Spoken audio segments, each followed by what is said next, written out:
This is between her and me. You can ask her what she wants, Jenna said, her gaze cool. I have nothing. Are you really worried I'm going to hurt her? It wasn't Jenna's intelligence they were worried about. She wasn't a threat to Cora in that sense. But you can't be too careful. Sometimes a stray dog will bite you even if you haven't done a thing to provoke it. Mr. and Mrs. Vance exchanged a look, finally agreeing to pass the message to Cora. You've hit me. You've yelled at me. Can I go now? No, her father said, his tone unyielding. You're not going anywhere for the next 2 days. You'll stay right here in this house. Jenna scoffed internally. Does Cora even agree to me staying here? Cole and Cora moved out for a few days. So that was it. They weren't living here, which is why she was allowed back. The constant comparison was a fresh wave of disappointment. It felt like a sharp stone was lodged in her throat, one she couldn't swallow or cough up. It just sat there, dry, aching lump, and she could almost taste the faint tang of blood from the back of her throat. Jenna lowered her eyes, fighting the sting of tears. After a long moment, she nodded. Where am I staying? Her mother spoke. We've had your room prepared. It's the same one as before. Fine. Jenna turned to leave. This time, her parents didn't call her back. She walked up the stairs, pausing when she passed Cora's room. She looked at the closed door, and for a fleeting moment, she wanted to grab the handle and push it open. Jenna fought the impulse, forcing her gaze away. Her room was the one with the best sunlight, the largest in the house. The decor was exactly as it had been 5 years ago. Nothing had changed. Even the sheets and duvet were the same shade of pink she had always loved. Her eyes scanned the bookshelf, and she pulled down a photo album. It chronicled her entire life. A baby in a stroller clutching a bottle, held in her mother's arms, perched on her father's shoulders.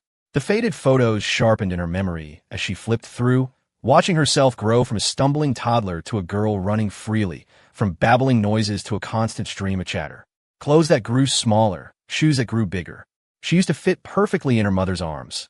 Now she was taller than her. This album used to have pictures of her and Cora, too. But 4 years ago, she had either burned them or cut them to pieces. All that remained were a few blurry images in her mind. As Jenna had walked away, her mother's eyes had followed her until she disappeared up the stairs. Eleanor stared at her own palm. 10 minutes had passed. It was still burning. Her fingertips trembled. Were we too hard on her? Robert placed a hand on her shoulder, squeezing gently. What we can't teach her, the world will. The things we can't bring ourselves to say to her. She'll hear far worse if she makes a mistake out there. He even felt he hadn't been hard enough. If he had just been stricter with Jenna when she was little, maybe she wouldn't have become this person. When a child has problems, the parents bear the primary responsibility. Robert Vance admitted his failure, his disqualification as a father. He admitted his parenting couldn't compare to his own father's. Thinking of his late father, Robert sighed, and the lines on his face seemed to deepen. Alfred came to tell him dinner was ready. Without Cole, Cora, and Leo, the table felt unnaturally quiet. The chef had prepared a magnificent spread, the steam and aroma filling the house. But Robert looked from one empty chair to another and found he had no appetite. After a moment, he ladled half a bowl of soup and just left it there. Alfred, go, and asked Jenna to come down for dinner. Of course. Alfred had worked here for many years. When he'd first started, Jenna was still in elementary school. When Robert and Eleanor were too busy with work, it was Alfred and the other staff who would take her out to play, help with her homework. He had even attended a parent-teacher conference for her. He had, in a way, watched her grow up. The butler went upstairs and knocked on her door. Miss Jenna, it's time for dinner. The chef made your favorite seafood stew tonight. Please come down and have something. There was no sound from within. Considering the door was soundproof, Alfred leaned in and knocked again. Miss Jenna, I'm not hungry. I don't want to eat. You have to eat something. It's a long night. How about just a little? A bowl of porridge? If you don't want to come down, I can bring it up to you. Alfred was still coaxing her like a child, just as he always had. Jenna didn't answer, and he took her silence as acceptance. After letting Mr. and Mrs. Vance know, he got a bowl, filled it with porridge, and added some of the side dishes Jenna liked. The bedroom door wasn't locked. Holding the tray, Alfred announced, Miss Jenna, I'm coming in.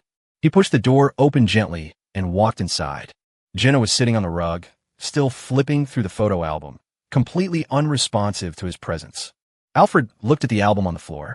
Isn't that the picture from when you went to the amusement park with Mr. and Mrs. Vance for your 9th birthday?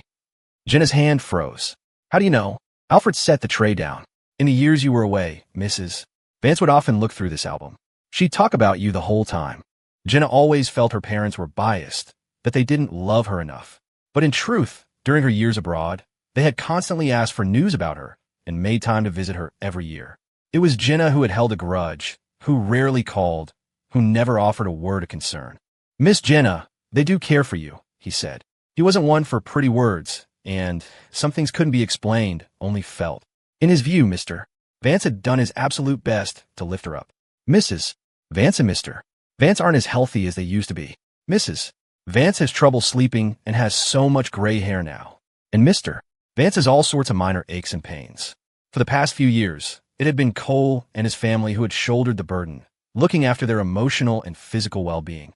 Jenna closed the album and looked up. "So, you also think it's all my fault? That everything bad that's happened is because of me?" Alfred sighed and pointed to the album. "When you look at this, do you feel nostalgia or resentment? Do you see something beautiful or something ugly? The answer has always been in your heart. I'm not saying this to make you feel guilty. I'm saying it in the hope that you can love them. Love them the way they once loved you. Life is short, after all. You never know if tomorrow will come, or if an accident will come first." Jenna pressed her lips together, not responding. Alfred didn't know if his words had gotten through to her. He picked up the bowl of porridge and held it out to her. "The chef we have now is new. He's only been here a few years. He doesn't know what you like to eat. And he certainly doesn't know that you don't eat scallions or cilantro." The unspoken question hung in the air. Who, then, had reminded him to prepare an entire meal without those ingredients? The answer was obvious. Mr. Vance relayed his conversation with Jenna to Cora over the phone. "I'm planning to send her abroad, and she's agreed. But before she goes, she wants to talk to you." His tone shifted. "Of course, if you don't want to talk to her, that's fine too. We can talk," Cora said, her tone breezy and indifferent. "But I don't have time these next few days." Of course, she had time for a simple conversation. This was a transparent excuse to give Jenna a few more days with her parents. After they talked, she would be gone, and who knew how long it would be before she returned. Her father understood. "You're busy, I know. Any time is fine." "Good. I'll let her know when I've worked it into my schedule. Are you all settling in at Clearwater? How's Leo?" Mr. Vance was clearly missing his grandson. Cora heard it in his voice and immediately called Leo over. "Leo, come here. Talk to Grandpa and Grandma for a minute." "Coming." Leo's voice chirped from a distance, and he came running over, clambering onto Cora's lap. Cora switched to a video call and handed the phone to him. "Grandpa." Leo took the phone and sat on a nearby chair. Seeing the two of them happily engrossed in conversation, Cora stepped away to relay the news to Cole. Cole was still fiddling with the safe. When Cora mentioned Jenna, he looked up. She agreed to go abroad? What choice did she have? We warned her before she came back. She chose to ignore it. So, she has to face the consequences. Cole was just surprised at how quickly and decisively her father had acted, resolving the issue in less than a day. Hearing that Jenna wanted to speak with Cora alone, he frowned with concern. "You don't think there'll be any trouble?" Cora patted his head, ruffling his hair like she was petting a dog. "Relax. She couldn't get the best of me before, and she certainly can't now. A person's IQ doesn't change that drastically in 5 years." She looked at the safe on the table. "I thought you locked it already." "I did," Cole replied. "Then what are you looking at?" "I'm trying to remember what passwords I might have set." The notebook next to him was filled with his guesses. An 8-digit password wasn't easy to crack. Cole had a habit of setting passwords related to the person involved. His own bank cards were usually tied to his birthday. The one he set up for Leo was based on Leo's birthday. If the contents of the safe were about him and Cora, it was likely a date that held special meaning. And there were so many of those. The day they got together, the first time they slept together, their wedding day, the day she got pregnant, the day Leo was born, Leo's 1-month celebration, their first anniversary, Leo's first birthday. Anyway, the safe allowed 3 attempts per day. He'd just try 3 times every day. Eventually, he'd get it. Wednesday was the charity gala. Cole had seen it on his schedule over the weekend and noticed, coincidentally, that Cora was also on the guest list. A gala meant they wouldn't be home to put Leo to bed, so that morning Cole had called their driver and arranged for Leo to be dropped off at his grandparents' house. When Mr. Vance heard his grandson was coming, he insisted on picking him up from school himself. On the night of the gala, Cora wore a floor-length gown of a heavy, wine-red fabric. The color made her skin look exceptionally fair, like a single red plum blossom in a field of snow. The form-fitting dress accentuated her figure and elegance, outlining a perfect silhouette. She stood there, poised and elegant, a captivating vision of multifaceted allure. Her waist-long hair was pinned up with a hairpin, a few loose strands framing her face. Cora slipped on her heels and twirled in front of Cole. What do you think? Cole's eyes roamed over her, from head to toe, finally landing on her ankles. Beautiful. Such a flat reaction. His reaction was flat because he was using every ounce of his willpower to suppress himself. If he didn't, they wouldn't be leaving the house tonight. Ever since they had crossed that final line, it was as if they couldn't get enough of each other. Every time Cole looked at Cora now, he was like Daisy spotting a bone. He'd wrap himself around her, hold her, kiss her again and again. There were still a few faint marks on Cora's body. She had covered them with concealer. You couldn't see them unless you were looking very closely. This wasn't Cole's first time at this kind of event.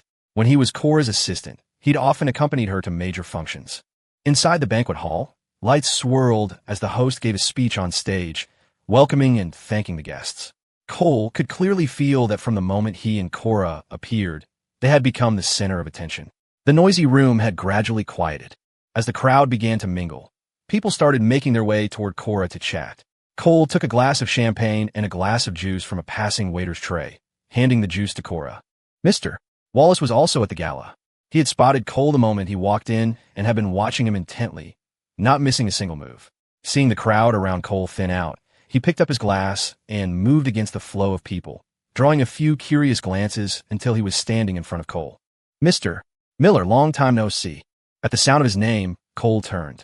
He was momentarily surprised to see Mr. Wallace. Wallace wasn't from Denver. He had come here solely for a partnership with Cole. Cole had assumed he'd have left after being rejected. It seemed, from his expression, that he hadn't given up. Cora glanced at him. And this is... Before Cole could speak, Mr. Wallace enthusiastically introduced himself. The moment Cora heard his last name was Wallace, she knew exactly who he was, the man who'd brought his mistress to a business meeting. So it's you. For some reason, Mr. Wallace felt a chill run down his spine from the way Cora was looking at him. He quickly took a sip of his drink for courage. Mr. Miller, about the partnership, I'm hoping we could talk again. Our group is truly sincere about working with you. I hope you'll give us a chance. Cole had already rejected him 3 times, but the man was relentless, appearing before him at every opportunity. His persistence was almost admirable. Still, Cole turned him down again. Mr. Wallace, I've made my position very clear. We can drop the partnership talk. And besides, I'm not here to discuss business tonight. Mr. Miller, please don't be so quick to refuse. Just hear me out. Wallace leaned in closer. I know why you said no. Is it because of Wendy? He was partly right. That was one of the reasons.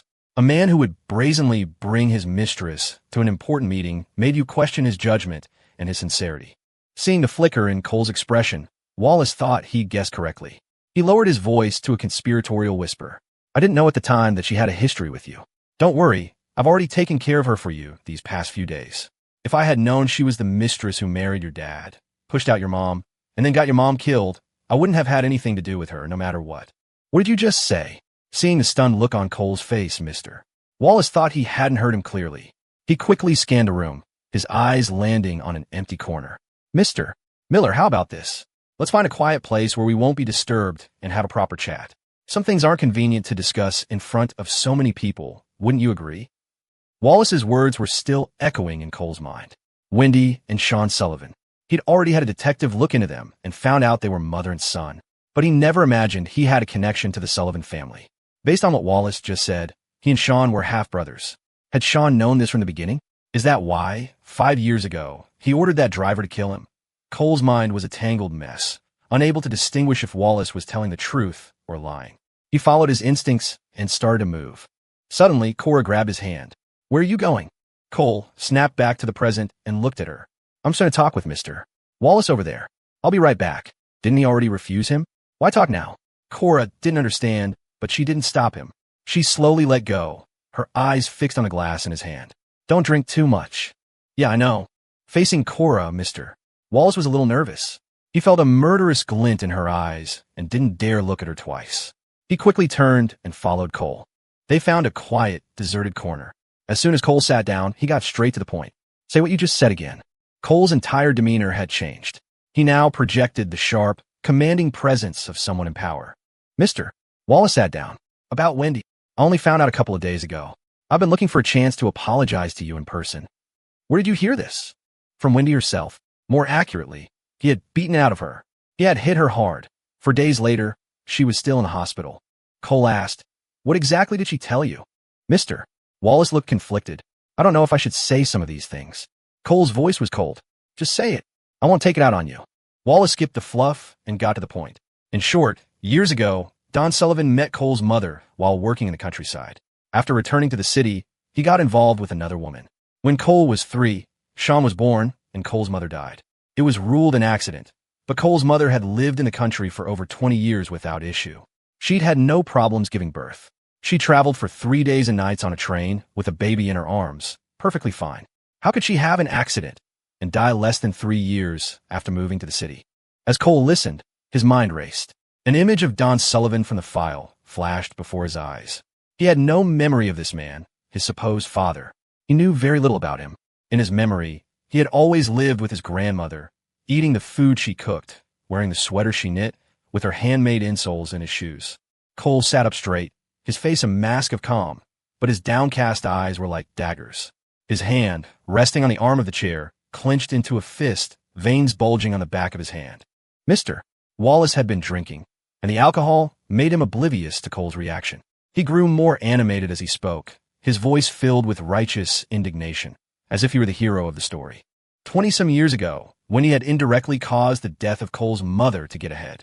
20-some years later, her son almost had Cole run down to steal his fiancée. 4 years ago, the Sullivan family went bankrupt. Don and Sean Sullivan were both imprisoned. One died in prison, and the other had just been released. To say Cole had nothing to do with any of this was something Wallace didn't believe for a second. And he'd also learned from Wendy that Cole's grandmother's death was linked to Sean as well. New grudges piled on old ones, 2 lives lost. No wonder Cole had suddenly changed his mind and canceled the partnership. He must have thought Wallace was in league with the Sullivans. This was a disaster he hadn't seen coming. To make money, to get in with Cole, he had to clear up this misunderstanding no matter what. Mr. Miller, I swear I had no idea about the history between you all. If I had known Wendy was your enemy, you could have given me 100 nerve pills and I still wouldn't have dared bring her in front of you. No, wait. Wallace quickly corrected himself. If I'd known all this, I would never have gotten involved with Wendy in the first place. A woman like Wendy is a black-hearted viper. She deserves to die. The Sullivans got what was coming to them. A whole family of snakes in the grass. Rotten to the core, the whole damn lot of them. Wallace spat, stringing insults together one after another. But no matter how vile his curses, Cole's expression remained unchanged. After a long pause, Cole finally asked, "How is she?" Wallace blinked. "What? You said you already took care of her for me." "All right." Wallace licked his dry lips. "She's in the hospital. Can't even get out of bed. As soon as she can stand, I'll bring her to you so she can kneel and apologize." He figured that when facing an enemy, it's best to let the wronged party deliver the final blow themselves for true catharsis. Wallace rubbed his fingers together, carefully probing. "Mr. Miller, now that we've cleared up the misunderstanding, shouldn't we talk business? You've seen the contract. If there's anything you're not satisfied with, just say the word. My company is sincere about this partnership, and you'll get the lion's share of the profits." Wallace was confident when he talked about the deal. In his eyes, no one would refuse such a profitable venture. Businessmen are all about making money, right? He listed the contract's benefits, how it would not only be profitable, but also boost the reputation of Cole's restaurant chain. Of Cole's companies, only his game development studio was publicly traded. If he agreed to this partnership, his restaurant business wouldn't be far from an IPO. Cole shook his head. "I might be open to discussing other partnerships, but not this one." "Why not?" "Because the freshness and quality of the ingredients can't be guaranteed. I only do what I want to do and what I am capable of doing well. I started the restaurants to make sure working people could get a good, filling meal. You've seen the prices. They're set very low. It took me a long time to stabilize the service and pricing. If we expand, there will be too many uncertain factors." Cole calmly and methodically laid out the pros and cons. Wallace wanted to use money to entice him into expanding, but Cole's indifference to money left him speechless. Is there really no room for negotiation? "Perhaps we can talk about it again in the future." Cole picked up his glass and stood. "Mr. Wallace, thank you for telling me all this tonight." Looking into Cole's deep, unreadable eyes, Wallace knew it was a lost cause. He stiffly raised his glass and clinked it against Cole's. "Mr. Miller, it was a pleasure to meet you. If another opportunity comes up, please don't forget me." "Don't worry, I won't forget you." He wasn't so petty as to target Wallace over Wendy. It was always better to have another friend than another enemy, especially since Wallace had nothing to do with any of it.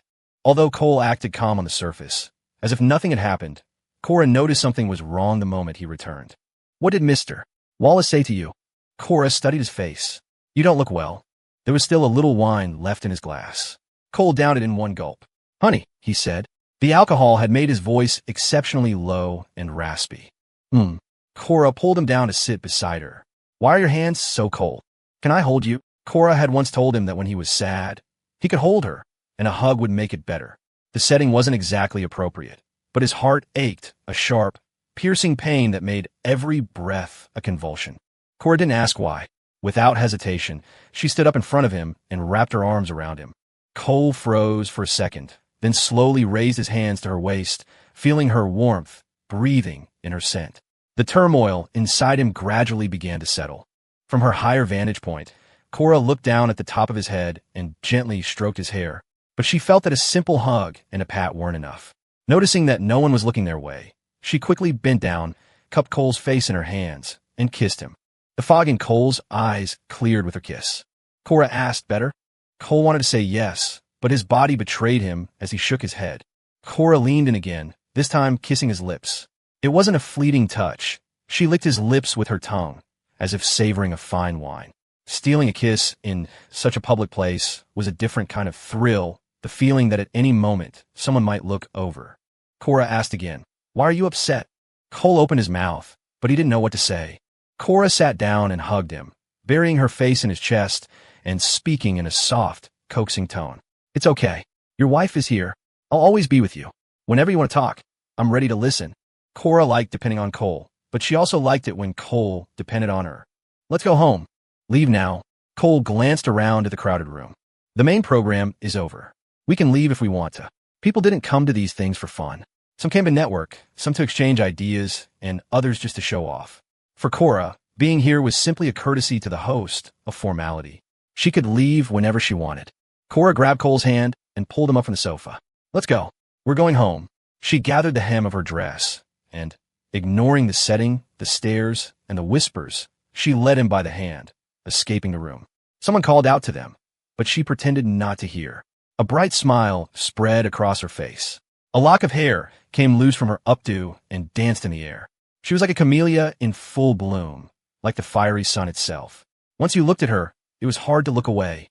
Running in high heels left Cora breathless. She leaned against Cole, and once her breathing steadied, she looked back. I forgot to call the driver. Cole supported her with one arm and took out his phone with the other. I'll call him. The driver arrived quickly.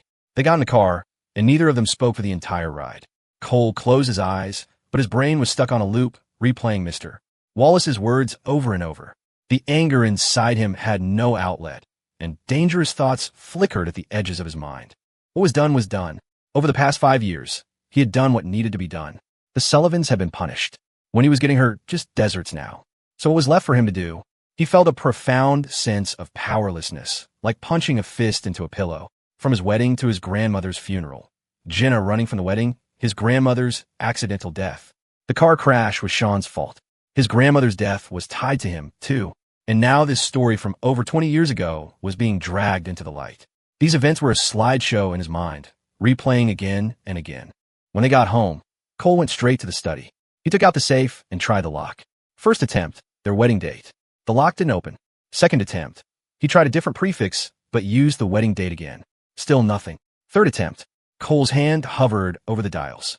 He touched the combination lock, and then, finally, he turned the numbers to his grandmother's birthday. With a soft click, the safe opened. The box was open. Without even looking, he knew what was inside. A storm of emotions battled for dominance inside him, swirling and crashing. His hand, resting on the safe, trembled slightly. The answers he had been searching for were right in front of him, but now he was afraid to open it. The safe had become Pandora's box. You opened it. Cora came in, not realizing it first. The safe is open. What was the password? Cole's voice was hoarse. It was my grandmother's birthday. So the contents. If he wasn't mistaken, they were his grandmother's last effects. Cole took a deep breath and opened the lid. The first things he saw were a bank passbook and a debit card. There wasn't much money, only $20,000. For an old woman with no formal job who had raised a child, $20,000 was a lifetime of scrimping and saving. Inside the safe were 2 phones. Cole immediately recognized one as his grandmother's, and the other as the phone he had used 5 years ago. The box also contained the Sullivan family's court judgment papers. Underneath was a photograph, a picture of his mother when she was young. He had never seen it before. And in the very bottom corner, there was a USB drive. Cole took out the two phones and tried to turn them on.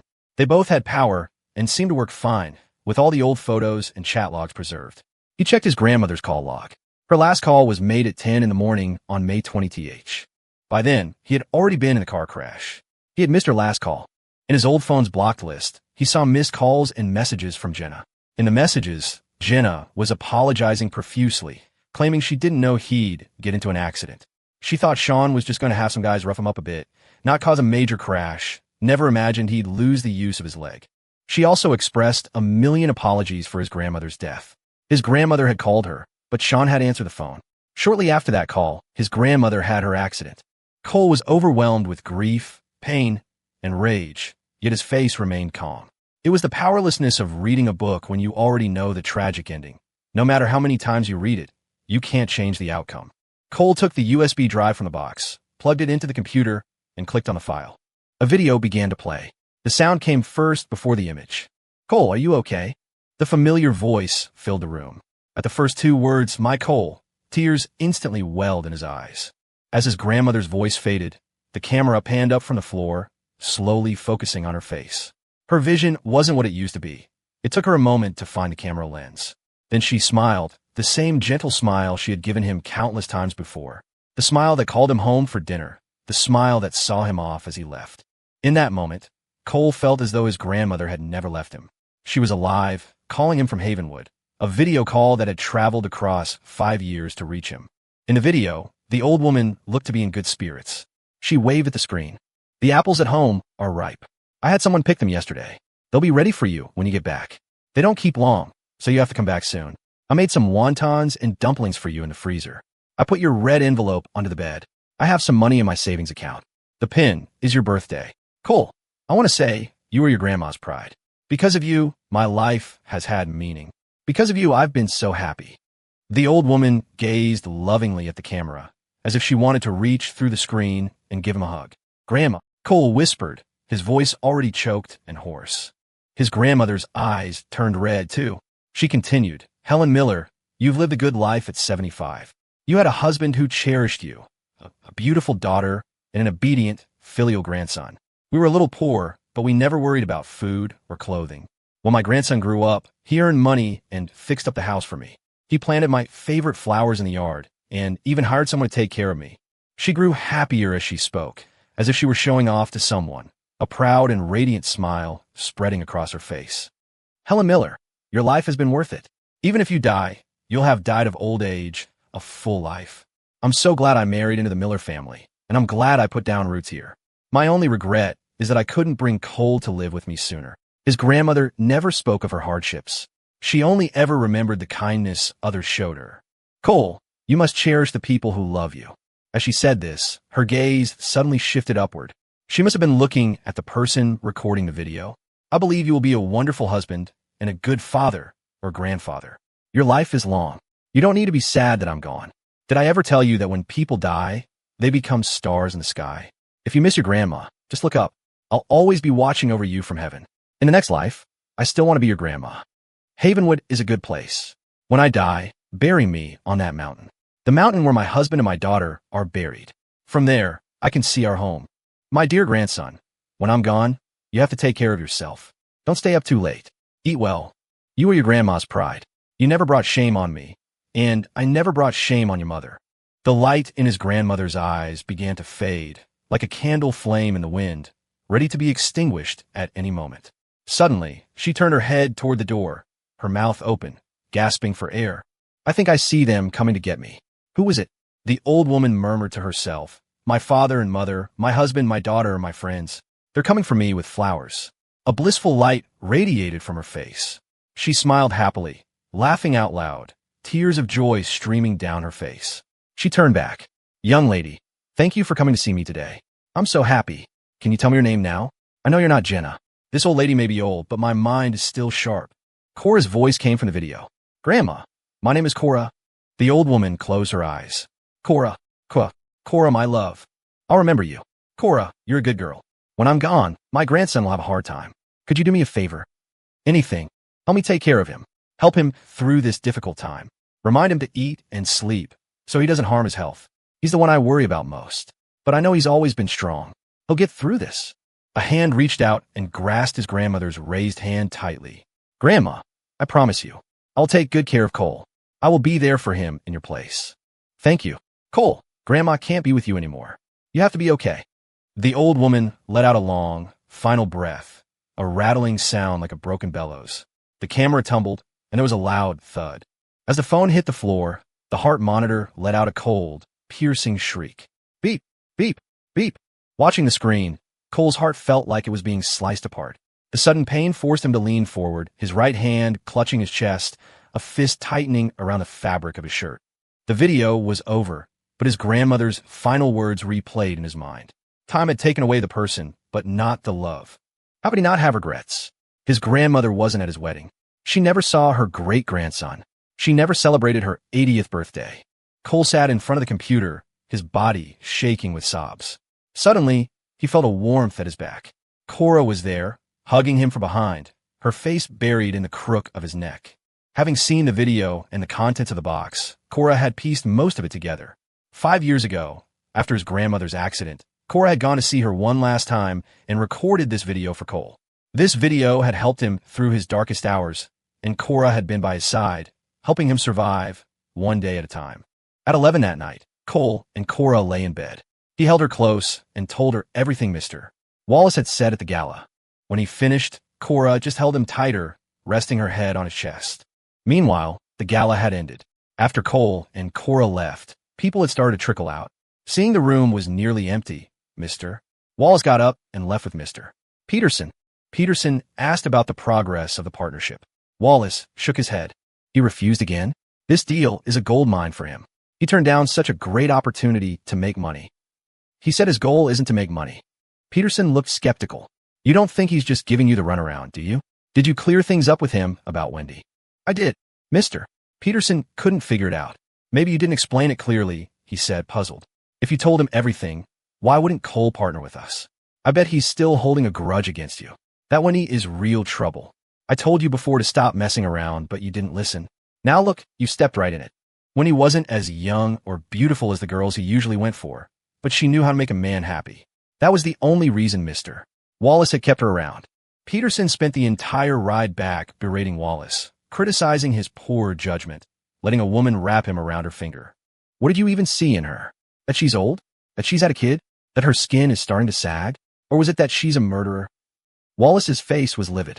Shut up, Peterson muttered. If it wasn't for you and Wendy, this deal probably would have gone through. Wallace closed his eyes, deep in thought, replaying Cole's every move that night. Something felt off. He grunted. I don't know if it's just me, but when I mentioned Wendy and the Sullivans tonight, Cole's reaction, it was like he didn't know any of it. Peterson scoffed. How could he not know? He's the one who bankrupted the Sullivans. He personally sent his own father to prison. And then there's Sean and Wendy. One goes to jail, the other runs off to be a mistress. Wendy's got some luck, though, still landing a rich guy at her age. At the mention of a rich guy, Peterson shot Wallace a sideways, icy glance. Wallace felt a surge of frustration. What are you looking at me for? If I had known any of this, you think I would have kept her? I've already kicked her out. I'll make sure she can't find work anywhere. If Wendy had it easy, he wouldn't. Pissing off Cole meant pissing off the entire Vance Corporation. He had no desire to become the next Don Sullivan. Thinking of Wendy filled Wallace with rage. Combined with the alcohol, his temper flared. He ordered his men to pull Wendy out of the hospital and beat her again. Wendy lay on the floor, her clothes torn, her body covered in bruises. Her nose was broken, blood streaming down her face. Only after Wallace left could she finally catch her breath. She wiped the blood from her nose and, fighting through the pain, searched for her phone. A few days ago, Wallace had beaten her unconscious, and she'd ended up in the hospital. Her phone had been left behind. She was trapped there, terrified he would kill her. She wanted to escape, but she had no phone, no credit cards. When he found her phone in her purse, she had taken a beating, but at least now she could call her son for help. The phone's battery had died. She found the charger, plugged it in, and turned it on. The screen lit up with a flood of missed calls and messages. They were all for Sean. When he called him back, he picked up immediately. Sean's impatient voice came through the phone. Mom, why are you just calling me back now? Where have you been? Your phone was off. I was so worried. Wendy gritted her teeth against the pain. Did you need something? Of course I did. It's urgent. Sean sounded frantic. Mom, I need you to send me some money. I'm broke. I got hurt and I need to buy medicine. And you need to hire me a maid to take care of me, cook, and clean. She'd only had external bruises before, but now, hearing his words, she felt a stabbing pain in her internal organs. You're home all day. How could you get hurt? I don't have any money for you right now. Sean laughed. How can you not have money? That purse you were carrying last time, and all that jewelry, that's got to be tens of thousands. At the very least, just ask Wallace for some. You're dating now. It's normal for him to spend money on you. A lump formed in Wendy's throat. She took a deep breath. You've been calling me for days. Weren't you even a little concerned about me? I am concerned. Now that you've called back, I know you're fine. Wendy laid it all out. Wallace and I are over. What happened? Sean panicked. What did you do to piss him off? Wallace found out about our history with Cole. Because of me, Cole canceled their partnership. Wallace took his anger out on me. The reason you couldn't reach me is because I've been in the hospital. My phone was at the hotel. The more Wendy thought about it, the more wrong she felt, and she started to cry. I really don't know what to do now. I've offended Wallace. My future is probably no house, no money, no jewelry, no car.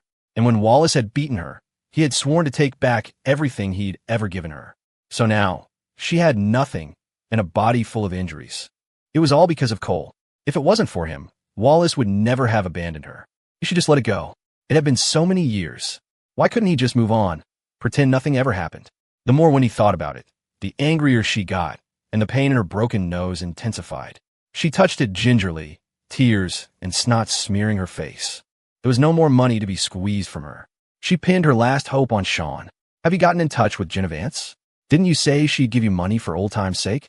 What happened back then wasn't just your fault. You went to prison, but what about her? She owes you, and she needs to pay up. Sean thought so too. That's why he had been trying to contact Jenna ever since he got out. He had managed to see her, and all he got was a beating. The thought made his blood boil. Hearing Sean's prolonged silence, Wendy's heart sank. She asked tentatively, You screwed up? If they couldn't get money from Jenna, she and her son were truly finished. Wendy's face was now ruined. It would cost a fortune to fix. And Sean, he had never been a good student, had no degree. Now with a prison record, no company would hire him. And his face. Sean used to be handsome enough to be a model or an influencer. But now his face was scarred, and he had let himself go. Not even a beauty filter could save him now. The mother and son had hit a dead end. Wendy was too beaten down to even think about the future. I'm tired, she said wearily. I'm hanging up. I need to rest. She ended the call. Sean clutched his phone, his expression darkening as he stared out the window. He believed that Cole was the cause of all his problems. If it weren't for him, he and his mother wouldn't be living like this. The Sullivan family wouldn't have collapsed. He would still be the admired and sought-after Sean Sullivan. He had barely gotten out of prison, and Cole was already trying to hunt them down to push him and his mother to their deaths. Since Cole didn't want them to have a good life, then no one would. On Thursday, Cora carved out time to see Jenna. She didn't say anything, just told Jenna to be her assistant for the day. Why should I? You could also just leave, Cora said calmly. Go straight to the airport. I'm not interested in wasting my time talking to you, either. In truth, Jenna didn't know what she would say to Cora anyway. She had said everything she needed to say 5 years ago, and repeating it would just be another humiliation. So without much thought, she agreed. Being Cora's assistant really just meant trailing after her and doing odd jobs. Most of the time, she just watched Cora handle business, watch her lead meetings. It had been a long time since she had been this close to Cora. 5 years was enough to change a person, but Cora seemed exactly the same. Flamboyant and regal, decisive and unflappable, capable of making major decisions with crisp efficiency. The more time she spent with her, the more Jenna understood the chasm between them.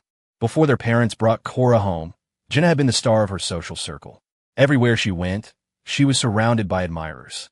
With her family status and her looks, she never lacked for suitors or sycophants. Back then, she was the perfect child everyone else's parents compared their own to, until Cora appeared. From the first glance, Jenna knew she couldn't compete. And sure enough, within a month, Cora had replaced her. From then on, when people mentioned the Vance family, they always mentioned Cora first. They would compare them, saying Cora was prettier, smarter, a better businesswoman, more clever. Jenna had even tried to imitate Cora for a while. As sisters, they had similar features. With the right makeup and clothes, she could go from a 40% resemblance to 70 or 80%. Why imitate Cora? Because Cole was going to marry her. On their wedding day, she wore a dress similar to Cora's reception gown and arranged for someone to drug Cole's drink, foolishly thinking she could have him that way, ruin their wedding. But Cole had recognized her from just her silhouette. She still remembered the look in his eyes, as if he were looking at a cheap knockoff. No matter how much you imitate her, you will never be her. A counterfeit is always a counterfeit. Jenna snapped out of her memory and looked at Cora, who stood with her back to the large screen at the head of the conference table. She was in the highest position of power. Here, no one dared to defy her. She was right next to her, close enough to touch, yet Jenna felt that Cora was a world away, so far that she had to crane her neck just to see her. Was this the difference between people? Cora was only 5 years older than her, and she had already taken over the entire Vance family enterprise, firmly seated as the chairwoman. And her? She had been adrift abroad, complaining about failed relationships, a miserable life, and unfair parents. Sometimes you just have to admit, Jenna thought with a self-deprecating laugh, that in the face of raw talent, hard work means nothing. The meeting ended. Cora had her assistant bring in a cup of tea. The rising steam told Jenna just how hot it was. Cora looked at the cup and gestured to Jenna. Pick it up and drink it. Though Jenna didn't understand what Cora was doing, she obeyed. The moment her fingers touched the porcelain, she felt the searing heat. She lifted it and immediately set it down. It's too hot. She couldn't even hold it, let alone drink it. Drink it. I said it's too hot. I can't. Scalding tea splashed onto the back of her hand, and Jenna's temper flared. She slammed the cup down. Cora's voice was cool and distant. The tea is too hot for you to drink. So if I gave you my position in this company, do you think you could hold it? Their grandfather loved tea and had taught her the art. From lighting the incense to savoring the brew, she had burned her hands countless times, but she never once thought of giving up. Life is like tea, a matter of holding on and letting go. The ability to pick it up is strength. The wisdom to put it down is power.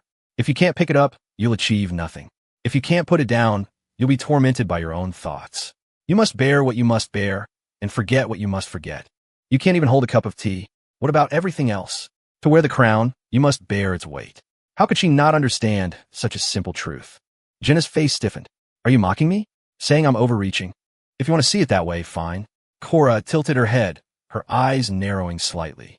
Instead of always trying to compete with me, maybe you should try improving yourself. 100 lectures wouldn't be as effective as letting her experience it firsthand. Only then would she know her own worth, know how vast the distance was between them. Just like this scalding cup of tea. She couldn't hold it, so she had to put it down. The family fortune was like that. And so were people. Everything you've seen today, I've built up over years. I could hold this cup of tea when I was 7. What makes you think that just because we share a last name, you can stand on equal footing with me? That you could take my place? I could give you this seat, and you wouldn't be able to keep it warm. An assistant brought in another cup of tea. In front of Jenna, Cora picked it up without a tremor, her hand perfectly steady. You would have thought she was holding a cup of cold water. Cora took a sip of the hot tea and gently set it down. Sean Sullivan was recently released from prison. You need to clean up the mess you made. At the name Sean, Jenna visibly reacted. You two are the ones who got Cole's grandmother killed. A human life. The price he paid was far too small. I didn't kill her grandmother, Jenna retorted. Cora stared at her, her expression flat, not bothering to hide the murderous intent in her eyes. You were an accomplice. You're just as guilty. If it weren't for you, Cole wouldn't have been in that crash, and his grandmother wouldn't have died. Are you trying to shirk responsibility for what you've done? If I were you, I wouldn't have the face to even show myself to Cole. Cora's words hit Jenna like a physical blow. She stammered, What do you want me to do? Do I have to teach you that, too? Cora's hand rested on the arm of her chair. You're going abroad, aren't you? Find a reason to have him go with you. Once you're out of the country, you can deal with him however you want. Shootings and homicides were common in other countries. The sudden death of one person wouldn't cause a stir. In Cora's view, if you had a problem, you dealt with it completely, leaving no loose ends. Do you have the guts? Or can't you bear to part with him? I suppose he was your first love, after all. You even ran out on your wedding for him. Jenna cut her off, her voice loud. I have the guts, and I don't care about him. For Cole, and for herself, she was willing to get rid of Sean. Jenna clenched her trembling hands. Maybe if Sean were dead, Cole could finally forgive her. But no one expected that trouble would come looking for them. That afternoon, Mr. Vance called Cora, asking her to bring Leo home for dinner. After the meal, Jenna would be preparing to leave the country.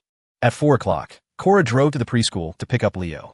Daisy, the dog, was in the car with them. Jenna sat in the passenger seat while Cora drove. After Leo was buckled into his car seat in the back with Daisy, he saw Jenna and politely said, "Aunt Jenna." Leo's attention was entirely on the dog.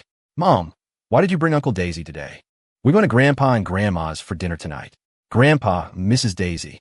"Oh, I see." Daisy had been sitting quietly next to Leo, but her ears were pricked, alert. Leo stroked Daisy's ears. He still had some bread left over from his snack and was about to give it to her. Just as he pulled it out, Daisy barked twice. "You can have it in a second. Don't be impatient," Leo said, quickening his movements. Daisy barked louder, her eyes fixed desperately in one direction. Daisy rarely barked.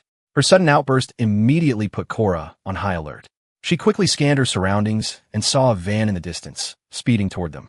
They were near a school, with children still on the sidewalks, but the van wasn't slowing down. It was accelerating. Jenna was looking at her phone. She only heard Cora shout, "Look out," before a deafening crash threw them forward. Cora had reacted instantly, gripping the steering wheel and turning the car to take the impact with the front, shielding Leo in the back. The front of the car was crumpled, but thankfully the airbag deployed in time. Cora had only a few minor cuts from the shattered windshield. But Jenna in the passenger seat was not so lucky. The van had smashed the passenger door inward. Jenna's mind went blank, the massive impact ringing in her ears.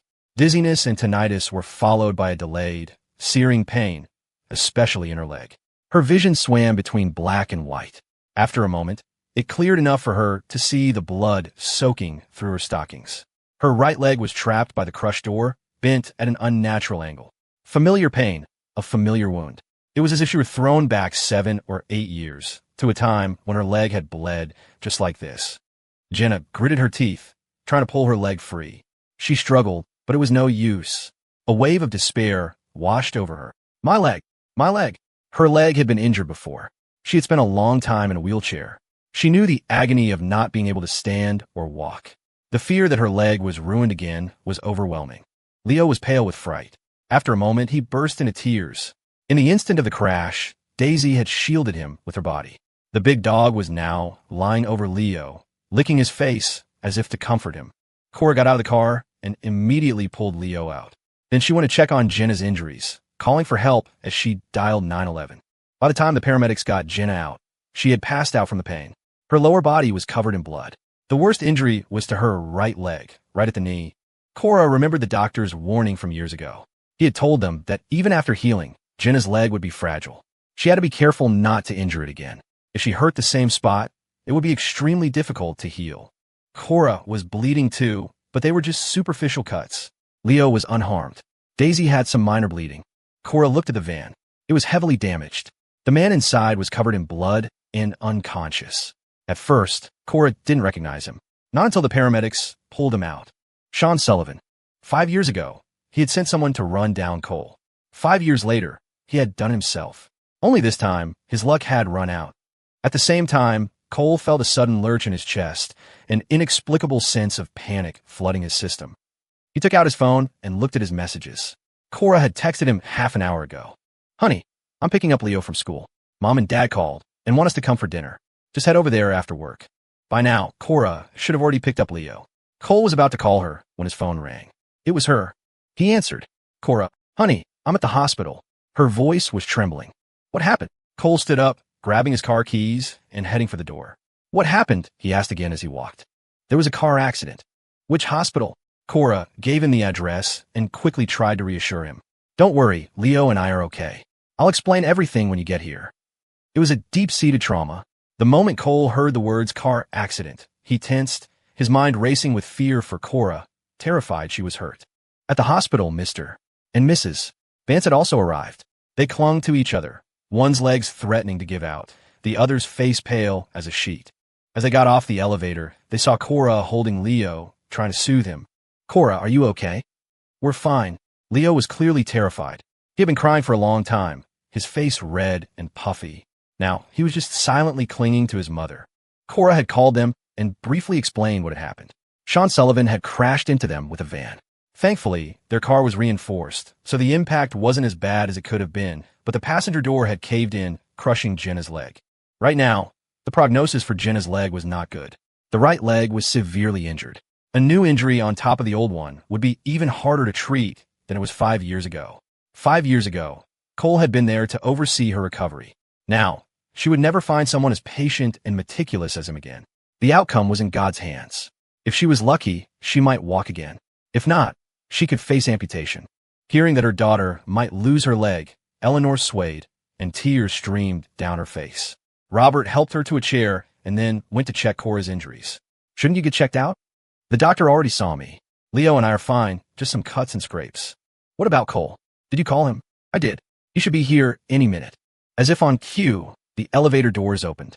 Cole emerged, his face a mask of anxiety and panic. He rushed to Cora, checking her over. Are you okay? Are you hurt? Does anything hurt? Did a doctor check you? From the moment of the crash, Cora had handled everything with a steady hand. The accident scene, the ambulance ride, questions from the police and her parents. She had remained calm. But now, facing Cole, a lump formed at her throat. Her eyes welled up, and as the first tear fell, she choked out, "You're finally here." In his arms, she found her anchor. She didn't have to be strong anymore. She could cry. She could tell him how scared she was. Every nerve in his body felt like it had been twisted into a knot, cinching his organs so tightly he couldn't breathe. Cole raised a hand to wipe the tears from her face. When Leo saw him, he too seemed to find his safe harbor. He reached out his little arms, his face crumpled. "Daddy, hold me." Cole swept Leo up with one arm, his voice unsteady with emotion. "You were scared, weren't you?" Leo wrapped his arms tightly around Cole's neck, his eyes brimming with tears. "Daddy, I thought I'd never see you again." "It's okay now," Cole murmured, holding him close. "It's all over." Leo looked toward the operating room. "Is Aunt Jenna going to die?" he whispered. Only then did Cole realize Jenna had been hurt. Seeing Mr. and Mrs. Vance nearby, he didn't press for details. He just shook his head and told Leo, no, she won't. Cole held his son with one arm and his wife with the other. He carefully checked Cora over again, spotting some bloodstains on her clothes. "Where are you hurt?" Cora rolled up her sleeve to show him the bandaged wound. "It's just a few cuts. Nothing serious." When Mr. and Mrs. Vance saw Cole, they too looked as if a weight had been lifted from their shoulders. The light above the operating room remained on. Cole took out his phone, pulled up the dashcam footage, and cued it to the time of the accident. The first thing he heard was Daisy barking, as if warning Cora of the danger. Cora turned her head and saw the van hurtling toward them, then quickly wrenched the steering wheel to brace for impact. The crash happened in an instant. A loud bang, the screen shook violently, and then Leo's crying filled the car. Cole gripped his phone, his heart twisting into a knot. Thank God Daisy had been in the car. Her barking had alerted Cora, and she had shielded Leo from the impact. That's why Leo was unharmed. Jenna had been in the passenger seat, looking down at her phone, her legs crossed. Cole couldn't help but think that if she hadn't been on her phone, if she had noticed what was happening, maybe she could have avoided this. But when bad luck comes calling, there are no what-ifs. Cora didn't want anything to happen to Jenna, not out of sisterly affection, but for her parents. They were getting older and couldn't handle the shock. No matter how many mistakes Jenna had made, she was still their child. If something happened to her, it would be her parents who would suffer. Cole felt the same way. From a video, it was clear Jenna was seriously injured, her legs covered in blood, the car door crushed against her right leg. With just one look, he knew it was broken. He just didn't know how badly. Cole had been Jenna's physical therapist once, specifically for her leg. He knew how fragile it was. Even after it healed, it was like glass. She couldn't do any strenuous exercise, even had to limit how much she walked. It would ache whenever the weather turned cold, requiring regular acupuncture treatments. The doctors had told her time and again to protect that leg, that a second injury could mean she'd never walk again. "Where's Daisy?" Cole asked. Cora replied, "I had my assistant take her to the vet. Daisy's injuries weren't life-threatening, but they looked bad and needed to be cleaned and bandaged." After processing the accident scene, the police came to the hospital to take statements. As serious as Jenna's broken leg was, Sean Sullivan's injuries were worse. The force of the crash had slammed his head against the doorframe. He had several broken ribs and internal bleeding in his chest, abdomen, and brain. The doctors had declared his condition critical. Even if Sean survived, he would be a quadriplegic, paralyzed from the neck down. The situation was this.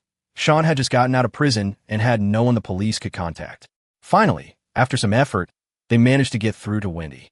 When Wendy heard that Sean was in an accident, her world collapsed.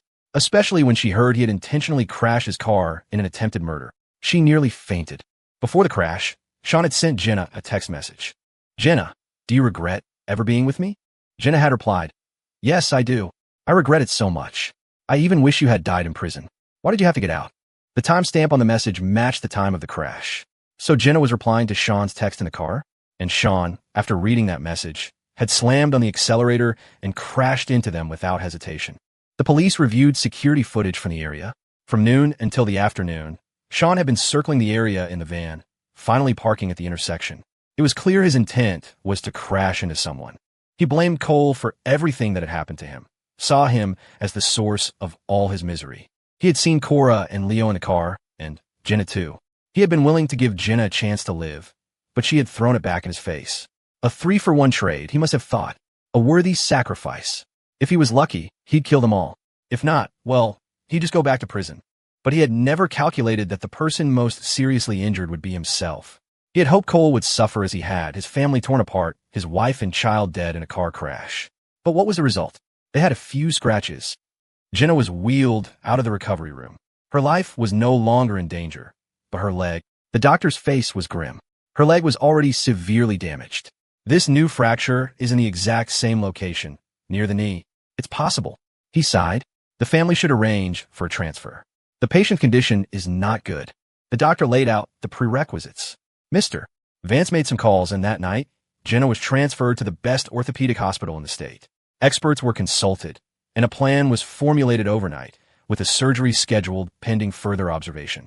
It was a situation they had been through once before. They had experience now. Mr. Vance made the arrangements with a grim efficiency. When he was done, he slumped into a chair, looking utterly defeated. Cole brought back some food. Mom, Dad, we'll watch over her. You should go home and rest. Eleanor shook her head. I'd worry even more at home. I'd rather be here. Robert waved a hand. It's fine, Cole. Don't worry about us. You should take Leo home. He's been through a lot. I'll call the school and tell them he'll be out for a few days. Okay. Leo was still traumatized and wouldn't let go of Cole. He was asleep in his father's arms, his small hand clutching Cole's tie. Cole took off his jacket and draped it over him. His phone buzzed with messages from Leo's teacher and the preschool director, asking if he was okay. Cole replied to each one, assuring them he was safe, and formally requested a few days off for him. Jenna awoke to pain, and the first thing she did was try to feel her legs. They were so numb with agony that she couldn't feel them at all. She couldn't lift them, couldn't even wiggle her toes. The air was thick with the biting smell of disinfectant. Ever since she broke her leg 5 years ago, she had developed a deep-seated fear of hospitals. Once bitten, twice shy. No one wants to go through the same injury twice, especially not a broken bone in the exact same spot. An intense, suffocating fear gripped her. She wanted to scream, to cry, to lash out, but her body wouldn't move. She opened her mouth to call for help, but all that came out were silent tears. Despair washed over her like a rising tide, pulling her down into a dark, bottomless ocean. It was supposed to be early summer, but she felt as if she were buried in a snowdrift in the dead of winter. The cold made her mind foggy, unable to distinguish between dream and reality. Footsteps approached the door. As they grew closer, she saw her mother. Mom. Her voice was a raw whisper. What's wrong with my leg? Eleanor's eyes reddened. She turned away to wipe them. We've decided to transfer you. This was already the best hospital in Denver. If she needed to be transferred, it meant her leg was in very bad shape. She was terrified she would never walk again, terrified of amputation. She trembled, huge tears rolling down her cheeks, soaking the pillow. Eleanor sat by the bed, trying to soothe her. It's going to be okay. You got through this before, you can do it again. It will be okay. It's not the same.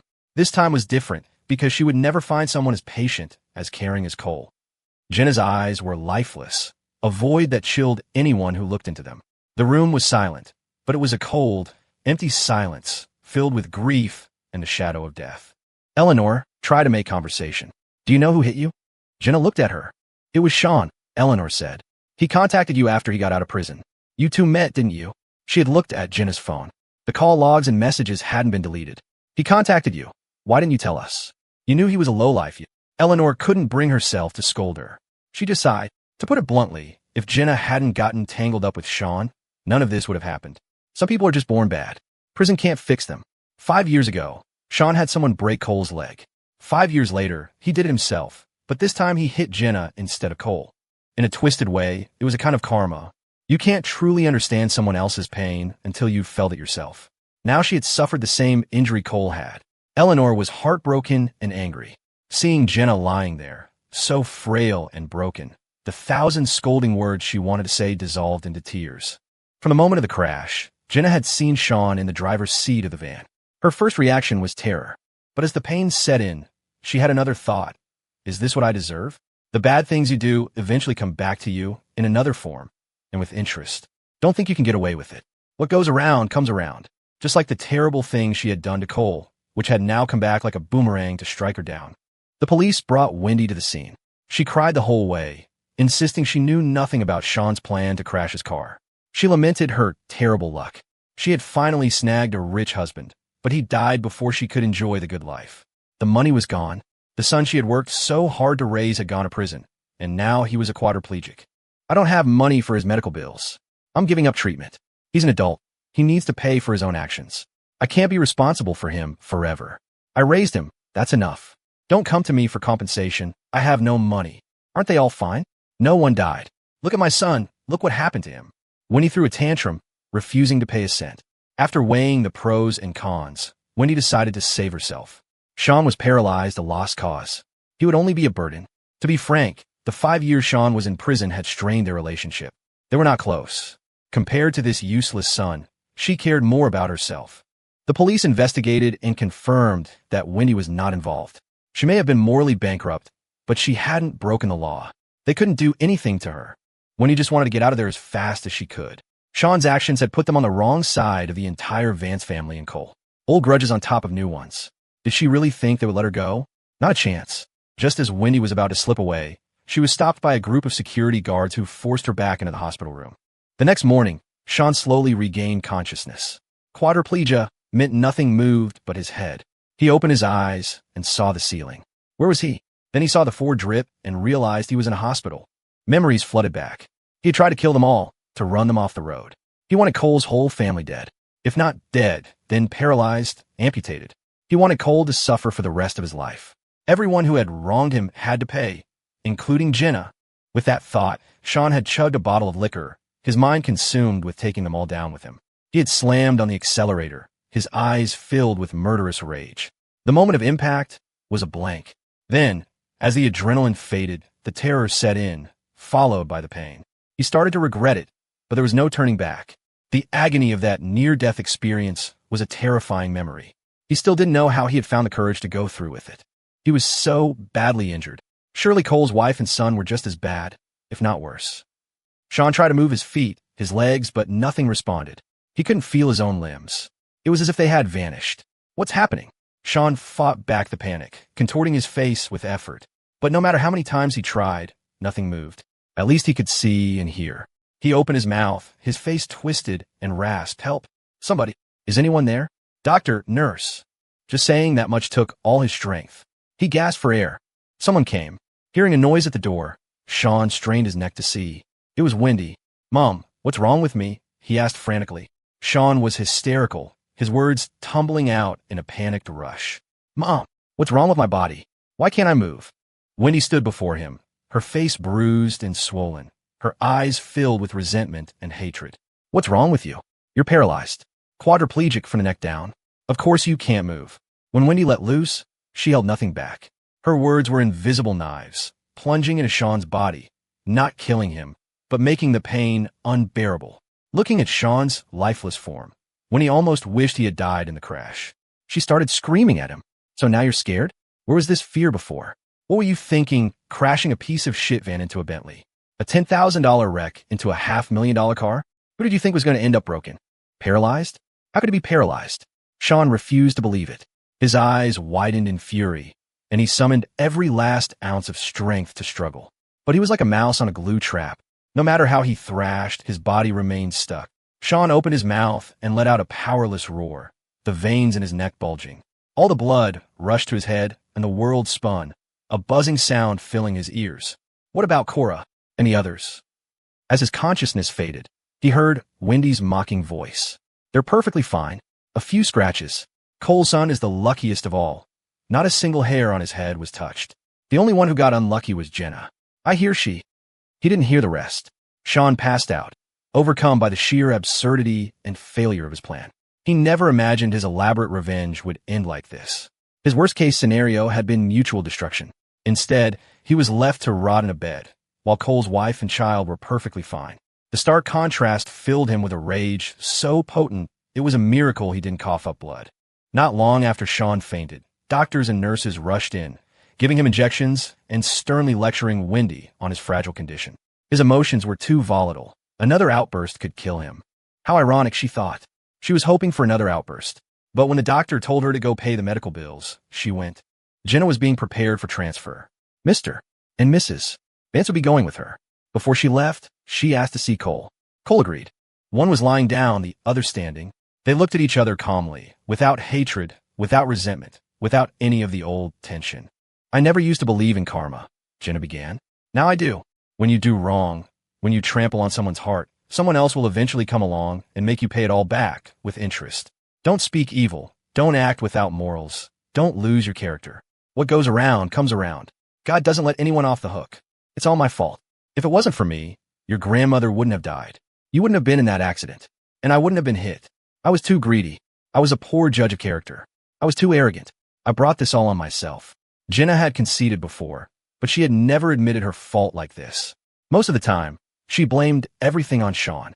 Cole, seeing me like this, does it make you feel better? Jenna's face was pale and gaunt, her lips a faint bluish color. The light above her made her look like a fragile porcelain doll, one that would shatter at the slightest touch. Did she think this would make him soften, forgive her? Impossible. He couldn't even pretend to be magnanimous. Cole didn't hesitate. You're right. It is all because of you. Jenna's expression froze. You're selfish and immature, Cole continued. You casually trampled on someone's heart, and now you're paying the price for your actions. I won't soften and forgive you just because you're hurt. And I will never choose to forget, because forgetting is shameful. Meeting Jenna's wounded gaze, Cole asked, do you think I'm petty? Holding on to the past, after all this time? Jenna bit her lower lip. A faint, pleasant smile touched Cole's lips, but his words were like a knife, slowly slitting her throat. You wouldn't be able to let it go either if it were you, because you weren't the one who was hurt. You're apologizing now, trying to win me back, only because you see that my life is better than yours, that I've climbed higher than you. You're just bitter and resentful. Cole added calmly, I've learned something over the years. Everyone who disrespects you is making a bet. They're betting you have no future. They're betting you'll fail. They're betting you'll endure it, that you'll forget, that you're soft-hearted and will forgive. They're betting that even if you remember, you won't have the power to fight back. If I had given up back then, if I'd become a broken man, would you be here today, crying and begging for my forgiveness? You wouldn't, Cole said with certainty. The pain you caused me was never accidental. You just saw me as an easy target. You threw cold water on my efforts and exploited my kindness as weakness. Sometimes, a person lives on a single breath of will. You have to keep a clear ledger. He had to remember the hatred, use it to climb, and turn the pain into stepping stones on his path to success. Jenna's lips trembled. She opened her mouth, then closed it again. The light in her eyes was like extinguished embers, a dull gray. She wanted to say, that's not true, but besides those 3 words, she had nothing else. After a moment, a tired, bitter smile formed on her lips, and tears spilled from the corners of her eyes. I'm sorry, Jenna whispered. I know you're tired of hearing those words. But besides that, I don't know what else to say. You don't have to forgive me. You can ignore me. But I still want to say I'm sorry. Cole took a step back and turned his hand on the doorknob. If it makes you feel better, then I have nothing more to say. Jenna stared at his back. I want to say a few last words to Cora. Can you ask her to come in? The sound of the closing door was his only reply. The room was quiet, and she could hear the faint sounds of people talking and walking in the hallway. With Cole gone, she felt hollow. Jenna stared at the yellowing leaves outside the window, at a sparrow that fluttered past her bed. Cora entered without a sound and sat in the chair by the bed. Like her, Jenna was naturally fair-skinned. After the injury, she looked like a piece of tissue paper soaked in water, transparently white. The pale, blue veins on the back of her hand were clearly visible. Jenna's reaction was slow, like a glitching machine. She slowly turned her head. Sis, I'm sorry. Cora's expression faltered.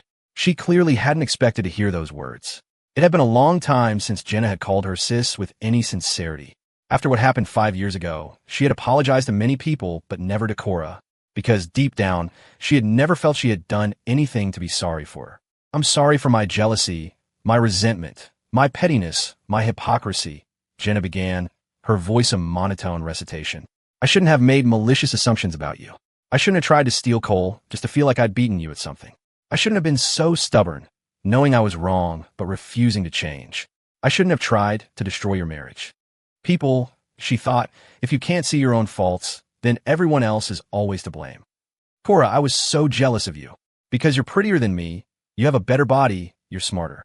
Everywhere we went, people praised you. Every time they did, I'd think, why couldn't the Vance family just have one daughter? Why couldn't you just disappear? Why could you take everything I wanted? No, that's not right. You never tried to take anything. You just effortlessly got everything I ever wanted. And that made me even more jealous. I saw how much you cared about Cole before you even did. So I used every trick I had to get him for myself. While I was with him, I didn't really love him. I just wanted to prove I could win just once, but I don't know when it happened. I started to care about him more and more. But Cole's background wasn't good enough for me. He had nothing. People looked down on me. They laughed at me for dating him. I couldn't let him go, but I was also ashamed of him. In the end, I decided to run from the wedding. I thought if I can't have him, I'll destroy him. He was like one of my childhood toys. I'd rather throw it away than let you have it. I never thought that after everything, you two would still end up together. I always thought I was the type who gets bored easily, who always wants the next new thing.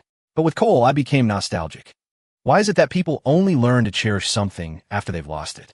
Because we always think something better is coming, never realizing that what's right in front of us is the best we'll ever have. Jenna looked down at her injured leg. There's no happy ending for people who betray a true heart. I'm living proof. If she hadn't gotten tangled up with Sean again, none of this would have happened. Cora hadn't said a word. She picked up an apple and began to peel it, the skin falling away in one long, unbroken spiral. She placed the peeled apple on a plate and stood up to leave. Don't you have anything to say to me? Jenna called out, her voice sharp. Cora paused. There's a line in Norwegian wood. It says, if awakening and apologies come too late, then let parting teach us to cherish and repent. You already know you were wrong. So what is there for me to say? That you're not sorry because you've seen the light, but because you know you can't get back on your feet and you've lost the fight. Jenna was speechless. This time, when I leave, I won't be back. I won't bother you and Cole again. I wish you happiness. And one last thing. I'm sorry. I shouldn't have drugged Cole at your wedding. But because of that night, I found out just how much he loves you. The way he was with you. It was completely different from how he ever was with me. Cora spun around, her eyes flashing with a dangerous light. Jenna drugged Cole. For a moment, Cora's hands itched. She wanted nothing more than to slap her sister across the face again and again. She fought the primal urge down, her knuckles white. Cora's voice was a low, menacing hiss. You better not come back. Because if you do, I'll hit you every single time I see you. And I wouldn't think twice about breaking your other leg. A shiver ran down Jenna's spine. Goosebumps prickled her arms, rising in a visible tide. After Cora left, Robert and Eleanor Vance arrived to arrange for Jenna's transfer. If the hospitals in the States weren't an option, they'd find one abroad. Her primary surgeon had delivered the grim prognosis: amputation. Think about it, a prosthetic leg could be pretty cool. Technology is so advanced now, they can customize all kinds of beautiful legs for me. Jenna stroked her right leg and accepted the news with a strange calm. She even found the energy to comfort her parents. As Jenna was being transferred, Cole and Cora went to the veterinary hospital to pick up Daisy. The vet told Cole the dog's prognosis was not good. It wasn't just about the accident. She was old. Her body was failing. They'd found tumors. At her age, surgery was a massive risk she might not survive. The vet recommended palliative care. At 15, Daisy was the equivalent of an 80-year-old human. Just reaching that age was a feat in itself. The vet told Cole to prepare himself. Daisy could go at any time. The fur around her wounds had been shaved for treatment and bandages. Daisy lay on the floor, wearing an Elizabethan collar, her breath coming in heavy pants, her sides rising and falling with effort. When she heard them talking about her, her ears perked up, listening intently. The vet gave them some medication. Cole took the prescription and clipped on Daisy's leash. Frank drove as Cole held the old dog in the back seat, stroking the patchy fur. Are you going to leave me too? Cole stared out the window. The wind stung his eyes, making them burn even more, a raw ache spreading to his throat. When they got home, Maria had prepared a bowl of water with pomelo leaves, a folk remedy to wash away bad luck. After dinner was made, the first bowl was served to Daisy in her dish. For saving Leo, for making sure he wasn't hurt, she deserved to eat first. Leo, Cora said, did you thank your Uncle Daisy? It was your dog uncle who saved you. If she hadn't shielded you, you would have been hurt for sure.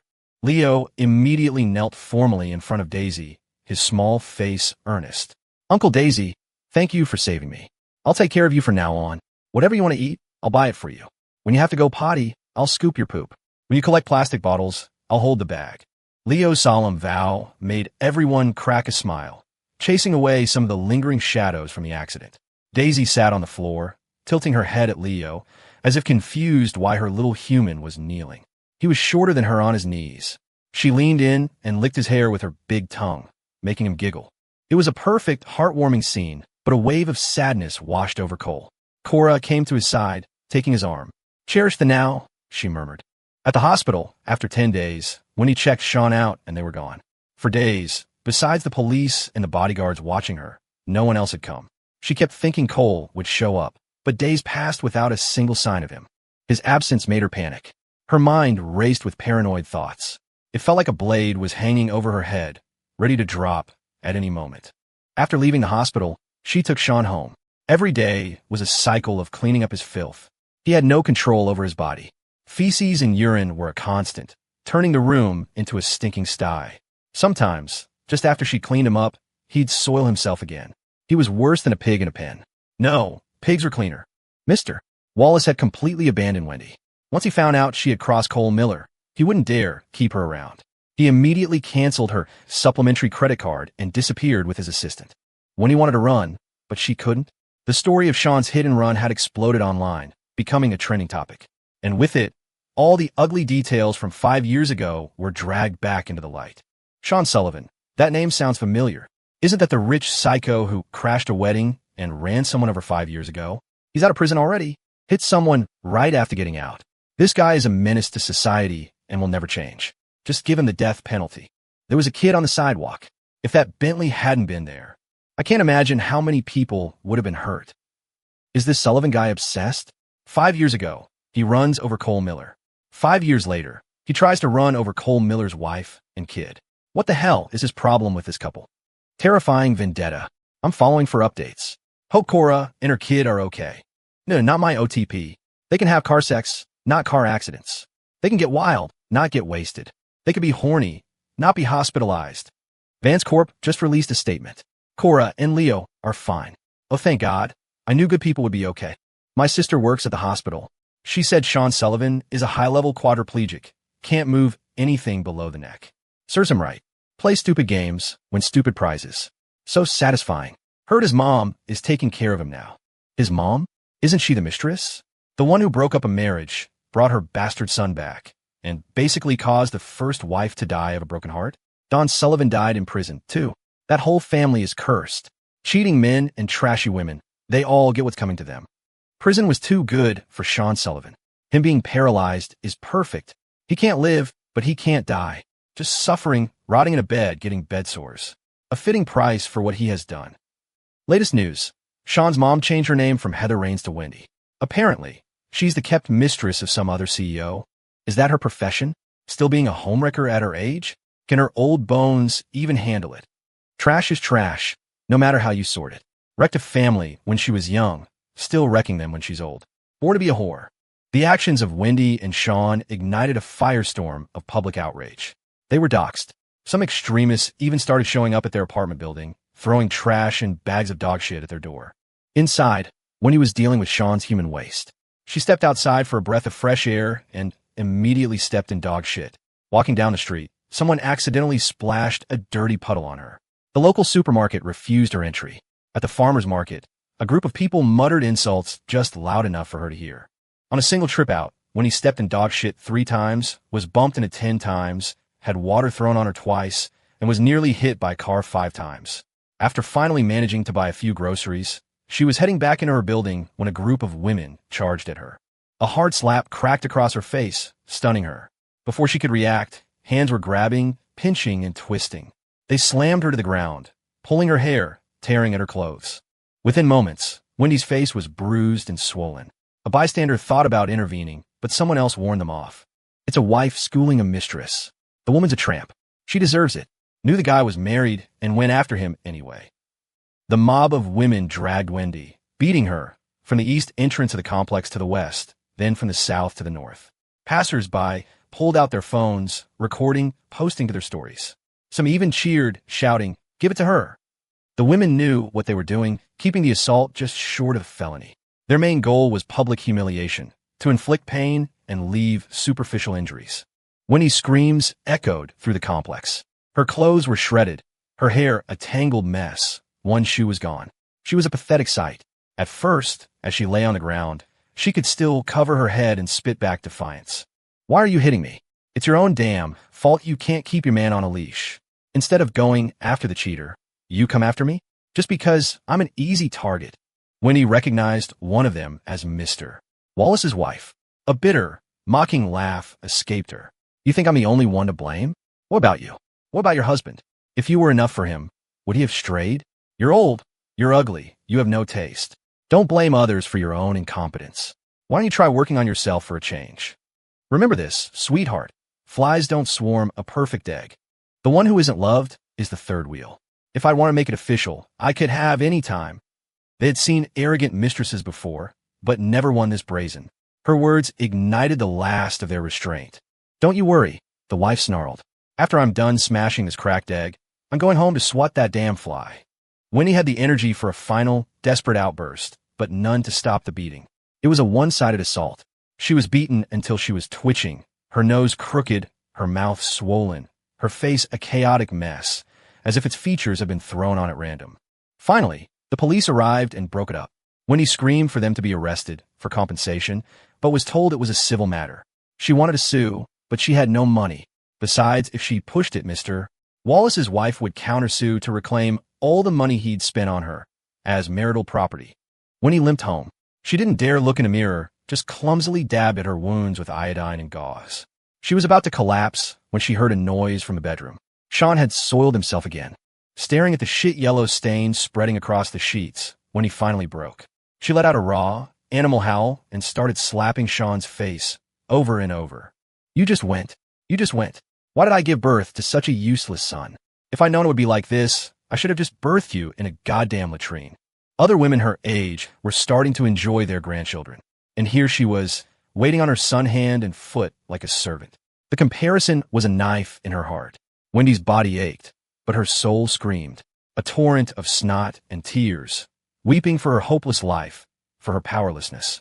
And with the breakdown came regret. If only she had been more careful, more restrained. As the saying goes, leave yourself an escape route. You might need it later. She had burned every bridge. Now her family was shattered. The dead were dead. The disabled were disabled. The wounded were wounded.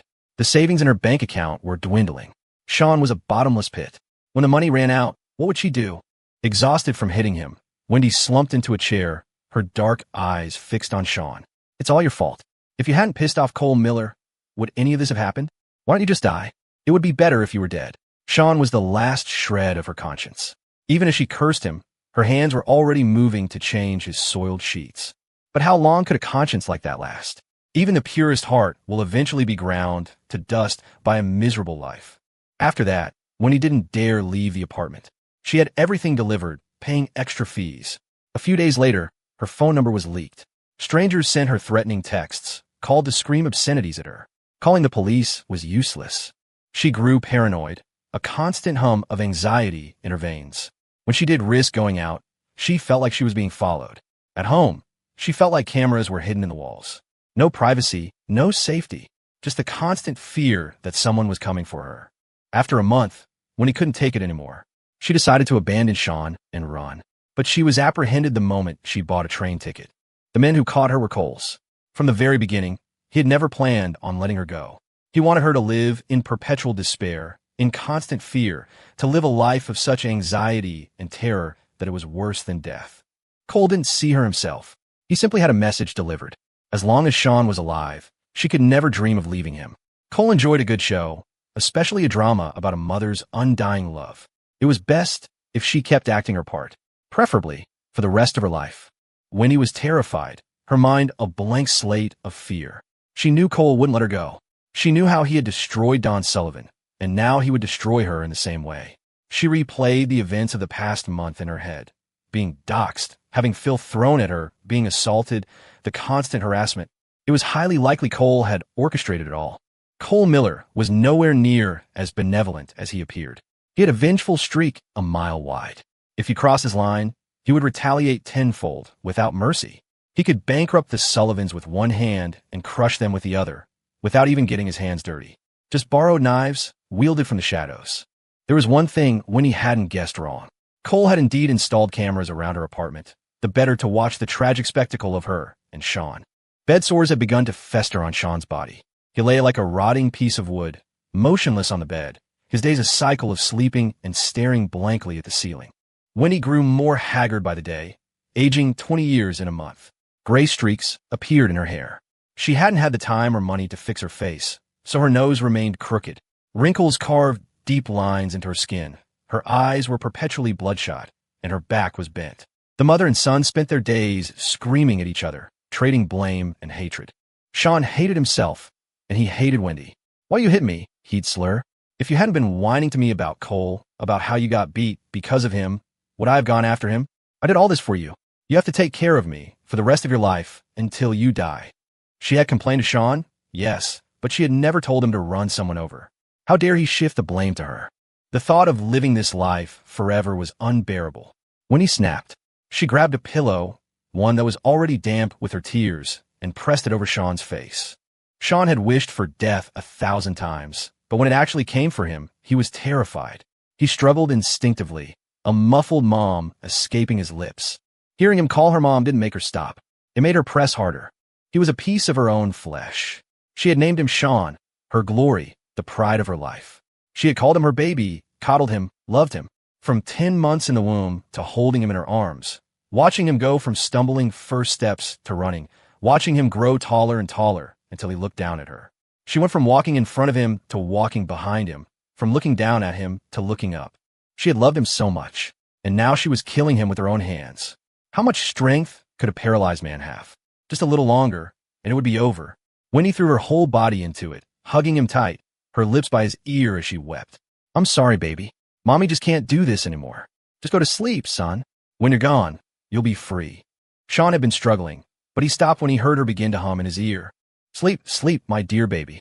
It was the lullaby she used to sing to him when he was little. Whenever he was too playful to sleep, she would hold him tight, stroking his hair and humming that song. Just like now, he would listen, and then he would fall asleep. Sean gave up the fight. In the moment of his death, he thought, "I wish I'd never gotten out of prison." If he weren't paralyzed, if his hands could still move, the last thing he would have wanted to do was hug his mother one last time. Just as Winnie had said, he was useless. He'd never given them a day of peace, only endless trouble. If it weren't for him, the family wouldn't have gone bankrupt, his father wouldn't have died, he wouldn't have gone to prison, and his mother's life wouldn't be this hard. He alone had dragged the whole family down. He was the one who should have died long ago. Now that he was gone, maybe his mother's life would be a little easier. Would someone like him even have a next life? If he did, he would try to be a good person. Memories flickered like an old film reel. Parents, relatives, classmates, friends, Jenna. And then, with a final surge of bitterness, he plunged into darkness. When he didn't know how long she held the pillow down, she hummed the song over and over until her throat was raw and no sound would come out. She held Sean, patting his back like she did when he was a baby. A relieved smile touched her lips. Finally asleep. Sean was dead. Not in prison, not in a car crash, but at the hands of his own mother. From where he came, he had returned. Winnie's emotions were numb. She moved robotically, changing him into clean clothes, replacing the sheets and blankets with fresh ones. She packed up everything he had ever worn or used and threw it out. She cleaned the entire apartment, opened the windows, and sprayed air freshener. She looked at Sean on the bed. With his eyes closed, he just looked like he was sleeping. Winnie went back to her own room and fell asleep. It was the most peaceful, sound sleep she'd had in 2 months. She slept straight through to nightfall. She glanced at her phone. 10:00 p.m. So late. She hadn't made Sean dinner, hadn't cleaned him or changed his bandages. Winnie scrambled out of bed and went to the kitchen. She pulled some pasta from the fridge and put water on a boil. A simple meal of noodles with scallion oil and soy sauce. Sean had trouble digesting, so his portion had to be cooked extra soft. She carried the bowl to his room. There was no foul odor, just the lingering scent of air freshener. Dinner time. She put the bowl on a nightstand and went to wake him, growing impatient when he didn't respond. She shoved his shoulder. "Still sleeping? I said it's time to eat." Even though it was the height of summer, Sean's body was ice cold. His already stiff limbs were now rigid. After calling his name a few more times, The reality slowly seeped into her consciousness. Sean was dead. She had suffocated him. Her son. She had killed her son. No wonder he wouldn't wake up. Wendy stood by the bed, staring at him for a long time. So long that the hot noodles on the table grew cold and congealed into a lump. She picked up the bowl and began to eat, forcing the cold, gummy paste down her throat. It felt like vomit in her mouth. She could barely swallow it, and when she finally did, it came right back up. She grabbed some paper towels and knelt on the floor to clean it up. As she wiped, tears started to fall. Humans are strange, contradictory creatures. She was the one who killed him, but now that he was gone, she was filled with regret.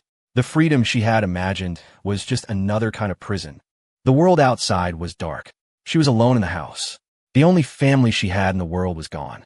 Cole was busy with work, busy with his wife and son and aging dog. The next time he heard news of Wendy, it was on a trending topics feed. Wendy had been committed to a psychiatric hospital for murder. Instead of running, she had ended up staying with Sean's corpse for days. By the time the body was discovered, it had started to decompose. Wendy was found holding the corpse, singing to it, calling it her baby, trying to feed it porridge. But the dead can't swallow, and the gruel just dribbled everywhere. That was the scene the police found when they broke down the door. Some of the more sensitive officers threw up on the spot. Wendy's gaze was vacant, a nonsensical smile on her face. She only reacted when they tried to take the body away. She screamed, thrashed, and demanded to know why they were taking her son. A staff member tried to gently explain, "Ma'am, he's gone. He's not dead," Wendy muttered to herself. "No, he is dead. I killed him. How could I kill my own son? He's my precious boy. It's his fault. He was a bad boy. If he hadn't messed with Cole Miller, would this have happened to me? I had to kill him so I could have a new start." Wendy had gone insane. She was permanently committed to a psychiatric hospital. At first, Cole thought she might be faking it, so he went to see for himself. She was curled in a corner, her eyes fixed on a strip of blue curtain. One moment she was crying, the next she was laughing, muttering constantly under her breath. Standing outside the room, Cole asked a staff member, "What is she saying?" "She's calling her son's name. I heard he was wearing a blue shirt when he died." So she was looking at the blue curtain and seeing Sean. Sean was dead, but Wendy felt his presence everywhere. He walked back and forth in front of her. He cried that he was in pain. He called for his mom. Wendy got up and began to trace the wall with her hand. When she reached the door, she paused. Through the small glass window, she saw Cole standing outside. A memory flashed in her mind. She was kneeling on the ground, her voice dripping with malice and defiance. "So I have no morals, but I haven't broken any laws. What can you do to me?" "Don't worry," a voice replied. "I got your husband and your son sent to prison. I can get you sent there, too. And if not prison, then hell. One way or another, I'll make sure your whole family is reunited." A jolt, like thunder, shot through her when he scrambled backward and fell to the floor.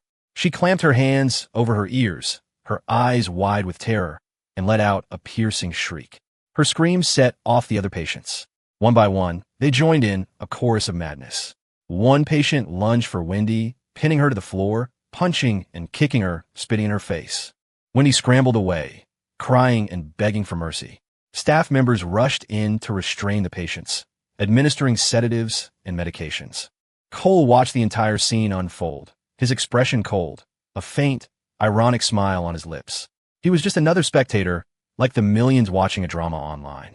The saga of Wendy and Sean trended for days, each story more tragic than the last. The public cheered. It was a triumph, they said. Karma had finally come for the wicked. But the truth was, it wasn't karma. It was man-made. From Don and Sean Sullivan's imprisonment 5 years ago to Wendy's descent into madness now, Cole had had a hand in it all. Cole thought, if his other self hadn't crossed over, Wendy and Sean would have been dealt with long ago. Still, this outcome wasn't so bad. The dead were dead, the insane were insane. Sean's ashes were scattered in a sewer, when he was getting beaten daily in a mental hospital. A fate, as they say, worse than death. Cole's birthday was August 28th. Cora cooked a few of his favorite dishes and baked a cake. The family gathered around to light the candles. "Daddy, make a wish," Leo urged. Cole didn't know what to wish for. He had everything now, a successful career, a happy family. So he settled on a simple wish for health and peace. He closed his eyes under the watchful gaze of his wife and son. As soon as he opened them, Leo asked, "Daddy, what did you wish for?" Cole ruffled his hair. "If I tell you, it won't come true." After he blew out the candles, Leo presented his gift. It was an oil painting he had worked on for a long time, a portrait of his mom and dad, himself, and Daisy. "Happy birthday, Daddy." Cole took the painting, running his hand over the slightly rough frame. "Did you make this frame too?" "Yeah. Am I good or what?" "You're amazing." Leo turned to Cora. "Mommy, what did you get Daddy?" Cora handed him a bag, her eyes full of anticipation. "Open it and see." Inside the beautifully wrapped box was an old-fashioned alarm clock. Seeing it, Leo frowned, confused. "Why is it an alarm clock? It looks so old and broken." The moment Cole opened the box, his expression froze. He carefully lifted the clock out. At first, he thought it was a replica. Then he saw the initials he had scratched onto the back as a child. He recognized it immediately. It was the clock from his grandmother's house in Havenwood, the one he had dropped and broken back in May. Leo remembered it too. "Daddy, isn't that the clock from Great-Grandma's house? The one in the country?" "I love it," Cole said, his voice thick. The meaning of the gift far outweighed its value. As a child, Cole hadn't had many toys. This clock had been his companion through childhood and adolescence, from elementary school through middle school. Things from that time seemed to last forever. The creaky bamboo chair, the worn-out straw mat, the chipped bowl, and this now-defunct alarm clock. He hadn't seen it since he'd broken it. He assumed it had been thrown away. He never imagined Cora had secretly saved it, planning this incredible surprise for his birthday. The clock had been meticulously restored. Its internal parts were repaired or replaced. It can now keep time again. Just like when he was a boy, Cole set the alarm for 6 o'clock. "This must have taken a lot of work," he said to Cora. "It's been ready for a while. I just waited to give it to you for the surprise." The clock had been badly damaged. When Cole dropped it, it had shattered, losing parts, its casing chipped and faded. Restoring it wasn't difficult for Cora. Not really. With enough money, any problem could be made small. But this clock, she had restored herself. She had consulted experts, sourced the parts, fabricated new ones, painstakingly repainted the case, slowly bringing it back to life. Some might say it was a waste of time, a self-indulgent gesture. Why not just buy a replica? But a clock from over 20 years ago was long out of production. A modern factory could make something that looked similar, but how could they replicate the marks left by his grandmother's hands? When a new Cole first arrived in this world and learned his grandmother was dead, he had felt like that broken clock, shattered and scattered on the floor. At that moment, Cora had started thinking about how to fix it. Fix the clock. Fix Cole. Get time moving forward again, so it wouldn't be stuck in the past, trapped in pain. For Cole's birthday, everyone was there except for his grandmother. Robert and Eleanor Vance even flew back from overseas to celebrate with him. Jenna's treatment was not going well. In a cruel twist of fate, or perhaps a perfect circle of karma, her injury was in the exact same place as Cole's had been, the right leg just below the knee. But she wasn't as lucky as Cole. The bone had developed necrosis, infection had set in, and the final outcome was amputation. She was currently in a hospital abroad, undergoing rehabilitation. When Cole heard about the amputation, he felt nothing. He was no longer the caretaker who had once put her needs before all else. Listening to a phone call between Eleanor and Cora, he heard that Jenna had changed. She was facing the amputation with stoicism, cooperating with her physical therapy, training diligently without complaint, anxiety, or self-pity. She was patient with the people around her. Compared to the temperamental girl she used to be, it was like she was a completely different person. It seemed like everything was moving in a positive direction. And then something happened to Daisy. A week after Cole's birthday, Daisy collapsed. She fell, and she couldn't get back up. It was a Wednesday. Leo was at an after-school class. Cole and Cora were at work. Only Maria was home. When she found Daisy, she rushed her to the pet hospital, calling Cole and Cora frantically on the way. Cole raced to the hospital. The vet was already working on Daisy. A staff member handed him a form to sign. His hand trembled as he held the pen. The attending vet explained Daisy's condition in detail, repeating much of what he had told them a month ago. She was old, her condition was poor. She had been a country dog, a tough stray who would find her own herbs when she was sick. They say mutts are resilient, but very few live to be 15. Daisy had reached a grand old age. The vet's general recommendation was to stop treatment. Surgery was pointless. It would be time-consuming, expensive, and painful. There was no guarantee it would even work, and she could die on the operating table at any time. When they wheeled Daisy out, she was on a 4-drip. She lay motionless on the gurney, just like the many times she had played dead before. Daisy, the old dog, didn't have the strength to stand. All she could manage was a weak thump of her tail. "Don't move, old girl. It's okay." Cole stroked her head and asked the vet, "Doctor, in situations like this, what do other people usually do?" The vet had worked there for years. He had saved countless animals and watched just as many die. In this place, Life and death were constant companions. Empathy was a liability for a doctor, but it always hurt him to see a dog at the end of its life. Most people choose euthanasia. Better a quick end than a prolonged suffering. Cole's world went silent. He knew this day would come. He had thought about it every day, tried to prepare himself, but when the moment of parting actually arrived, he found he couldn't face it with any sort of calm. Daisy seemed to know she was dying. She waited, quiet and still, until a nurse walked by with a plastic water bottle. The sight of the bottle triggered a reaction. She let out a low, whimpering sound. The vet thought she was in pain, but Cole knew. Daisy was thinking of his grandmother. Cole bent down in front of her. Daisy, do you want to go home and see Grandma? Yes or no? He held out his left and right hands, letting her choose. Just like so many times before, when he couldn't make a decision, he left it to Daisy. She lifted a paw and placed it on his left hand. She missed Grandma. If we go home, it will hurt a lot. More than it does now. Even so, you still want to go back? Yes or no? Daisy decisively pressed her paw onto his left hand again. The nurse who had witnessed their exchange stood frozen. Can she understand you? I don't know about other dogs, but my Daisy can. Cole looked at the empty bottle in the nurse's hand. Could I borrow that for a second? Of course. The nurse handed it over without a second thought. Daisy's eyes were fixed on the empty bottle. When Cole held it to her mouth, she opened her jaws and gently bit the cap.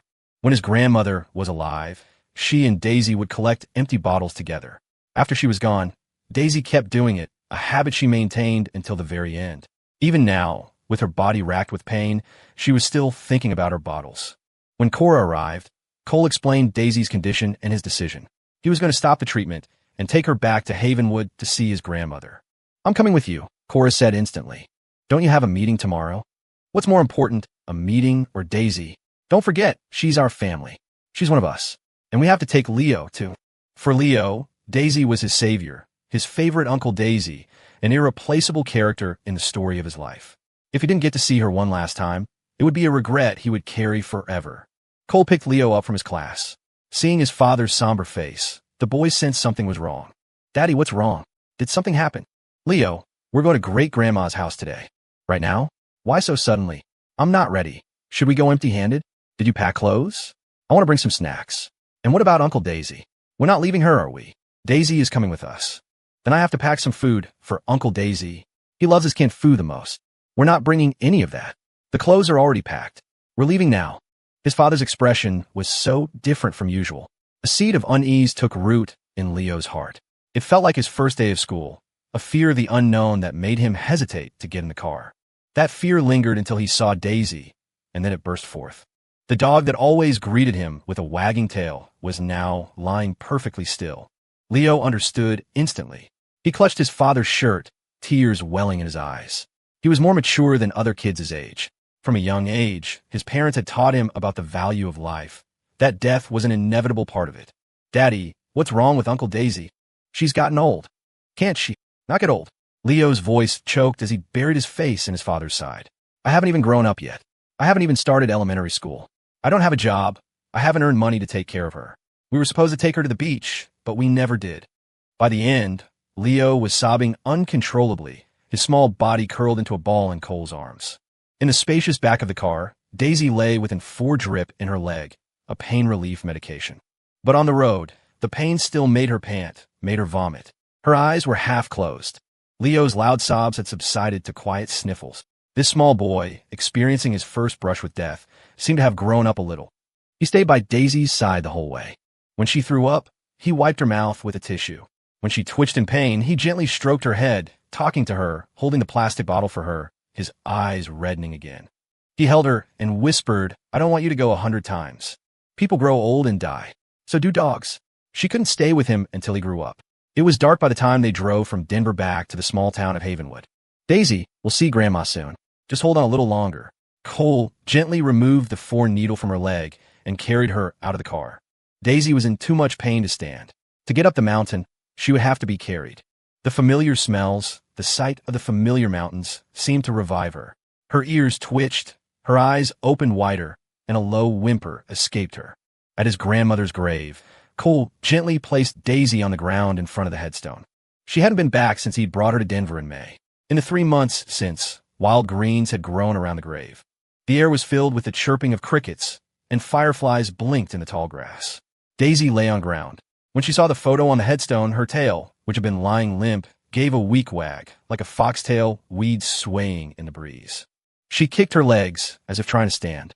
Cole supported her upper body, and with a surge of effort from her own limbs, Daisy staggered to her feet in front of the grave. She was finally close enough to the photo, close enough to lick it, just as she used to. Her grandmother's scent was long gone, but she knew she was here. A film clouded Daisy's eyes. Just standing had taken all her remaining strength.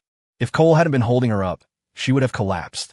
Dogs have longing too. After leaving this place, she had thought of her grandmother every day. Now, she was finally back in the place closest to her. She was old and tired. She wanted to lie down and rest. A dying dog will find a quiet place, dig a hole, and bury itself. But she didn't have the strength to dig. From standing to collapsing, Daisy's breathing grew heavier. Her body was like a punctured balloon, slowly deflating. Her limbs twitched uncontrollably. Her eyes opened and closed, looking at Cole and his family again and again, as if memorizing their faces. Leo knelt before her, sobbing, calling Uncle Daisy over and over. Daisy didn't want to leave Leo.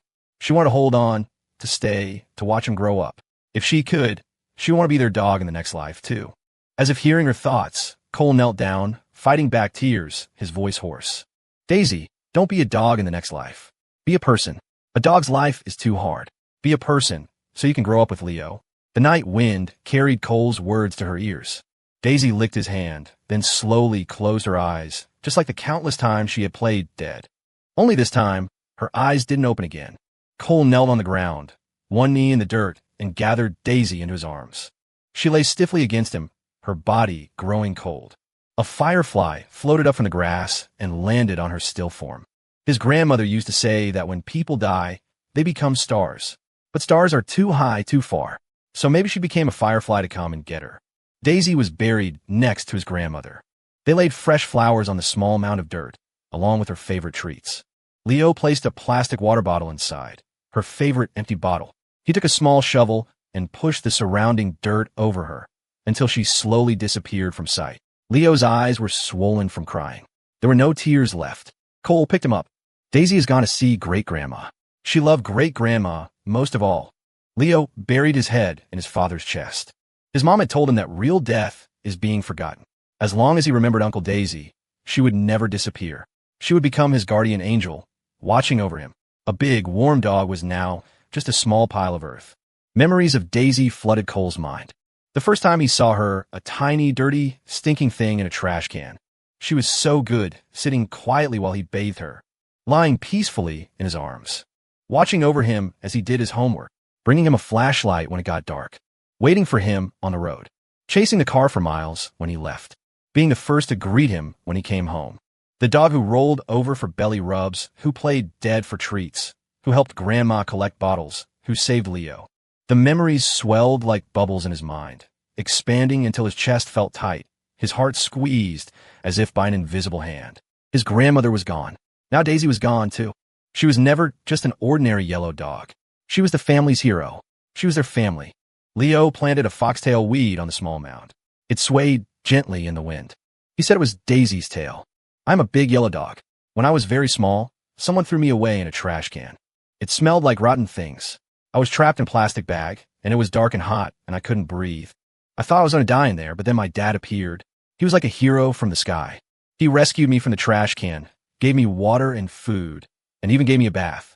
I followed him with my 4 legs. Wherever he went, I went. If he tried to leave me, I would gently bite the cuff of his pants. In the end, my dad didn't leave me. He took me home. There was an old lady with white hair in his house. Dad called her Grandma, so I called her Grandma too. Woof woof. Grandma was a good person. She cooked all kinds of delicious things. I liked the sweet potatoes from the garden, the steamed rice she made, and the sweet, fragrant corn. She even cooked meat for me every day. In a short time, I became round and chubby, not the skinny little yellow dog I was before. Dad gave me a name. He called me Daisy, but Grandma liked to call me Goldie. Dad had to go to school. Every day, I would walk him to the end of the road, and then I would go back to that spot to meet him when school was over. His backpack always had books and also soft, fragrant bread for me. Slowly, Dad started coming home less. Grandma said Dad was in high school and had to live at the dorm. He would come back once a week. How long is a week? When Dad wasn't there, I would help Grandma collect plastic bottles and cardboard. Grandma would use the money from the bottles to buy me meat and chicken legs. Grandma didn't eat much. Most of the food she cooked ended up in my doggy belly. I grew bigger and bigger, taller and taller. Some other dogs wanted me to be their leader, but I said no. I just wanted to help Grandma collect bottles. And if I got hurt, Grandma would be sad. I didn't want to make her sad. Life went on like that. Dad went from coming home once a week to once every 6 months. But no matter when he came back, I would go to the end of the road at the right time every day and wait for him. The moment I smelled him, I would be the first to run to his side. My dad was still the same. He always brought me delicious things. His suitcase would be full of canned food, sausages, and kibble. Kibble wasn't very good. Not as good as Grandma's steamed sweet potatoes. If I could, I want to eat Grandma's cooking forever, even the bitter melon she made. But then Grandma fell down in the yard. I was so scared I ran in circles around her. I wanted to carry her, but I was too small. If only I was a person like Dad, with strong arms. Then I could pick Grandma up. Grandma clutched her chest, lying on the ground. Her eyes were like dusty glass beads. She tried to lift her hand, and like so many times before, she stroked my head. Goldie, if I'm gone, what will you do? Gone? Gone where? Like Dad, to school, or to work. If she left, would she still want me? I didn't want them to leave. If they left, I might become a stray dog again. I didn't know how to call for help. I could only bark loud. I ran and barked, trying to get someone to come and help my grandma. The village head came. I watched them put Grandma in a car. The car had 4 wheels, and it drove away. I chased after it as fast as I could, but I couldn't keep up. I ran with my mouth open, my tongue hanging out, panting. I licked my bleeding paws and kept going, following her scent. Grandma's scent disappeared into the air. I looked at the strange, big road, and in the darkness I turned back home. I held a flashlight in my mouth and waited at the end of the road, hoping to see Dad and Grandma come back. That night, Dad didn't come. Grandma didn't come. From dusk till dawn, and from dawn till dusk again, I went from sitting to lying down, my eyes fixed on the horizon. Mrs. Gable brought me food, my favorite chicken legs, and canned food. I was so hungry, but I couldn't eat. Finally, Grandma came back. She was carried back. Her body was cold, and she was silent. I followed them with my wobbly legs. I watched them take down the red lanterns from the eaves and replace them with white ones. A cold wind blew, and I lifted my nose. The air smelled of sadness. I didn't like this smell. I followed Grandma's scent and lay down by the coffin. My ears were pricked up, and I sat up at the slightest sound. The coffin was heavy. I wanted to push it open to see Grandma, to wake her up. But I am a dog. I can't speak human words. When they took Grandma up the mountain, my dad finally came back. He had a limp, and he smelled like strong medicine. My dad smelled sadder and more hopeless than anyone else. I went to him and licked his hand. Grandma ended up on that mountain, the one I had been to many times. But this time, the mountain felt especially high, and the path felt especially long. I walked among the people, watching the coffin that held my grandma. My dad had to be helped up the mountain. His leg was hurt. He couldn't kneel, so he just stood there, motionless. I walked up. A deep, wide hole was in front of me. They put Grandma inside. Then they covered it with yellow dirt, and the coffin was gone. The sudden sound of firecrackers startled me. I instinctively hid in the bushes. When the noise stopped, I slowly came out. In the smoke, I thought I saw Grandma. My dad cried. I don't think I had ever seen him cry before. He cried so hard. His tears were like the big rain we had last week. They just kept falling. There was a very pretty person standing next to him. I didn't know who she was, but I knew she was a good person. She was a little like my dad. She had a warm feeling about her. She would pet me and talk to me and bring me delicious food. She was the one who brought my grandma back. She was the one who brought my dad back. After my dad came, she stayed by his side. In our dog world, being there for someone is the best kind of love. The house became emptier. After all the noise came a deep silence, like after the firecrackers are all gone. My grandma was hidden in that pile of yellow dirt. I could still smell her. Every day, I would go there and watch over her. I couldn't see Grandma, so I would look at her picture. My life continued. I ate when I was hungry, drank when I was thirsty, and collected bottles. I collected them one by one. When I was tired, I would go to the mountain to sleep. When I was close to Grandma, I could dream of her. In my dreams, I heard her ask, "Goldie, if I'm gone, what will you do?" I licked her face and said, "Don't worry, Grandma. I'll collect bottles to feed myself." The leaves on the mountain turned from green to yellow. The flowers bloomed and fell. Day after day, year after year. One day, my dad came in his car and took me to the city. The house was big. There were toys, all kinds of good food, good people, and my dad. But I still miss my grandma. After I left Grandma, I didn't dream of her anymore. I want to go home, back to the place where I grew up. I wanted to be with Grandma and keep collecting bottles. When no one was looking, I slipped out. This place was too big, with too many roads. I couldn't find my way home. Maybe my dad understood what I was trying to say, because he drove me back. When he dropped me off, he cried. When he left in the car, I saw him off, just like when he used to go to school. He ran in front, and I chased behind. Before, he couldn't outrun me. Now, I couldn't catch him. I was old. I didn't have the strength to run anymore. I ran for a little while, and then I stopped. I watched the big car disappear from my sight, and my eyes felt wet. Woof, woof, woof. Dad, I can take care of myself. Don't worry. The people in the village were good to me. The village head would bring me food. The neighbor lady built me a doghouse. Old Mrs. Henderson often brought me water. They would even save their bottles for me. They would give me big chicken legs to eat, even if I didn't trade bottles for them. It was nice. I could feel my body getting old, getting sick. I believed it wouldn't be long before I could see Grandma again. But before that, I couldn't rest easy about my dad and my little master. My dad got married and had a child. When the baby was born, he brought him home for me to see. His name was Leo. When he was born, he was smaller than me. He grew up slowly, just like I did. From gurgling to speaking. The first time he saw me, he called me Uncle Daisy. I never thought I would go back to the big city with my dad again. This time, I didn't run away, because I wanted to spend the last bit of my life with them, watching over them. What is the meaning of a dog's life? My neighbor, Snowy, says the meaning of a dog's life is to guard the house for its master. Bruiser says the meaning of a dog's life is to be the boss and claim territory. As for me, protecting my family is the greatest meaning of my dog life. When the car accident happened, I stood in front of Leo. He called me Uncle Daisy. As his uncle, of course I had to protect him, just like my dad protected me when I was little. The glass in my fur hurt, but I was so happy because I saved Leo and he wasn't hurt. I went from little Goldie to old Daisy. My sense of smell started to fade, my eyes grew cloudy, and my mind wasn't what it used to be. I forgot many things, but I never forgot to wait for Dad to come home. Before, I would sit on the road. Now, I lay by the front door so that the moment he opened it, he would see me. Leo liked to sing to me. Dark, dark sky hangs low, bright, bright stars follow, little bugs fly, who are you thinking of? My body got weaker and weaker. The pain kept me from sleeping, from eating. I knew I was going to die soon. I walked around the house, went into the yard, and found a good spot. I started to dig, digging with all my might. After I dug a small hole, I laid down in it. I only got halfway through digging the hole before I collapsed. The world spun. I twitched uncontrollably. Blood trickled from my nose. When I woke up, I was at the hospital. I saw my dad. He asked me if I missed Grandma. I tried my best to lift my paw to tell him that I did. I wanted to go back and see her. I lay in the car, swaying back and forth on the road. I threw up in the car. I looked at them guiltily and tried to curl into a smaller ball. Leo cried. He was very sad. I wanted to tell him I was okay, but I couldn't speak. It was hard to even wag my tail. I arrived at a familiar place. It was late, the sky was full of stars, and the air was filled with the sounds of frogs and crickets. Dad picked me up. The thought of seeing Grandma soon made my eyes widen and my tail wag a little. We came to the familiar grave.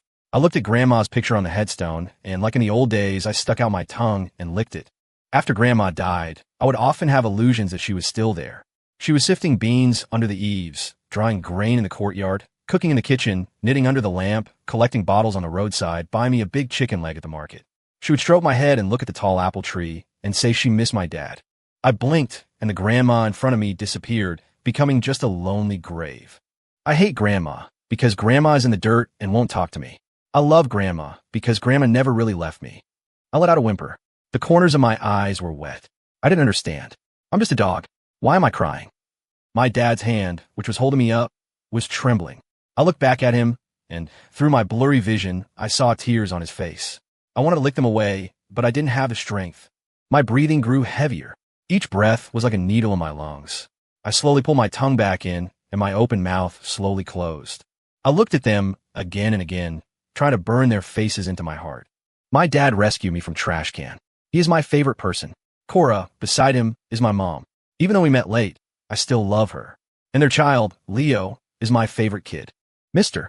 Vance, who likes to hug me while watching TV, Mrs. Vance, who always buys me toys. Maria, who cooks delicious food. The village head, the neighbor ladies. Grandma said that when people die, they become stars in the sky. What about dogs? I want to be a star too, so I can be with Grandma in the sky forever. My dad always said I was smart, the smartest dog in the world. I thought so too.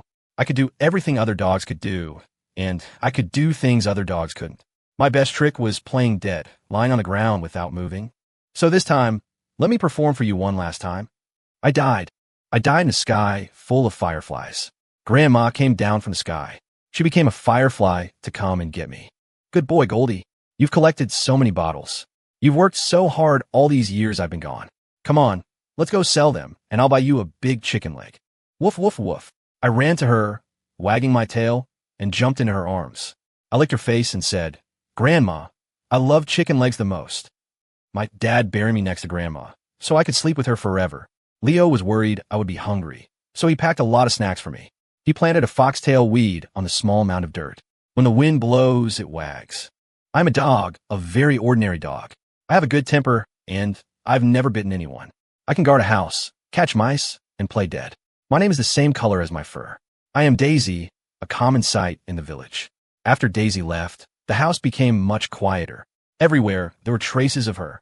Her food bowl, her leash hanging on the wall, the bed she slept in, the unfinished bag of kibble, the toys she chewed up, and the dog hair on the clothes. When Cole got home, he packed up all of Daisy's things. He was fine at first, but when he saw the small, half-dug hole in the yard, his chest tightened, a stone lodging in his throat. Daisy hadn't lived there long, but she had accumulated so much stuff. A mountain of toys and treats. Every time Leo went out, he'd buy something for Daisy. Cora and her mother were the same. Even Robert Vance treated the dog like a grandchild, always bringing her gifts. A little here, a little there. He never realized how much it was until he started cleaning it up. Some things were brand new, never even used. Cole packed everything up and donated it to a local animal shelter. Seeing all the abandoned dogs, he made a large donation to the shelter's account. Life had to go on. Work was work, school was school. But when he came home after a long day, Cole would instinctively look at the spot opposite the shoe cabinet. Daisy was always there to greet him. Sometimes, lost in thought, he would call her name. After dinner, he'd think about taking her for a walk. When he was cooking, he'd automatically portion out a serving for her. He'd find himself staring at dogs on the street that looked like her. Cole went through the home security footage, editing together all the clips of Daisy and saving them to a private account. When he saw the footage of her in the yard, digging a hole to bury herself, the tears came, hot and uncontrollable. He propped his head up with one hand, his eyes red, a vein throbbing in his temple. How could he not be sad? That was Daisy, the dog who grew up with him. The dog who was always there to welcome him home. She wasn't just a dog. She was his family. Autumn passed. Winter arrived. A year flew by. It had been more than half a year since Cole had arrived in this world. For New Year's this year, the family decided to go back to Havenwood. They asked Mrs. Gable to air out the house in advance. They would buy groceries and other supplies themselves when they arrived. New Year's in the countryside was lively. Unlike the city, fireworks weren't banned here. The sound of firecrackers greeted them as they drove into the village. After dropping off their luggage, Cole took his wife and son to the town market. They planned to stay for 2 weeks, so they needed plenty of food and supplies. Leo loved spending the holiday in the country. He clamored for big red lanterns, fireworks, and firecrackers. Cora, ever organized, had a shopping list prepared. She went down the list, item by item, ensuring nothing was missed. They filled the trunk of the car to bursting. On the way out of town, they stopped at a flower shop. Mrs. Gable, who ran the shop, saw Leo and gave him a small red envelope with a crisp bill inside. Leo took it shyly, blushing as he said, "Happy New Year." Back at the house, the family started to decorate. Cole climbed a ladder to hang up decorations. Leo stood below, watching nervously. "Daddy, be careful. Don't slip." As he put up the long banner over the door, Cora directed him from below. "A little to the left. It's crooked. A little higher. Yes, right there. Okay, put it up. Be careful, don't fall." With the decorations and lanterns up, the house instantly felt festive. Hearing that Cole's family was back, the village head showed up, carrying a mountain of gifts. Freshly butchered chickens and ducks, pork from the New Year's pig, cured bacon and sausages, vegetables fresh from the garden, and a bag of oranges. The village head's generosity was unchanged. When Cole refused, he just tossed the things inside, gave a wave, and ran off, not forgetting to stuff another red envelope into Leo's pocket on his way out. Cole sighed, amused, and started picking things up. Leo held a sausage in each hand. "Daddy, this smells so good. Then we'll have sausage for dinner tonight." Cole sorted through the bags of vegetables. "We'll cook a fish and maybe braise some pork shoulder.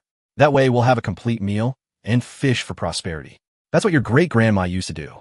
Will we be able to eat all that? Cora asked. We'll just make small portions of each dish. Cole set aside the ingredients for their dinner. The once empty refrigerator was now packed, with some items not even fitting. In this weather, they didn't have to worry about leftovers. They could take them back to the city. The only worry was that the village head would bring more. Cole made a mental note to leave in the middle of the night when it was time to go, without telling anyone. On New Year's Eve, the TV was tuned to the national broadcast. Cole sat on the sofa, curious to see how it had changed in 5 years. He didn't recognize half the hosts. After a few performances, Leo was clamoring to go outside and set off fireworks. The moment they stepped out, the night erupted in a series of bangs. One family started, and soon others joined in, painting the sky with bursts of color. Leo covered his ears, his dark eyes reflecting the light. Daddy, let's do ours. They had bought a huge box of fireworks. In the spacious yard, Cole was in charge of lighting them. He held a lighter and turned to see Cora holding Leo under the eaves. I'm starting. He lit the fuse, then ran to Cora's side, putting his arm around her as they watched the show.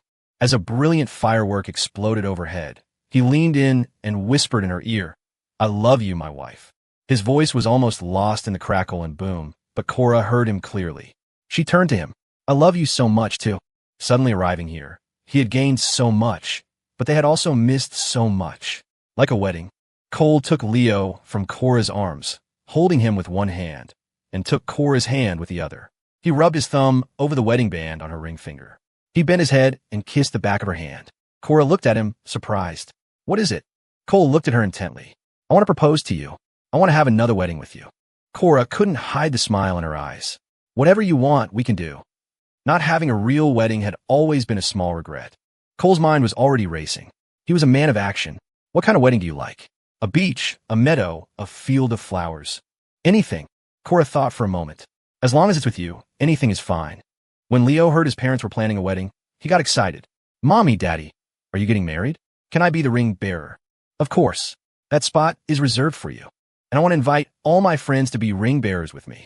Flowers will bloom along the path, and so will the road ahead. Life unfolds at its own pace, with its own answers. The end of one chapter is also a new beginning. The clock struck midnight. The sky filled with even more fireworks. Leo, who had been a little scared at first, grew braver with Cole's encouragement. He held a sparkler and faced the mountain. Great-Grandma, Uncle Daisy, are you doing okay over there? Happy New Year. That night, Leo slept in his own room, exhausted from the day's excitement. After the couple had washed up, they lay in bed, fingers intertwined. The faint smell of gunpowder still lingered in the air. Cora suddenly rolled over, snuggling against Cole's arm. Do you remember the first time we met? Edo. Cora decided to test him. Tell me about it. Where did we first meet? If you get it wrong, your punishment is no sleep tonight. It was a rainy night. I was delivering food. You gave me an umbrella. Cole recalled the scene and smiled. He looked down and saw the look of astonishment on Cora's face. Why that expression? Don't tell me you forgot. I didn't forget. I didn't think you'd remember. She thought he would say their first meeting was at the office. Of course I remember. You gave me an umbrella, and it sheltered me from the rain. I kept that umbrella for a long time. I haven't seen it in a while. It's probably broken by now. Cole thought of something funny and chuckled. It feels a bit like a fairy tale, a damsel and a knight in shining armor. Last question. Cora curled up in his arms. If you could go back in time, would you come find me? Cole held her tight, his answer immediate. Of course. The first thing I'd do is call you. I'd find any way I could to see you. Cole's hand was between the headboard and Cora, his fingers tangling in her hair. I have a question for you, Tim. Cora leaned against his chest, listening to the strong, steady beat of his heart. Ask away. When did you start to fall for me? You might not believe this, but I had a good feeling about you from the very first time I saw you. But if you're asking when I fell in love with you, it was probably after you started working for me, when we were spending so much time together. The lunches you'd prepare for me, the water you'd hand me at just the right moment, the fact that you always had candy in your pocket, a dedication to your work. Have you ever read Haruki Murakami's colorless Tsukuru Tazaki and his Years of Pilgrimage? Cora propped herself up, resting her chin on her hand on his chest. My emotional awareness was like a house with all the doors and windows shut tight. The sound of love's footsteps would pass by, back and forth, and I heard them, but I just thought it was a passerby. By the time I realized I was in love with you, you were already with Jenna. You weren't by my side anymore. Day and night were both 24 hours long, but when you were there, time flew. When you were gone, it crawled. After I saw you with Jenna, I warned myself. I told myself I couldn't have any feelings for you. You were my employee. You were my sister's fiancée. I tried to restrain myself. Thinking back on it now, how we ended up together was a series of accidents, but it was also fate. As Cora finished speaking, a ripple went through Cole. He glanced at the vase of flowers they'd bought earlier. Tucked among the winter-blooming jasmine were a few sprigs of mistletoe. Aren't you supposed to kiss when you see mistletoe? Cole's arms tightened around her, and in one smooth motion, he rolled her onto her back. Cora's breath hitched. She instinctively grabbed the collar of his shirt. The next second, his lips were on hers, heavy and demanding. His hand slipped inside her nightgown. She wasn't wearing anything underneath, and his warm palm made direct contact with her skin. Cora shivered, then arched into his touch. His hand was filled with her softness. Fresh from her bath, she was warm and smelled sweet. Cole pulled the comforter over both of them, creating a warm, dark cocoon. In the enclosed space, their body heat intensified. Cole's kisses traveled downwards, his breathing deep and steady, his mind blissfully empty. A familiar, unspoken rhythm had long been established between them. Urgent, eager, a slow exploration of life's deepest pleasures. Cole undid the buttons of her gown. In a daze of pleasure, Cora's hand drifted downwards, searching for him. On the first day of the new year, Cole was up early, making sweet rice dumplings and paying respect to the kitchen gods of the old house. Cora woke up not long after. She was a little sore from a night before. She stretched her limbs, wrapped the blanket around herself as she sat up and got dressed. She put on some light makeup. The recent surge of hormones had given her skin a healthy glow. Stepping outside, the cold air was a bracing shock to her system. She saw Cole in the kitchen and tiptoed up behind him, wrapping her arms around his waist. "Happy New Year, honey." Cole relaxed into her embrace, a gentle smile on his face. "Happy New Year." He reached into his pocket and pulled out a red envelope. "This is for you. I get one too. In our family, everyone gets one, no matter how old you are." The amount inside wasn't large, just a crisp bill for good luck. Cora took the envelope and kissed his cheek. "Thank you, honey." Cole patted her lower back. "I made dumplings. Go ahead and eat. I'm going to wake up Leo." Leo was woken by the sound of firecrackers. He groggily opened his eyes to see his dad walking in with a red envelope. The sight of it made him sit up immediately, kneeling on the bed with his hands clasped together like a begging bear at the zoo. "Daddy, wishing you wealth and prosperity. Now, give me the goods. Happy New Year." Cole handed him the envelope. "Get dressed and come eat." "What's for breakfast?" "Sweet dumplings." It was the coldest time of the year. A thin layer of ice had formed on the puddles outside.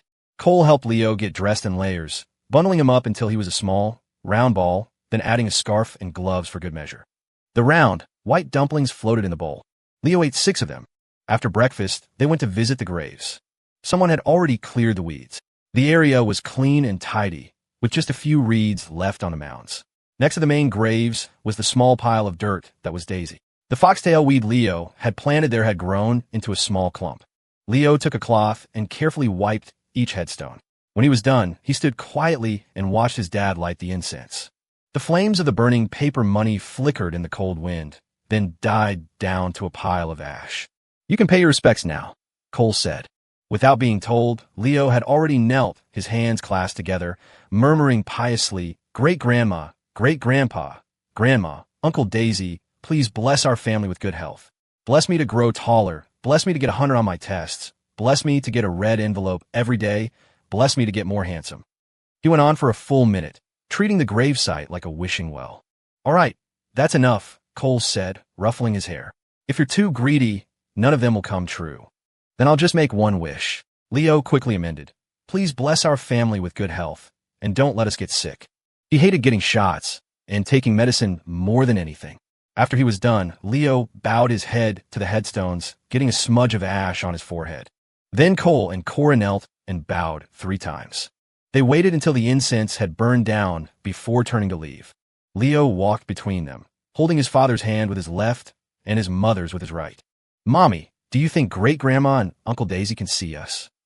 "If you believe they can, then they can," Cora said. Leo turned to his father. "Daddy, can you tell me more stories about when you were little? You want to hear my old stories? Anything. How you found Uncle Daisy, about Great-Grandma, and about you and Mommy. How did you and Mommy meet? And how did you get married?" Children are curious about everything. Cole paused and exchanged a look with Cora. "Well, I'll have to think about that." Cole had compiled all the information about his past from the private investigator. The night he finished reading it, he had a dream. In the dream, he was hit by a truck. The car crumpled, caved in. His right leg was pinned, trapped. The air was thick with the smell of gasoline and blood. The sounds of chaos were like a swarm of insects drilling into his ears, eating away at his brain. The crash happened in an instant. The driver had reacted as quickly as possible, but he couldn't avoid the truck's second impact. The first collision threw Cole's head against the window. The second one crushed him.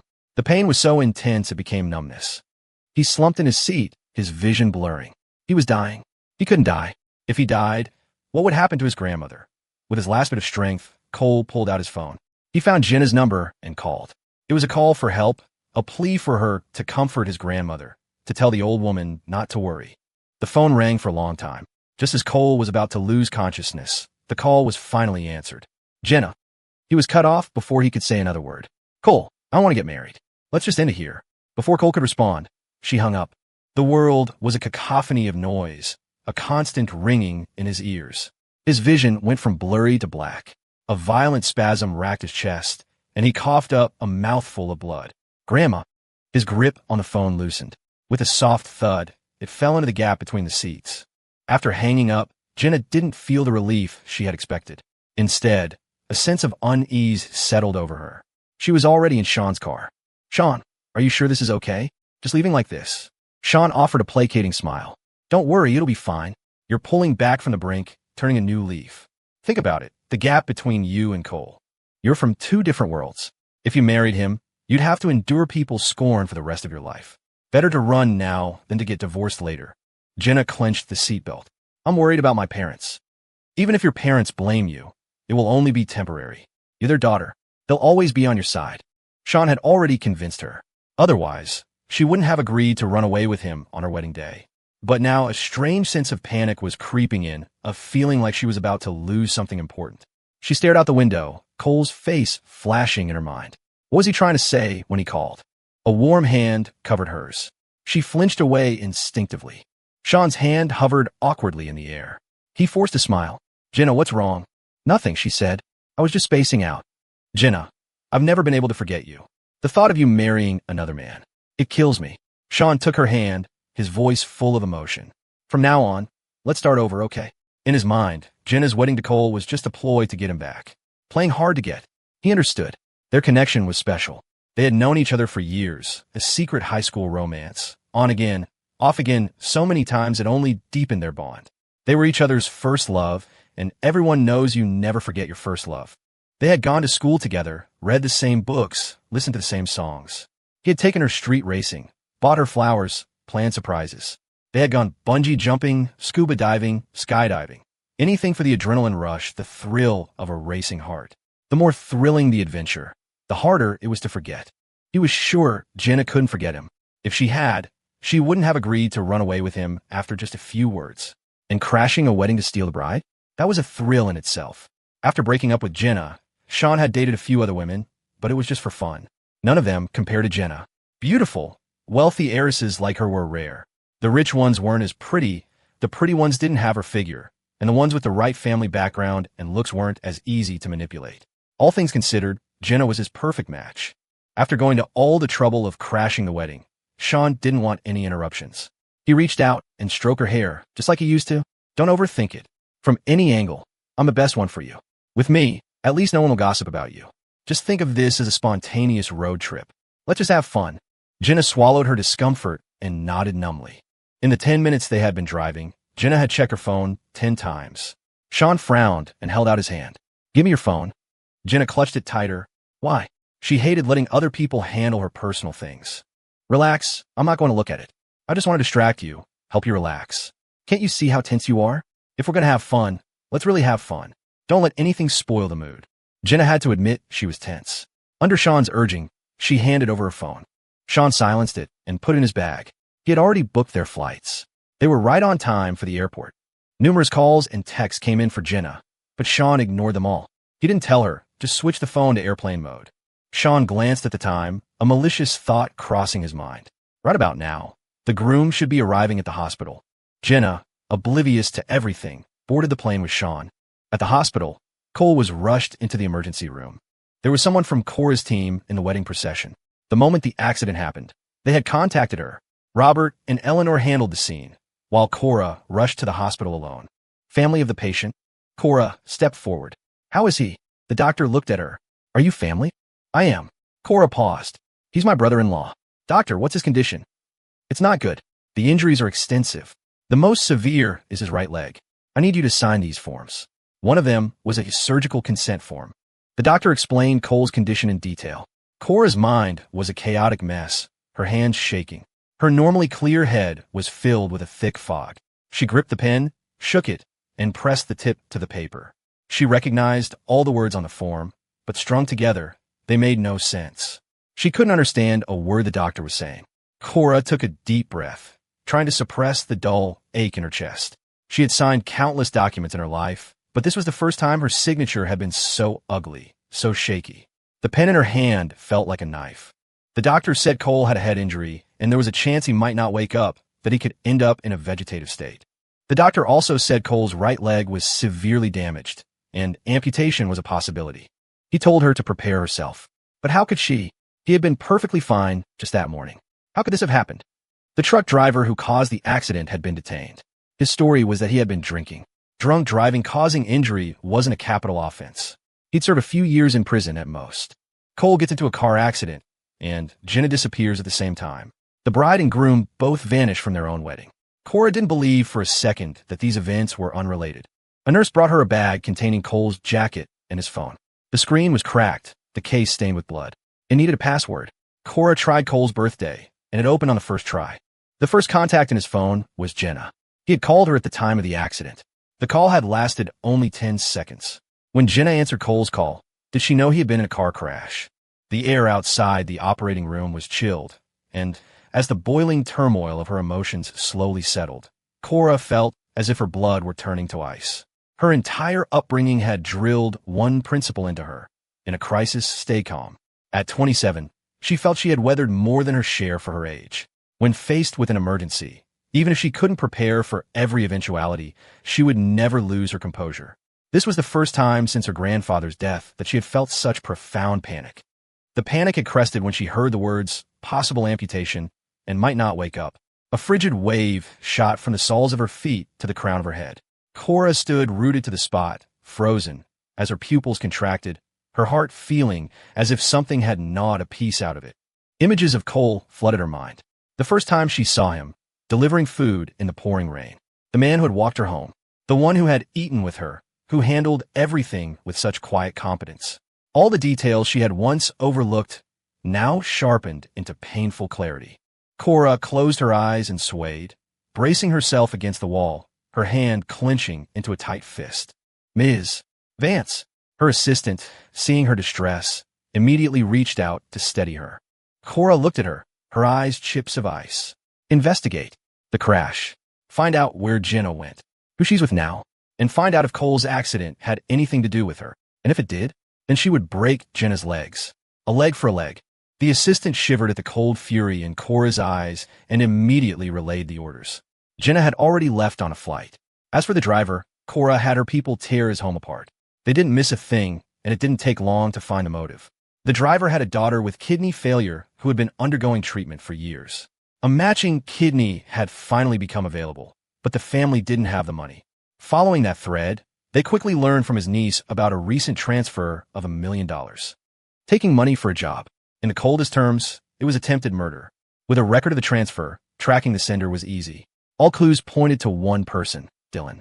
Jenna's first love, the one responsible for breaking her legs all those years ago. And now, somehow, they were tangled up together again. Had Jenna's decision to run from the wedding been a spur-of-the-moment impulse? Or was it premeditated? It didn't matter. Wrong choices have consequences. If Cora couldn't break her legs, she would ruin her hands. Everyone has to pay for what they do.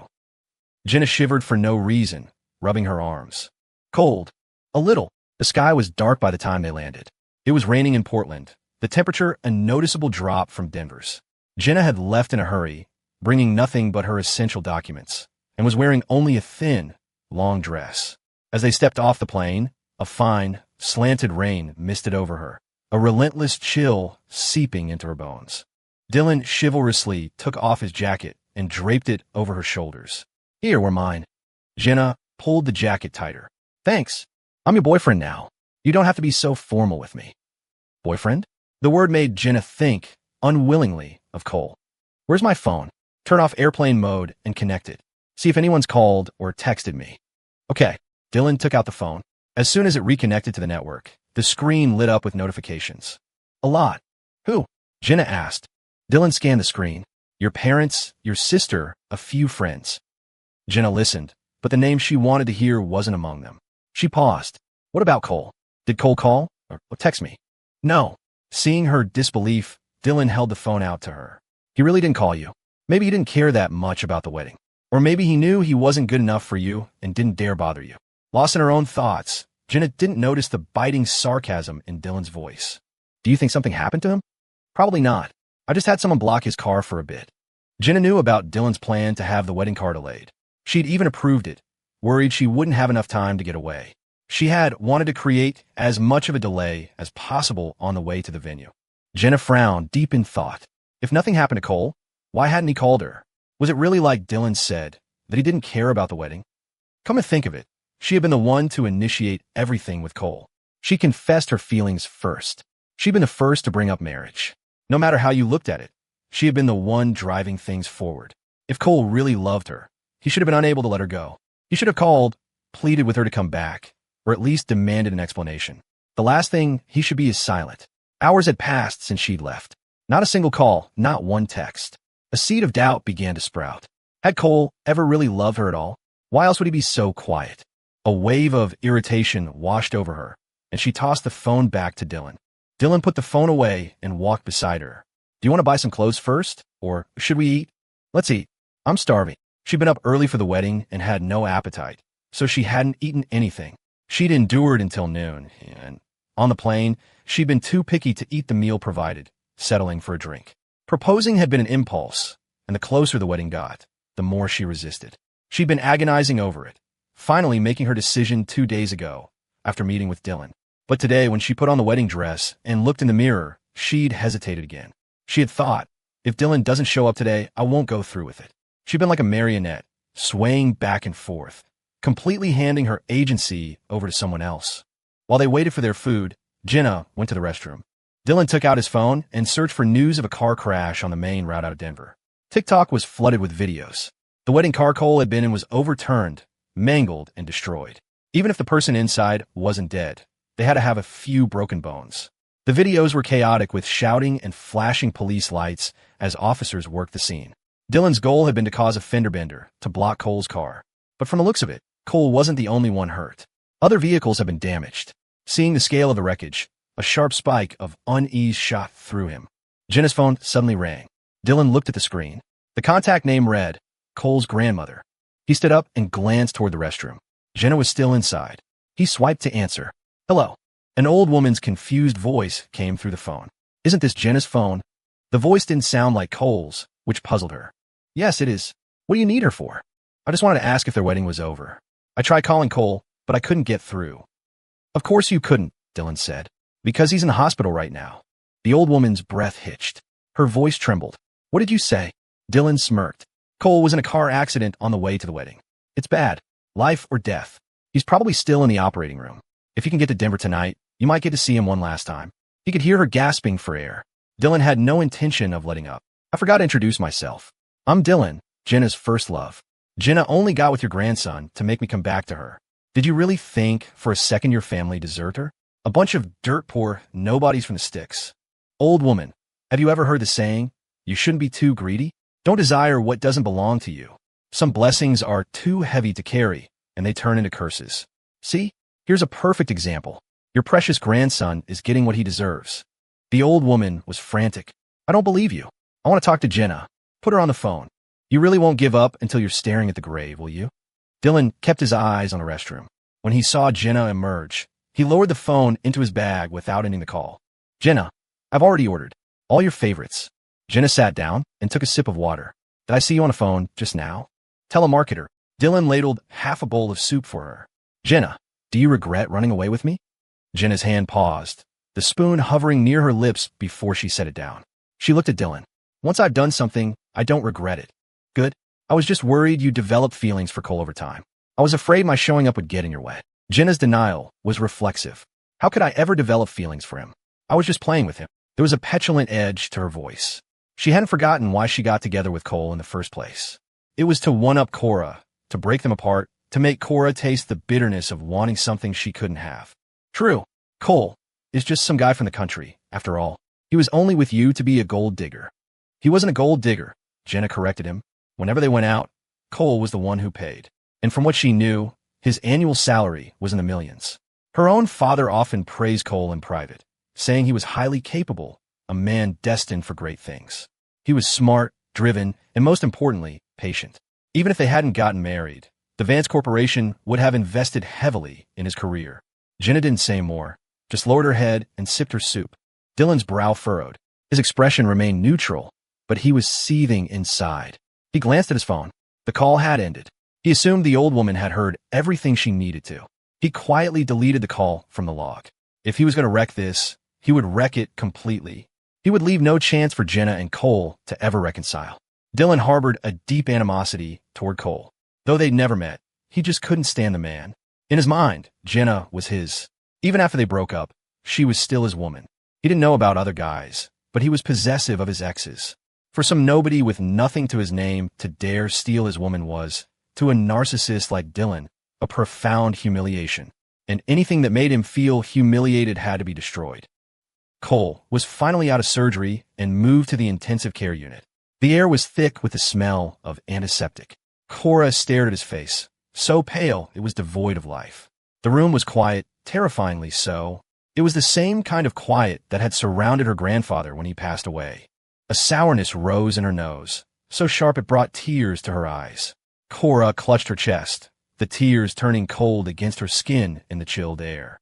Time ticked by, but Cole showed no signs of waking. The doctors said this was normal. His surgery had been a success. His life was not in danger, and they had saved his leg. When she heard that news, Cora's knees had nearly buckled. Jenna running away, Cole's accident. One blow after another had been too much for Eleanor Vance, who had fainted earlier in the day. Robert Vance was so furious he was shaking, his words stumbling out of his mouth. After dealing with the crash scene, he called Cora. Cora, how's Cole? He asked, his voice cautious. In this, Jenna was the guilty party, and Cole was the victim. The Vance family owed Cole, no matter how you looked at it. The accident had happened. All they could do now was try to make amends. They saved his leg. Now we just have to wait for him to wake up.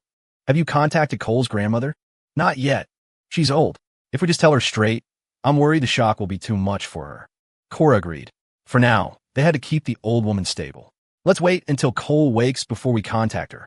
But before they could, the grandmother's call came, not to them, but to Cole's phone. Cora answered it, saying, Grandma, is that Cole? It wasn't the grandmother's voice on the line, but the urgent voice of a man. Your grandmother's in trouble. She's at the hospital. You need to get back here. Now, if you're late, you won't see her. You have to hurry. Cora stumbled back against the wall, a cold sweat breaking out on her forehead. She thought she must have misheard. The man on the other end, thinking the signal was bad, spoke louder. Hello, can you hear me? If you can hear me, get in a car and come home now. Fly if you can, it's faster. Just get back here. This time, she heard it clearly. The sharp pain in her clenched fist told her this was no illusion. Cora steadied herself. I hear you. I'll be there. Cole was still lying unconscious in bed. She couldn't just drag him back to his hometown while he was in critical condition. The moment she hung up, Cora made her decision. She would go to Cole's hometown herself. A text came through with the hospital's address. Cora told her secretary to book a flight. The fastest would get her there in an hour. She gave Cole one last look, took his phone, and headed out, telling her assistant on the way to take good care of him. She got a ticket. With a flight and a taxi from the airport, she should make it before midnight. When Cora arrived at Aspen Creek Regional Hospital, the grandmother was still in the emergency room. A nurse told her that her high blood pressure had caused a cerebral hemorrhage. The grandmother had always suffered from high blood pressure, relying on medication to keep it under control. Her health had been declining with age, and at a recent checkup, her doctor had repeatedly warned her to manage her emotions. For someone with hypertension, extreme emotional swings were the most dangerous trigger. A surge of blood to the brain could rupture a blood vessel, a brain hemorrhage with its high rates of disability and death. The neighbor who looked after the grandmother, a woman named Mrs. Jenkins, had never seen Cora before. You are. I'm Cole's boss. Mrs. Jenkins stared for a moment. And Mr. Miller? He didn't come. Cora didn't hide the truth. She told her about Cole's accident. How could this be? Mrs. Jenkins whispered in disbelief. Grandson and grandmother, both in crisis on the same day. How is Mr. Miller now? She asked urgently. He's out of surgery, Cora said. He wasn't awake when I left, but don't worry, his life is not in danger. Mrs. Jenkins wiped her eyes. As long as he's alive, that's what matters. But the old woman's situation was dire. During surgery, the doctor had issued a critical condition notice, telling them to prepare for the worst. The wait outside the emergency room was agonizing. Cora looked up at the clock on the wall. Time in a hospital always seemed to run a minute slow. After what felt like an eternity, a doctor emerged, wearily pulling off his mask and shaking his head. The family can go in and see her one last time. A sharp ringing filled Cora's ears. Her breath caught, her throat tight with a lump of cotton. Beside her, Mrs. Jenkins, already pale, turned ashen. She leaned against the wall, tears finally streaming down her face. Doctor, please try something else. Save her. Her grandson isn't back yet. Behind them, the doctor patiently explained that there was nothing more they could do. For the elderly, illness often strikes without warning, and when it does, it hits like an avalanche. Cora's steps were heavy, her legs feeling as if they were filled with lead as she dragged them into the room. This was the first time she had seen Cole's grandmother. The old woman was even frilier than she had imagined, with a full head of silver hair and wrinkles like a water-soaked newspaper. She was surrounded by machines, an oxygen tube taped below her nose. Cora didn't know what to call her. She walked to the bedside and finally managed, "Grandma." The old woman's eyes were half open, filmed over with a cloudy haze. Her lips parted, her voice weak. "Are you Jenna?" Cora and Jenna were sisters. Their builds and features were similar. Combined with the old woman's failing eyesight, the mistake was understandable. To give her some peace, Cora didn't correct her. "Yes, I came to see you. Cole got held up with something. He can't make it just yet. Can you wait for him, please?" At the name Cole, the old woman's eyes cleared slightly. Her voice was murky and ancient. Is he okay?" "He's fine, he's doing great. I'll call him for you." Cora had prepared an AI deepfake video call before she left, just in case. The grandmother moved her fingers slightly. "No need. If he saw me like this, he'd just worry." Her voice was a bare whisper. "I know my own body. I'm not going to make it. But there are a few things I want to say to Cole. Can you record a video for me?" Cora's face was numb, incapable of expression. Her hand trembled as she took out her phone. "Okay." She opened the camera and aimed it at the old woman. "Grandma, I'm starting." The grandmother's pupils slowly turned, scanning Cora's face before settling on the phone's camera. As if through that small lens, she could see Cole's face. A nostalgic smile touched her lips. Whether it was an illusion or not, Cora thought the old woman's color had improved slightly, her eyes now fully open. But her voice was still faint and broken. It was rare for her to speak so much, her words a stream of memories, every syllable filled with love for Cole. "Cole, you were your grandma's pride. You never brought me shame." As she spoke, the light in her eyes grew dimmer. She suddenly looked toward the door. Was she afraid of death? Of course she was. If she could, she'd want to live a few more years. The apples they just picked from the tree hadn't been eaten yet. There were dumplings she'd made in the freezer. Daisy was waiting for her to come home. She wanted to see her grandson one last time. "I think I see someone coming to get me," she murmured to herself, her lips barely moving. In her vision, she saw her own parents, her husband, her daughter who had died so young.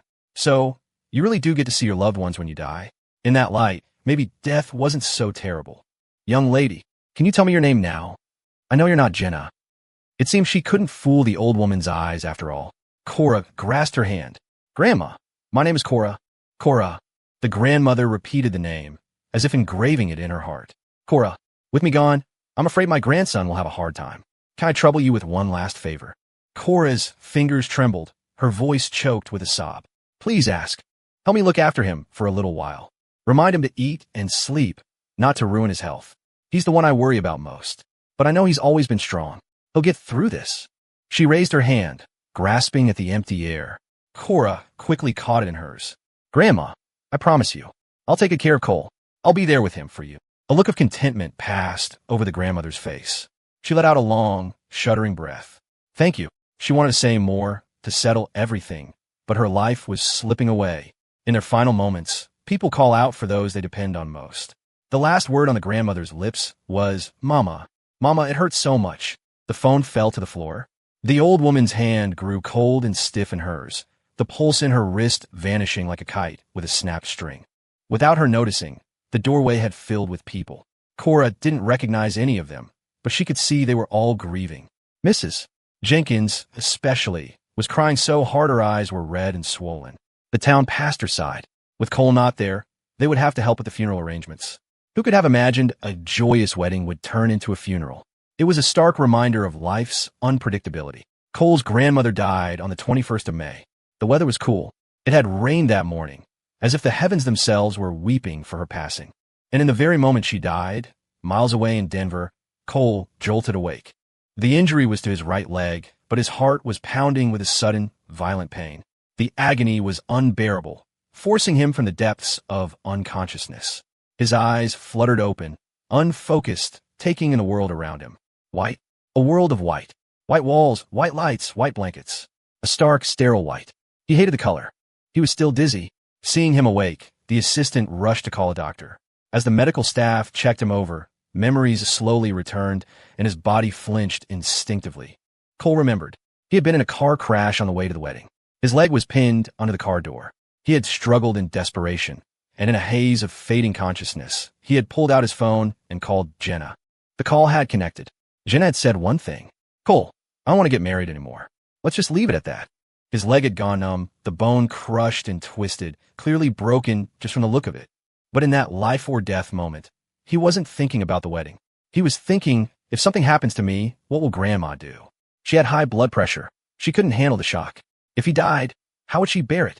He had wanted to find someone to comfort her, to take care of her for him. He never imagined the call he'd made with his last ounce of strength would end like that. It was dark outside the window. His phone was gone. He had no idea what time it was. His gaze swept across the room, finally landing on his assistant. "Mr. Lee."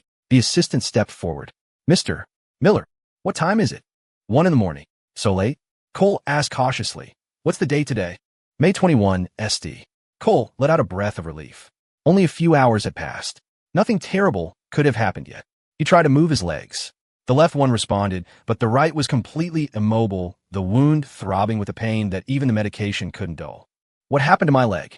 A nurse beside him explained. "It was broken. A very severe fracture. You'll have to be careful with it from now on. It won't affect my walking, will it? If you recover well, it won't. But if you don't listen to the doctor and do your physical therapy, then yes, it'll be a big problem." Cole took it in stride. As long as he didn't lose the leg or end up paralyzed, everything else was manageable. A broken leg just needed time to heal. 100 days, and he'd be back on his feet. Besides his leg, he had numerous other injuries, including a large, painful lump on his forehead. Cole looked at the assistant. "My phone? Have you seen my phone?" The assistant answered evasively. "I think you should be resting right now. Maybe stay off your phone for a bit. I want to see if my grandmother called or texted me." The more the assistant held back, the more Cole suspected something was wrong. They stared at each other, one sitting high, the other lying low. Finally, the assistant relented, handing him the phone. "Aren't you concerned about your wedding?" Cole's expression froze for a second before he answered nonchalantly. "Tell me about it. I'd like to know what happened after I crashed." The assistant glanced at Cole, then delivered the speech he'd been rehearsing all afternoon. "Shortly after your accident, Ms. Vance disappeared." "Be more specific," Cole pressed. "Disappeared or ran away?" The assistant looked surprised. "You don't seem surprised at all. I called her when I was in a wreck. She told me she didn't want to get married anymore." He wasn't an idiot. Connecting that call with his current situation, it wasn't hard to figure out. He looked calm, almost indifferent, but it was all an act. Staring at the ceiling, the same questions turned over and over in his mind. If you didn't want to marry me, why did you propose? If you didn't like me, why did you get with me in the first place? What is love to you? A passing fancy? A game? Was any of it real, or was it all just an act? For Cole, love and marriage had been a high-stakes gamble. He'd had the courage to go all in, and he had the strength to walk away. But this outcome, it didn't just hurt, it disgusted him. He had given this relationship his all. The one who should have regrets wasn't him. Grief, at its most extreme, is silence. The assistant watched Cole, unable to tell if he was truly devastated or if he just didn't care. Cole's thoughts were entirely on his grandmother. He took the phone and saw several missed calls from her. It was so late, she was probably asleep. Still, he decided to call her back, just to let her know he was okay. The call went unanswered. He tried again. As Cole was dialing, Cora replied to the assistant's text. He had messaged her the moment Cole woke up, asking, if Cole asks about his grandmother, what should I say? Should I hide it or tell him directly? From his perspective, it was better to hide it. Cole had just woken up. His body was at its weakest. He needed to rest and recover, free from any external shocks. Clearly, Cora saw things differently. She replied, if he asks, tell him the truth. If he wants to go home to see his grandmother, arrange for a car to take him there safely. Sending Cole to his grandmother's funeral at a time like this would surely impact his health. As if guessing his concern, Cora sent another message. He already missed saying goodbye to her. If he misses her funeral too, he will hate himself forever. Cole had been raised by his grandmother. She was his only family in the world.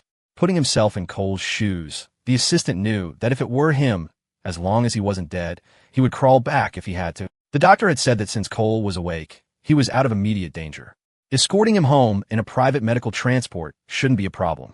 Cole was still trying to call his grandmother. It was his fourth attempt. A dreadful premonition began to creep in. His face grew pale, his lips losing their color. Why won't she pick up? The assistant spoke. Cole, there's something I have to tell you. Listen to me, and you have to stay calm. Don't get agitated. He repeated the warning. An unknown terror was closing in. Cole wanted to run, but his body was frozen. He held the phone and looked up at the assistant. The assistant placed a hand on his shoulder. Half an hour ago, your grandmother passed away. There was an accident. She died at the hospital. Ms. Vance went back to see her. A sharp pain shot through his left hand. He looked down. The foreneedle had pulled out of the vein, and a mixture of fluid and blood was dripping down his arm. In moments of extreme terror, the body shuts down, a defense mechanism. Right now, Cole was like a broken machine. His movements were slow, his reactions delayed. The parts of him were coming loose, falling away, shattering on the floor, impossible to piece back together. I have to go back, he said. I have to go home. To the assistant, Cole seemed calm. But inside, he had already collapsed into ruin. Okay, don't panic. I've already arranged for a car. We'll get you there before dawn. The assistant hadn't just arranged for a car. He'd arranged for a doctor to accompany them. The vehicle was equipped with medication and emergency tools. From the inside, it was a large ambulance. Cole was quiet the entire journey. After 5 hours of silence, the vehicle drove into the small town and came to a slow stop. The rain from the night before had finally ceased at dawn. In the early morning light, the sky was a pale canvas dotted with wisps of gray cloud. Puddles remained on the concrete road, and the tires made a splashing sound as they rolled over them. Inside the van, Cole was half reclined, clutching his phone, his gaze vacant as he stared out the window. Only when the scenery became familiar did he push himself up slightly. As the grandmother's only living relative, Cole was needed to lead the mourning. News of her death had spread, and the house was full of people. That was how it was in a small town like Havenwood. When one family had trouble, everyone pitched in. Today, I help you. Tomorrow, you help me. The red lanterns on the walls had been taken down, replaced with black mourning ribbons that were starkly visible from a distance. The old woman was already in her casket. The family dog, Daisy, lay motionless beside it, refusing to be shooed away. She was the first to notice Cole's arrival. She shot up and bolted out of the house, barking as she ran, as if scolding him for taking so long to come home. Cole's gaze shifted from Daisy to the yard. The house was filled with people, all familiar faces. Cora was there, too. He followed Daisy, supported by 2 men, and walked through the door. The casket in the main room, the black and white portrait on the wall. People knelt, weeping. Others offered comfort. His left ear was silent, his right filled with noise. Mrs. Jenkins came forward, holding a black armband. Seeing Cole's injuries, her voice trembled. You're home. Cole was in a wheelchair, his injured right leg exposed. The state of his injuries made the severity of the crash horrifyingly clear. Mrs. Jenkins fitted the armband on him. Your grandmother left a message for you. She said to take care of yourself, to eat and sleep well. Don't be too sad. My condolences. She offered many words of comfort, but Cole only heard half of them, his mind adrift. The town pastor had been contacted. Funereal music played from a speaker, the somber notes carrying across the countryside. Cora remembered the grandmother's words and stayed quietly by Cole's side, handing him water, bringing him food at mealtimes, and reminding him to rest. Cole was compliant, doing whatever he was told, but he was unnervingly quiet, not responding to anyone who spoke to him. Everyone understood. He had lost his grandmother and his wedding on the same day. The wake lasted 5 days. On the final day, for the burial, Cole held an urn filled with the ashes from burned offerings. As the procession began, he would smash it. It was time for his grandmother to be laid to rest. Cole took one last look at her. She lay in the casket, her eyes closed tightly, as if she were sleeping. The lid was slowly lowered. In front of everyone, Cole pushed himself out of the wheelchair, standing on one leg. He lifted the urn high above his head and then slammed it to the ground. The urn shattered, symbolizing peace and the hope that the deceased would find tranquility in the next world, breaking the cycle of misfortune. On the day of the burial, tradition held that relatives shouldn't touch the casket or cry, as it would hinder the soul's passage. Cole wanted to cry but couldn't. From the moment he learned of her death until today, he hadn't shed a single tear. The path to the cemetery was muddy from the rain, slippery even for those on 2 good feet, let alone for Cole with his injured leg. Mrs. Jenkins and the pastor urged him to stay behind, to wait at home. His grandmother would understand. Cole gripped the handles of his wheelchair. "I'm going. I'll crawl if I have to." Cora spoke up. "You all go ahead. We'll follow slowly behind. I had someone work on the path. It shouldn't be too difficult." With Cole's insistence and Cora's assurance, they said no more. The casket was carried up the hill. The headstone bore a picture of his grandmother from her 75th birthday. She had been so happy that day, eating cake, drinking chicken soup, and eating fish. She'd said she never thought she'd live to be 75. It was a lucky age for her because that was the year Cole was getting married. She said she would hold on for 5 more years, until she was 80. Then she'd throw a big party and invite the whole town. By then, she'd probably have a great-grandchild. Reality had a way of shattering beautiful dreams in an instant. The firecrackers were lit, the crowd dispersed. An ember from an incense stick fell onto the back of his hand. It burned, it hurt, but it was nothing compared to the pain in his heart. Cole stood there, supported by others, as the wound on his right leg split open, blood seeping through the gauze, a winding red line down his leg. The house had been cleaned inside and out. Mrs. Jenkins let the chickens and ducks out of their coop. With the grandmother gone, even the poultry seemed to have lost weight. In his memory, everything his grandmother raised thrived. Her fruits and vegetables were fresh and vibrant. Her chickens and ducks were lively. Daisy's coat was glossy, and even the swallows under the eaves seemed plumper than most. He, too, had been raised by her. The smell of burnt incense still lingered in the house, sharp and unpleasant. Cole wheeled himself through every room. The snake plant in the living room, which she'd had for years, had bloomed. The bamboo rocking chair where she used to watch TV. He used to complain that its creaking was too loud. Now it was silent. So silent it was terrifying. The alarm clock on the cabinet had been there for over a decade and still worked.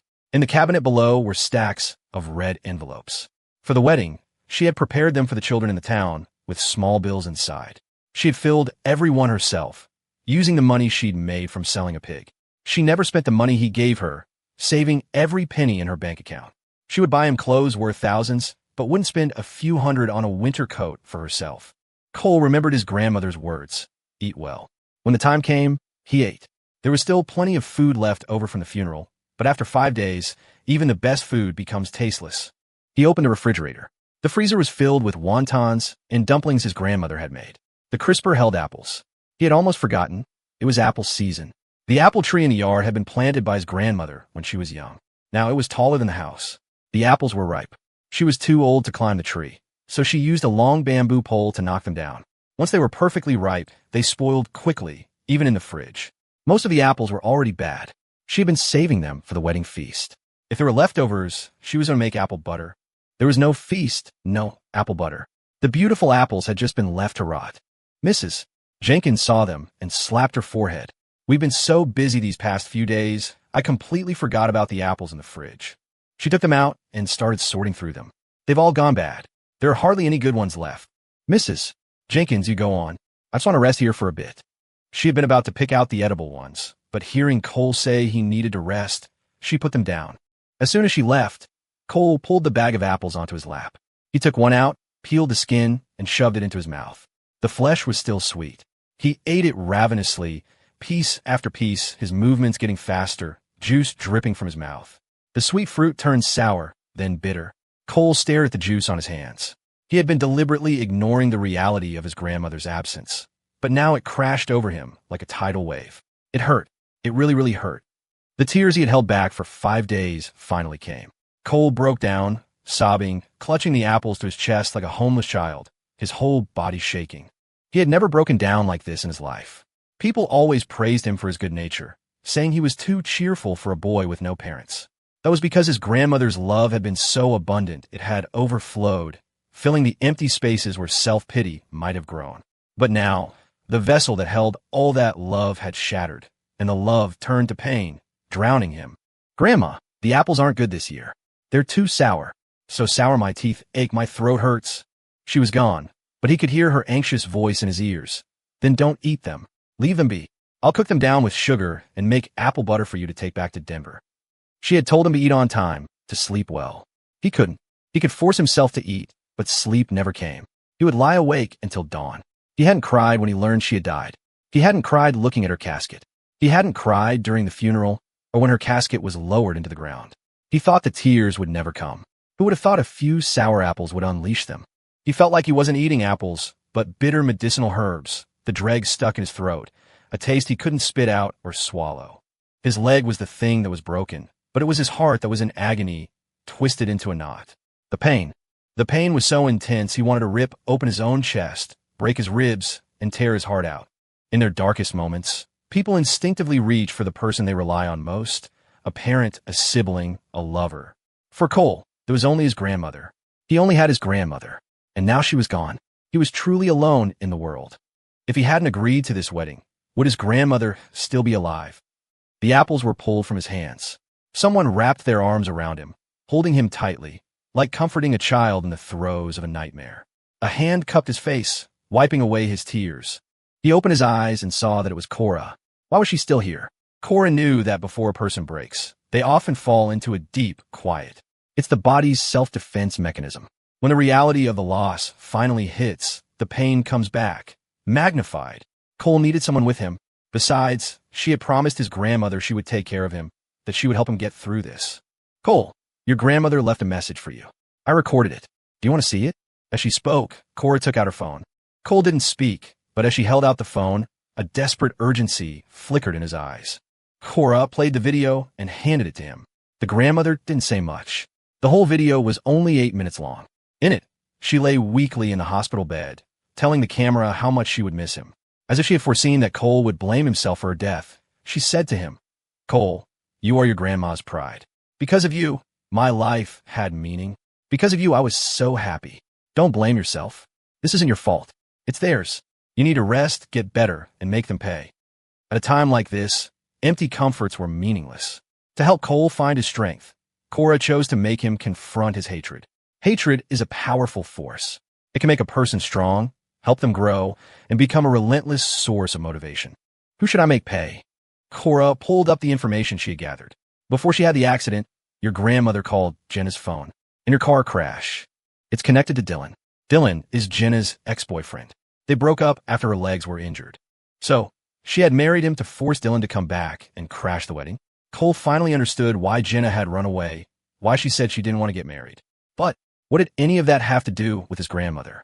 Why did they have to pay the price for her fickle heart? Why did they have to become casualties in her love life, tools for her amusement? Why? Had he ever done anything to wrong her? At Cora's words, Cole's expression hardened completely. His eyes looked as if they had been stained with blood, turning a furious red. He clenched his fists uncontrollably, his jaw tightening.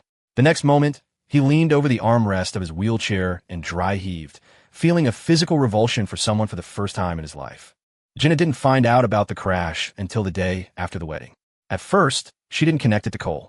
Not until Dylan got a call from his father. "You little bastard. Where the hell are you? Get your ass back here now." It wasn't the first time Dylan's father had yelled at him.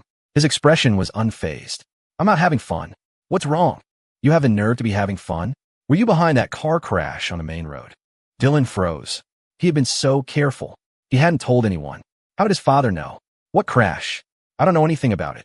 The driver already confessed. "How long are you going to lie? You just got back in the country, and you're already causing this much trouble." Dylan, oh, Dylan, you've really outdone yourself. Don Sullivan was seething. He was on the verge of a promotion, and Dylan pulls a stunt like this. He wanted to kill him. The color drained from Dylan's face, his good mood instantly evaporating.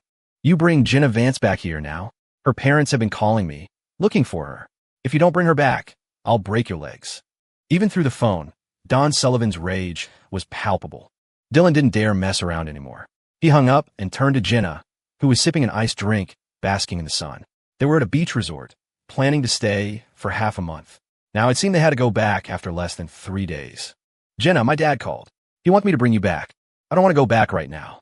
Jenna had a habit of running from her problems. I've only been gone a few days. My dad's probably still furious. Going back now is like walking right into the line of fire. At home, she was most afraid of her father. Let's wait until he's cooled down. Dylan asked, how long do you want to wait? A month. Jenna glanced at Dylan's face. Or maybe 2 weeks. Seeing him remain silent, she frowned. You're the one who brought me here. You have to be responsible for me. My dad called. I have to go back. What happens if you don't? He said he'll break my legs. He's just trying to scare you. What father would actually do that to his own son? Jenna turned her back to him, clearly sulking. This trip hadn't been as fun as she'd imagined. Dylan was holding on her phone. She could only use it to check the time. A lot of people had called and texted her, but not Cole. It left her with a nagging sense of unease, a feeling that something important had slipped from her grasp. Men have their pride. For the bride to run out on the wedding, leaving him to face the embarrassment alone. It was only natural for him to be angry with her. Cole had always been good-natured. In all the time she'd known him, she'd never seen him truly lose his temper. Even when he was upset, a little coaxing was all it took to cheer him up.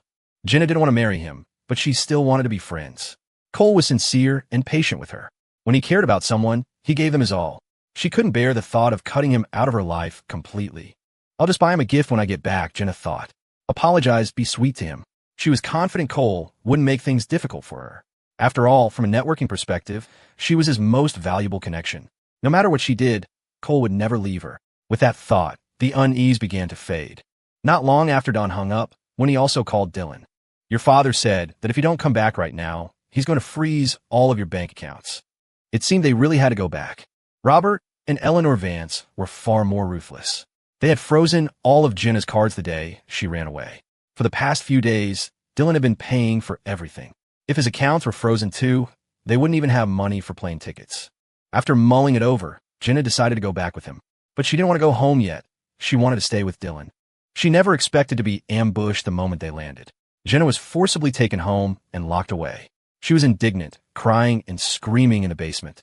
All I did was run away from a wedding. It's not like I committed some heinous crime.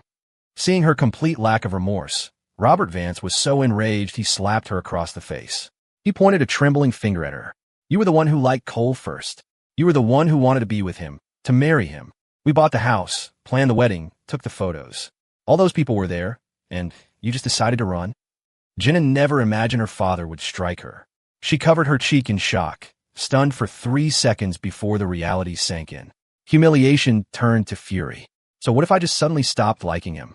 Before we were together, I thought he was great. But after, I realized he's just an ordinary guy. He doesn't have my money. His family background is nothing. I was always embarrassed to bring him to parties, afraid he'd shame me. Do you have any idea how many people were laughing at me for marrying him? Was his family background a sudden development? You knew who he was from the very beginning. If you didn't want to marry him, if you wanted to break up, you could have just told him beforehand. Do you have any idea what happened after you left? What could have happened? It's not like someone died. Cole was in a car accident. Right after you ran away, there was a crash on the main road. He was rushed to the emergency room. He almost lost a leg. Robert's anger boiled over, and he slapped her again, putting his full force into both blows. This time, Jenna stumbled and fell to the floor. Her ears were ringing, her mind filled with her father's words. Cole was in a car accident. Why would he be in an accident? Dylan said he was fine. No wonder Cole hadn't called or texted her once in all these days. Where is he now? What do you want to do? I want to see him. A panic she didn't recognize herself crept into Jenna's voice. He went back to his hometown. His hometown. Jenna suddenly laughed. Dad, you're lying to me. It's not as serious as you're making it out to be. She had been to Cole's hometown. It was a remote place without any decent hospitals. If Cole were really that badly injured, he wouldn't have gone back there at a time like this. She'd broken a leg before. She knew that for the first few weeks, you had to rest and stay off it. It was hundreds of miles from Denver to his hometown. He couldn't fly, so how could his body possibly endure a car ride for several hours? His grandmother died. He went back for her funeral. Robert's eyes were cold, filled with a merciless finality. In that instant, it felt as if a giant hand had seized Jenna's throat. She shook her head in panic. Impossible. You're lying. I have to find Cole. She had to see for herself to know if it was true. You caused his grandmother's death. What right do you have to see him? You're going to stay right here and think about what you've done. You're not going anywhere. When your sister and Cole get back, then we'll deal with you." With that, Robert ordered the door to be shut. As the door was about to be locked, Jenna threw herself against it, pounding with her fists. "Dad, let me out. Please. I have to find Cole. I don't believe his grandmother is dead. I didn't know Cole would get into an accident. Let me explain to him. At least let me call him." The footsteps outside grew more distant until they disappeared. Jenna was trapped in the pitch-black basement. She screamed until her throat was raw, but no one came. Fear threatened to drown her.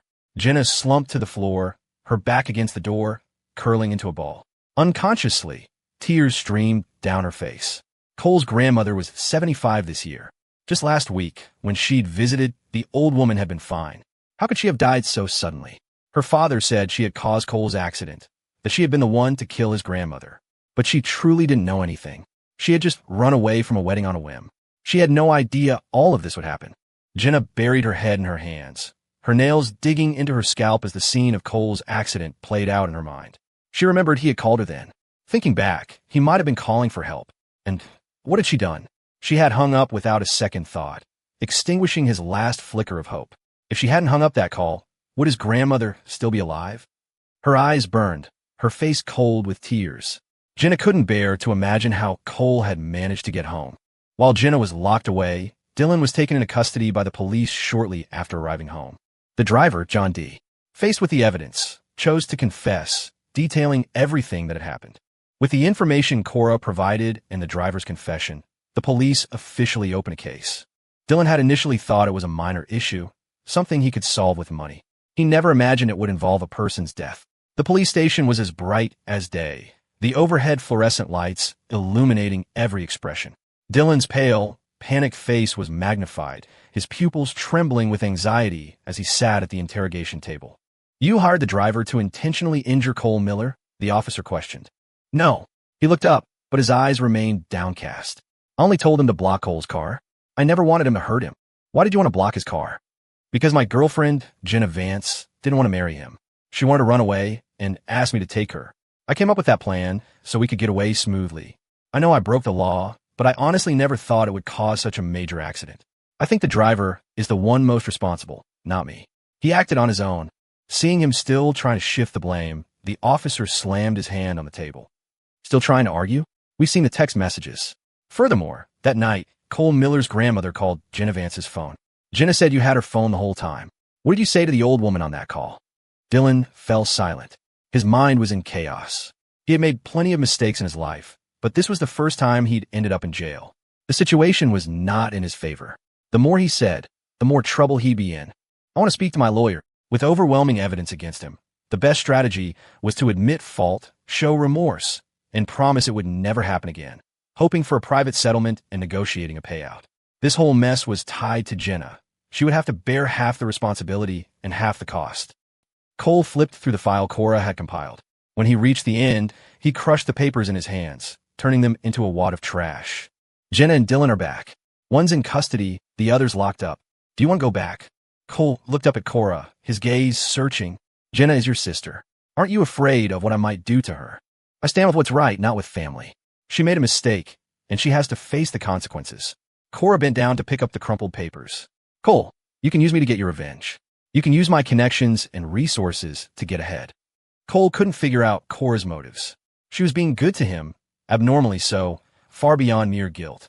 She didn't just watch over him. She changed his bandages, massaged his leg, pushed his wheelchair outside for fresh air, and sat with him under the stars at night. When he was depressed and volatile, she calmed him. When he tried to hurt himself, she held him tight. When his head ached and he couldn't sleep, she spent hours talking to him until he finally closed his eyes, only then leaving quietly. Cora had completely integrated herself into his life here. She could not only take care of him, but also the chickens and ducks, feed the pigs with Mrs. Jenkins, pick vegetables and pull weeds in the garden, and even cook. She had memorized the doctor's instructions to the letter, changing his dressings on schedule every day. He had to admit, it was because of Cora that he hadn't completely given up. "I want to know," he said, his voice low. "That phone call my grandmother made. What exactly did they say to her?" There were security cameras in the yard, but unfortunately, the audio was poor. Cole had watched the footage countless times, but every time he did, his eyes turned red. He saw clearly how his grandmother had collapsed, the phone slipping from her grasp. He saw her clutch her chest, gasping for air, looking toward the camera as if pleading for help. There was no one with her. Only Daisy the dog was by her side. In the end, it was Daisy's barking that alerted the neighbors and got her to an ambulance. Cole hated Dylan and Jenna. He hated them for so easily taking his grandmother's life without his knowledge. He hated them for treating life as a game, for treating people as disposable. It was the first time he had ever tried to love someone, and he never imagined it would end like this. An intense hatred filled his chest, nearly crushing his sanity. He dreamt of killing them with his bare hands. Then let's go back. Can you handle a car ride? Cora looked at his leg. I can handle it. Cole decided to wait until after the 7th day, the traditional day for the spirit's return, before heading back to Denver. It was said that on the 7th day after death, the soul would return to visit the places it once knew. Would his grandmother come back? As a child, she had told him many of the local ghost stories about how on the day his spirit returned, there would be footprints on the floor, on the walls, under the eaves, and marks in the dust from dragging chains. The stories used to terrify him, which was why he always hated going to funerals. But now, he wasn't afraid at all. Not because he was braver, but because the one who had died was his grandmother. He hoped the stories were true. He hoped his grandmother would come home, just so he could see her one more time, in any way possible. The ghost that others feared was the person he longed to see more than anything. In the end, his hopes were dashed. On the 7th day, his grandmother did not return. He wondered, did she know he was afraid of ghosts, and that's why she stayed away? Cole was a gentle person with many friends. When they heard what had happened, colleagues and friends all sent messages and called to comfort him. Among them, one text from an unknown number was particularly jarring. This is Don Sullivan, Dylan's father. When you have time, let's meet and talk. The single sentence reeked of arrogance and condescension. Perfect. He wanted to meet them, too. Cole replied with a simple okay, but stated that he would choose the time and place. He could guess why Don Sullivan wanted to meet. It was, without a doubt, to get him to sign a settlement agreement and drop the charges. Cora knew he was going to meet Don and was worried. Let me go with you, and we should bring a couple more people. Cora had thoroughly investigated the Sullivan family. Don Sullivan was a senior policy advisor on an upward trajectory, with a good chance of being promoted to a director-level position, until this happened.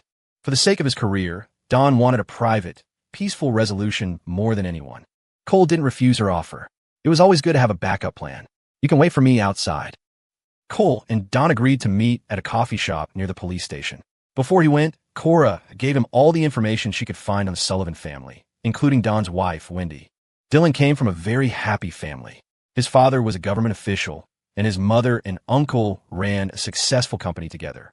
Cole scrolled through Dylan's social media. It was a highlight reel of parties, expensive watches, designer sneakers, yachts, luxury cars, rock climbing, golf, horseback riding. A life of blissful privilege.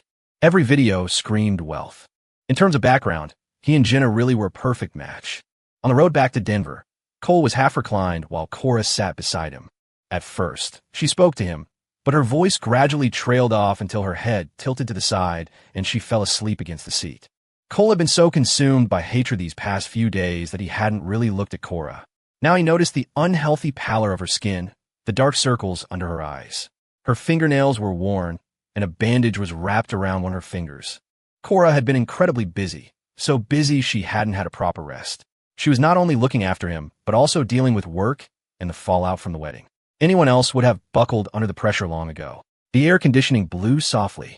Cora was wearing a short-sleeved shirt, and the cool air washed over her exposed arms, sending a chill through her. She frowned in her sleep, unconsciously wrapping her arms around herself. Cole took a blanket and gently draped it over her. The moment he touched her, Cora's eyes fluttered open. She blinked, and he could see the fine red lines of exhaustion in her eyes. The sleepiness hadn't faded. Cora was a light sleeper to begin with, and had trouble in unfamiliar beds. These last few days in the country, she had worked from morning till night. Her body was exhausted, but when she lay down, her mind raced, tossing and turning, filled with thoughts of him. She thought about how to be around him, how to get closer. She thought about how to treat his leg, how to help him out of his grief. She had hoped he would use her, or at least rely on her a little, just to prove she still had some value to him. But when she made the offer the other day, Cole hadn't responded. Aren't you going to use it? Cora asked, lightly clutching the blanket. I'm not cold. You sleep.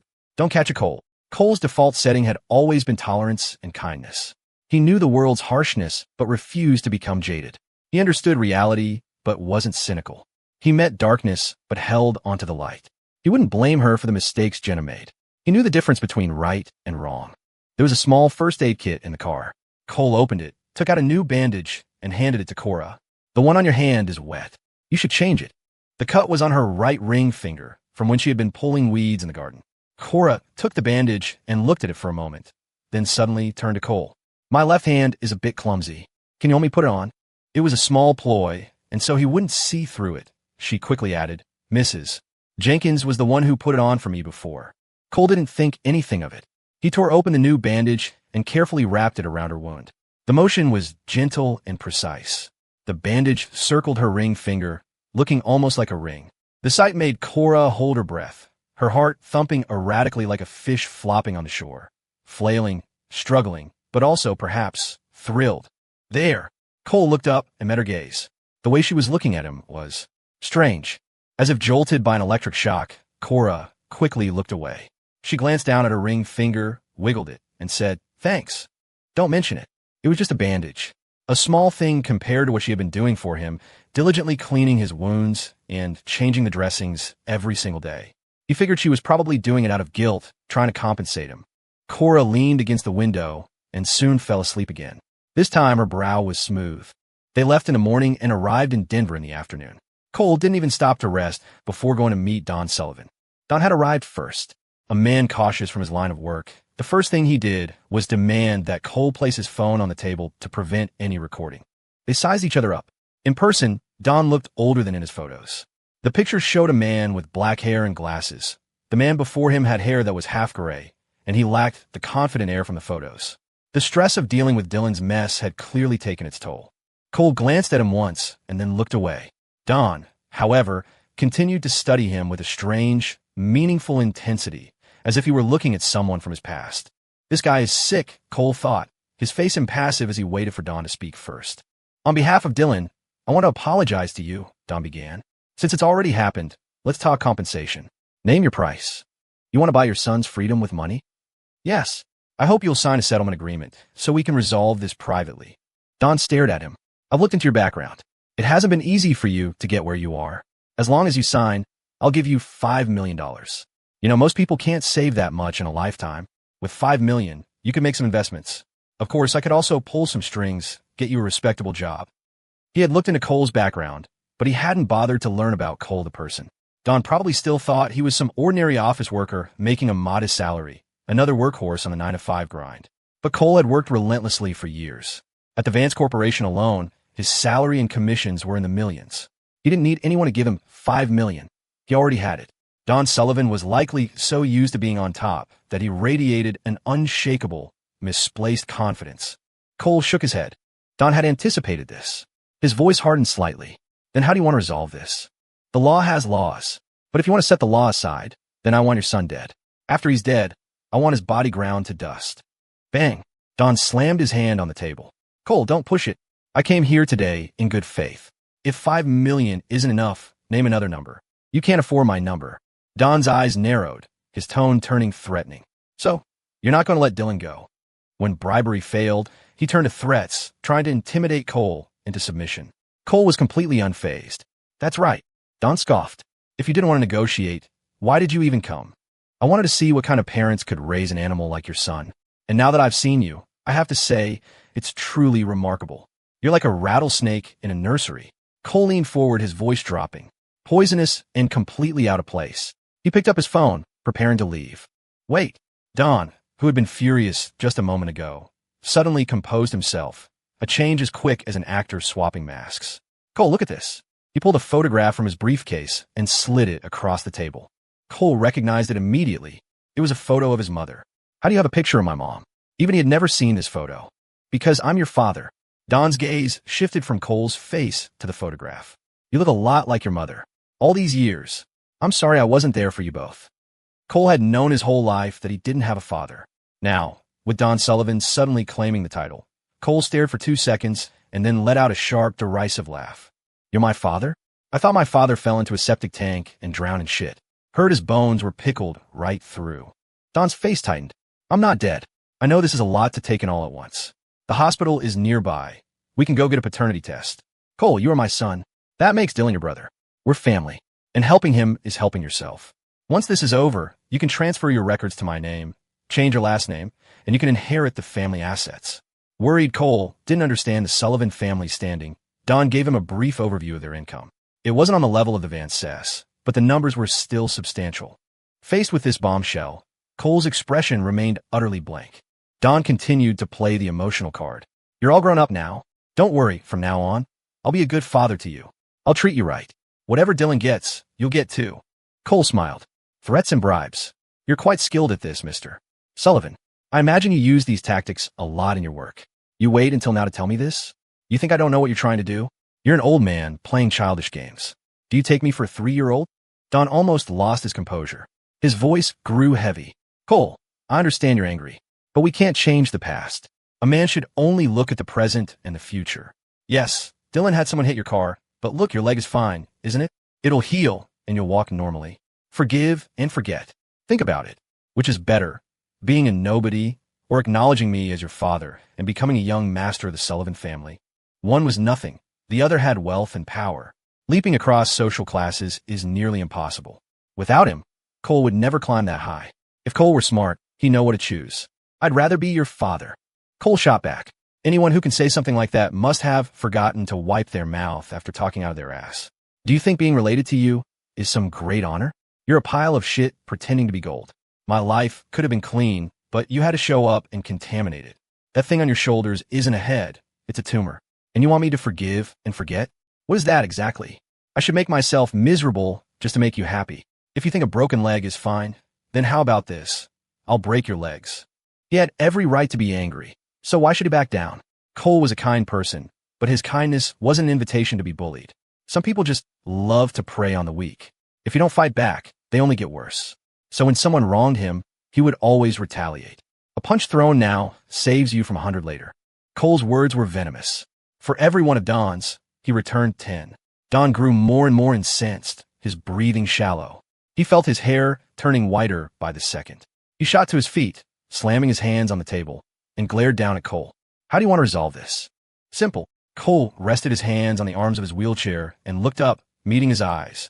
Apologize to my grandmother. Your grandmother is dead. Cole's smile was cold. Then you can go down there and apologize to her in person. Don trembled uncontrollably, pointing a finger at him. Cole, I'm warning you. You'd better watch your tone. My tone, Cole said with contempt, is determined by your actions. What did I do? Huh? You tell me. Don's voice cracked. You abandoned your wife and child. You cheated with your mistress. You raised a son who's an animal. If Dylan is an animal, then you're something less than human. For a man your age, you seem to have avoided doing a single decent thing. Cole's mind was racing. From a moment Don claimed to be his father, he had been piecing it all together. He knew an old snake like this wouldn't lie about something so easily verified. He was just using it as leverage. Dylan is 3 years younger than me. Isn't he the product of your affair? To ensure he had a happy childhood, his grandmother had never spoken of these painful things. She had only ever said his mother died of an illness. Cole's mother died when he was 3. The same year, Dylan was born.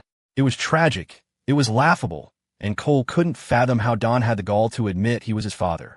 The man was truly shameless. Don Sullivan, you were responsible for my mother's death, and you indirectly caused my grandmother's. You've done so many despicable things. Don't you think you owe an apology? Do you know what a real apology is? Cole's smile was sharp as a razor. It's admitting your mistake and accepting the other person's backlash. It's not just saying forgive and forget. If things could be solved that way, what would be the point of laws and police? Of course, even if you and Dylan got on your knees and begged, I would never forgive you. People like you. You belong in hell. From his wheelchair, Cole looked up at Don, his gaze like that of a judge looking down on the condemned. His eyes were like a dead man's, chilling and empty, and they struck a chord of fear in Don's heart. Setting aside the fact that this was his son, the man before him was, on paper, nothing. Just another face in the crowd, no money, no power, a few years of work experience, and now with a broken leg in a wheelchair. And yet, this man was completely dominating him. Don was shocked. They were both his sons, and he couldn't help but compare them. In looks, intelligence, and presence, Dylan couldn't hold a candle to Cole. One was raised in luxury with the best education. The other grew up in hardship in a poor, rural town. The gap between them was enormous. So why was Cole superior in every way? Was it really that he was a bad father? Don refused to admit his own failings, and he certainly wouldn't admit that an old woman from the country was a better parent than him. His humiliation boiled over into rage, and he raised his hand to strike Cole. Cole was ready. The moment Don's hand moved, he grabbed the coffee cup and teapot in front of him and hurled them. The waitress, seeing his disability, had placed everything within easy reach. Cole's aim was perfect. The coffee splashed across Don's face. The cup hit him squarely on the forehead, and the heavy teapot slammed into his shoulder. Don hadn't expected Cole to lash out. He had no time to dodge. A sharp pain exploded on his face, and he roared, "Cole, you dare hit me? I'm your father. I'm your elder." Cole slowly pushed himself up from his wheelchair. "You're exactly who I was aiming for." The commotion quickly drew the attention of the staff. They looked from one man to the other, and it was immediately clear who to side with. A kind waitress rushed to Cole's side. "Are you okay? Please sit down. We'll handle the rest." He was the one who had been scalded and hit, yet everyone in the cafe was siding with Cole. Don trembled with fury, a knot of rage churning in his chest. "Cole, don't you want to know about your mother? About her past? You said it yourself, that's the past. Besides, why would I want to learn about my mother from your mouth? My grandmother already told me everything I need to know about the kind of person she was." Cole was impervious. He wouldn't be bribed, and he wouldn't be threatened. Before, he had only wanted to put Dylan in prison. Now, he wanted to send Don right along with him to grind their entire family into mince and wrap them up like dumplings. As a crowd began to gather, some even taking out their phones to record, a flash of panic crossed Don's eyes. His job required him to avoid public scandals at all costs. He had no choice but to leave. As he turned to go, he shot back a final threat. "Cole, just you wait." Seeing Don about to walk out, a server called after him, "Hey, you haven't paid yet." Don stumbled, and though furious, he settled the bill. There's still good people in the world. After Don left, the staff checked on Cole, and only when they were sure he was okay did they leave him be. Cole wheeled himself out of the coffee shop. Cora and Robert Vance were waiting for him at the door. Robert stood before Cole and slowly bowed his head. "Cole, I am so sorry. The fault lay with Jenna, but as the proverb says, the father is to blame for the undisciplined child. It was his failure as a parent that had allowed her to become so audacious. Since he was admitting fault, he had to accept the consequences. He wasn't asking for Cole's forgiveness, only that Cole might find some peace. Whatever Cole asked for, he would do it if he could. It was the same act, an apology, but Robert Vance was completely different from Don Sullivan. His sincerity was palpable. He was genuinely remorseful. Jenna's actions hadn't just hurt Cole, they had hurt her own parents. Eleanor was still in the hospital recovering, and Robert himself had been surviving on medication for days, pushing through to manage the crisis. His temples had grayed, and his shoulders were stooped. Cole didn't hate Robert, but it was impossible not to feel some resentment, just as he resented himself. "Mr. Vance, please get up." Robert didn't straighten up immediately. He looked at Cole, and only when he saw no disgust on his face did he slowly rise. The simple act of bending over had made him dizzy. Cora, seeing his discomfort, rushed to support him. Robert waved her off, signaling he was fine. "Cole, we've wronged you. Whatever you want, just ask." All Robert wanted now was to make it up to Cole. He had known him for a long time and had come to see him as part of the family. A son-in-law, a son. Cole was meticulous, humble, polite, and patient. If it weren't for him, Jenna's legs would never have healed so well. And what had Jenna done? She had toyed with his emotions, run out on their wedding, had her ex-boyfriend injure him, and indirectly caused the death of his grandmother. Every single act shamed him. He couldn't even look Cole in the eye.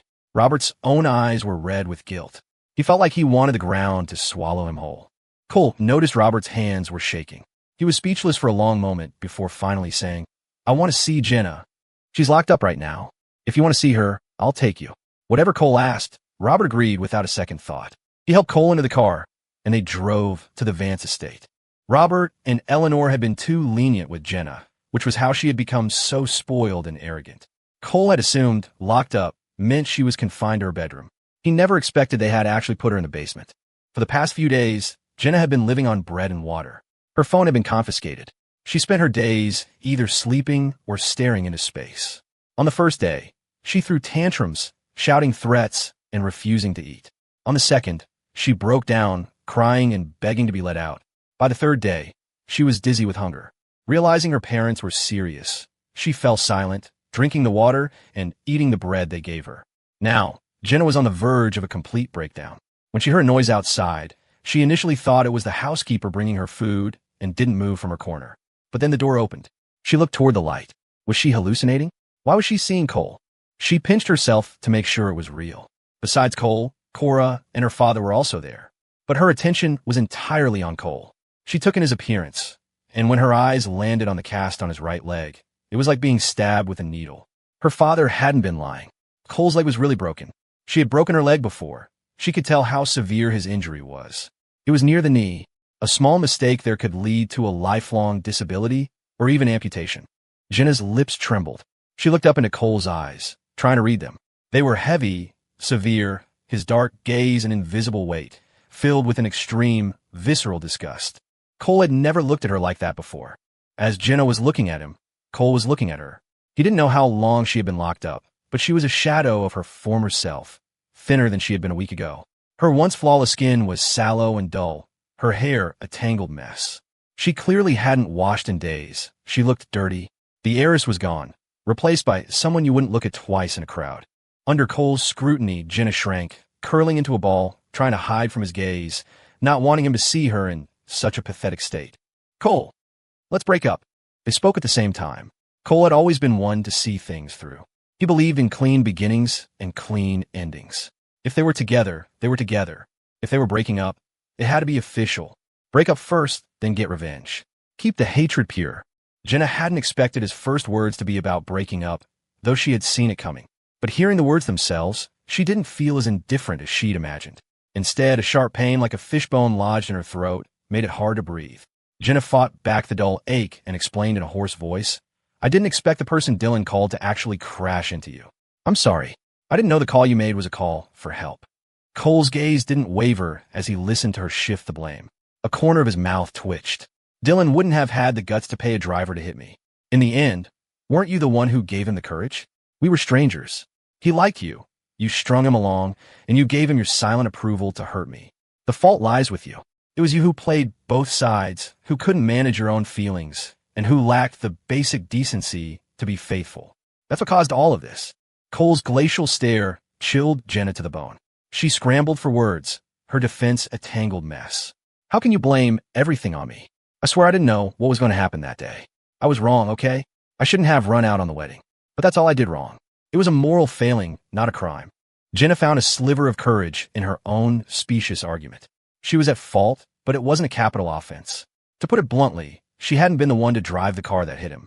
The more she spoke, the colder Cole's face became, a storm of fury gathering in his chest. Of course you had the right to call off the wedding. That was your choice, your freedom. But you could have handled it with a shred of decency, a modicum of respect. You could have told me to my face, or at least sent a text giving me a heads up. Instead, you chose the worst possible way. In my eyes, you are the root of all this. You knew what you were doing was wrong, that it would hurt me, and you did it anyway, without a second thought. And if the crash was an accident, what about my grandmother? She called you right before she died. What did you say to her on that phone call that was so awful it literally killed her? Cole swallowed, his throat dry. Jenna, wasn't my grandmother good to you? What did my grandmother do wrong? Why is she the one who's dead? Tell me. As Cole's roar echoed in the basement, an image of his grandmother flashed in Jenna's mind. The woman who always gave her the best of everything in the house, who comforted her when she was down, who would walk with her to the bathroom in the middle of the night. Before the wedding, she'd given Jenna a thick envelope with $10,000 in cash, a mix of crisp hundreds and smaller bills.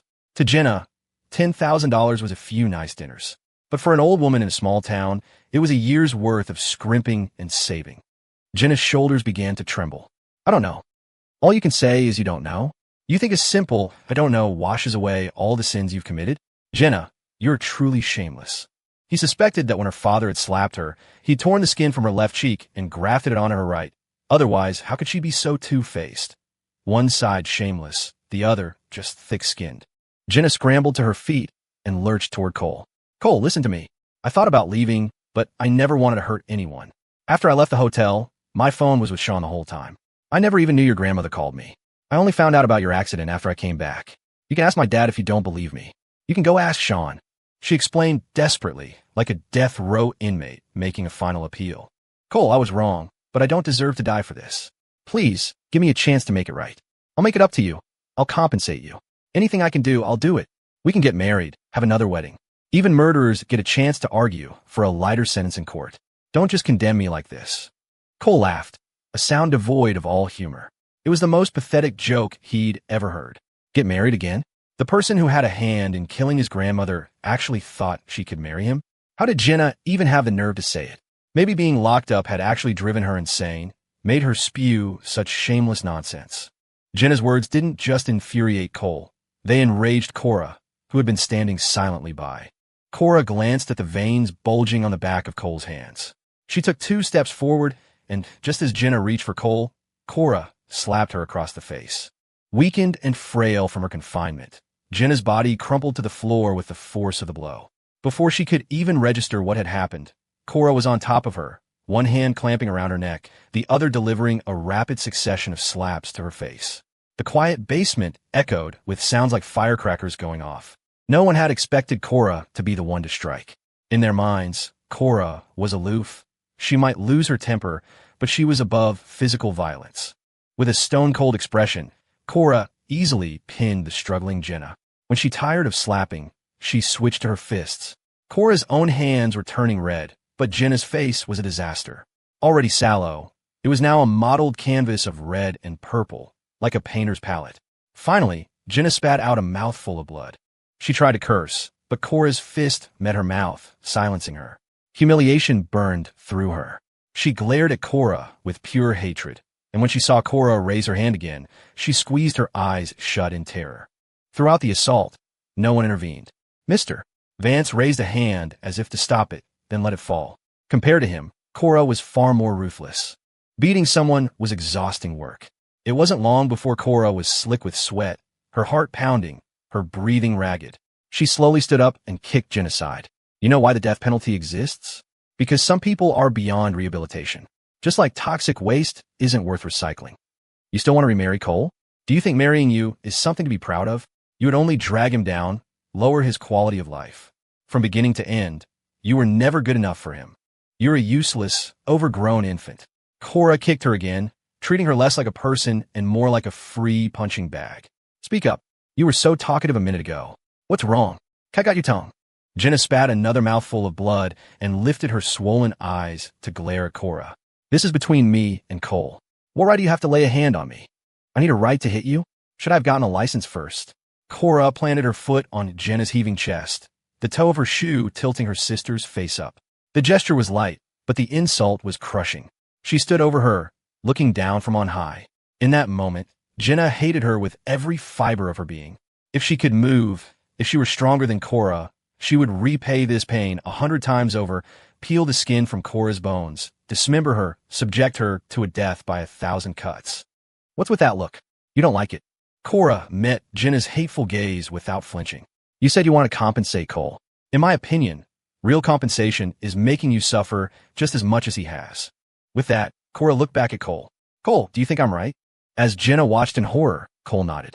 He just stood by, impassive while Cora beat her. In the past, he would have been frantic if she'd so much as complained about a sore leg. The difference between being loved and not being loved was so stark, the chasm between then and now expanding infinitely in her chest. She felt a profound emptiness, as if she had lost something vital. Jenna was in a daze, not even noticing when Cora grabbed her right hand. There was a sickening crack, a sound that reached their ears just before the scream. Arg! Jenna shrieked in agony. Cora! Mister! Vance cried out instinctively, his face pale, clearly horrified by his daughter's actions. Cora ignored him. She released her grip, and Jenna's broken hand fell limply to the floor. An arm for his leg? Seems like a fair trade, don't you think? At least with a broken right hand, Jenna could still walk.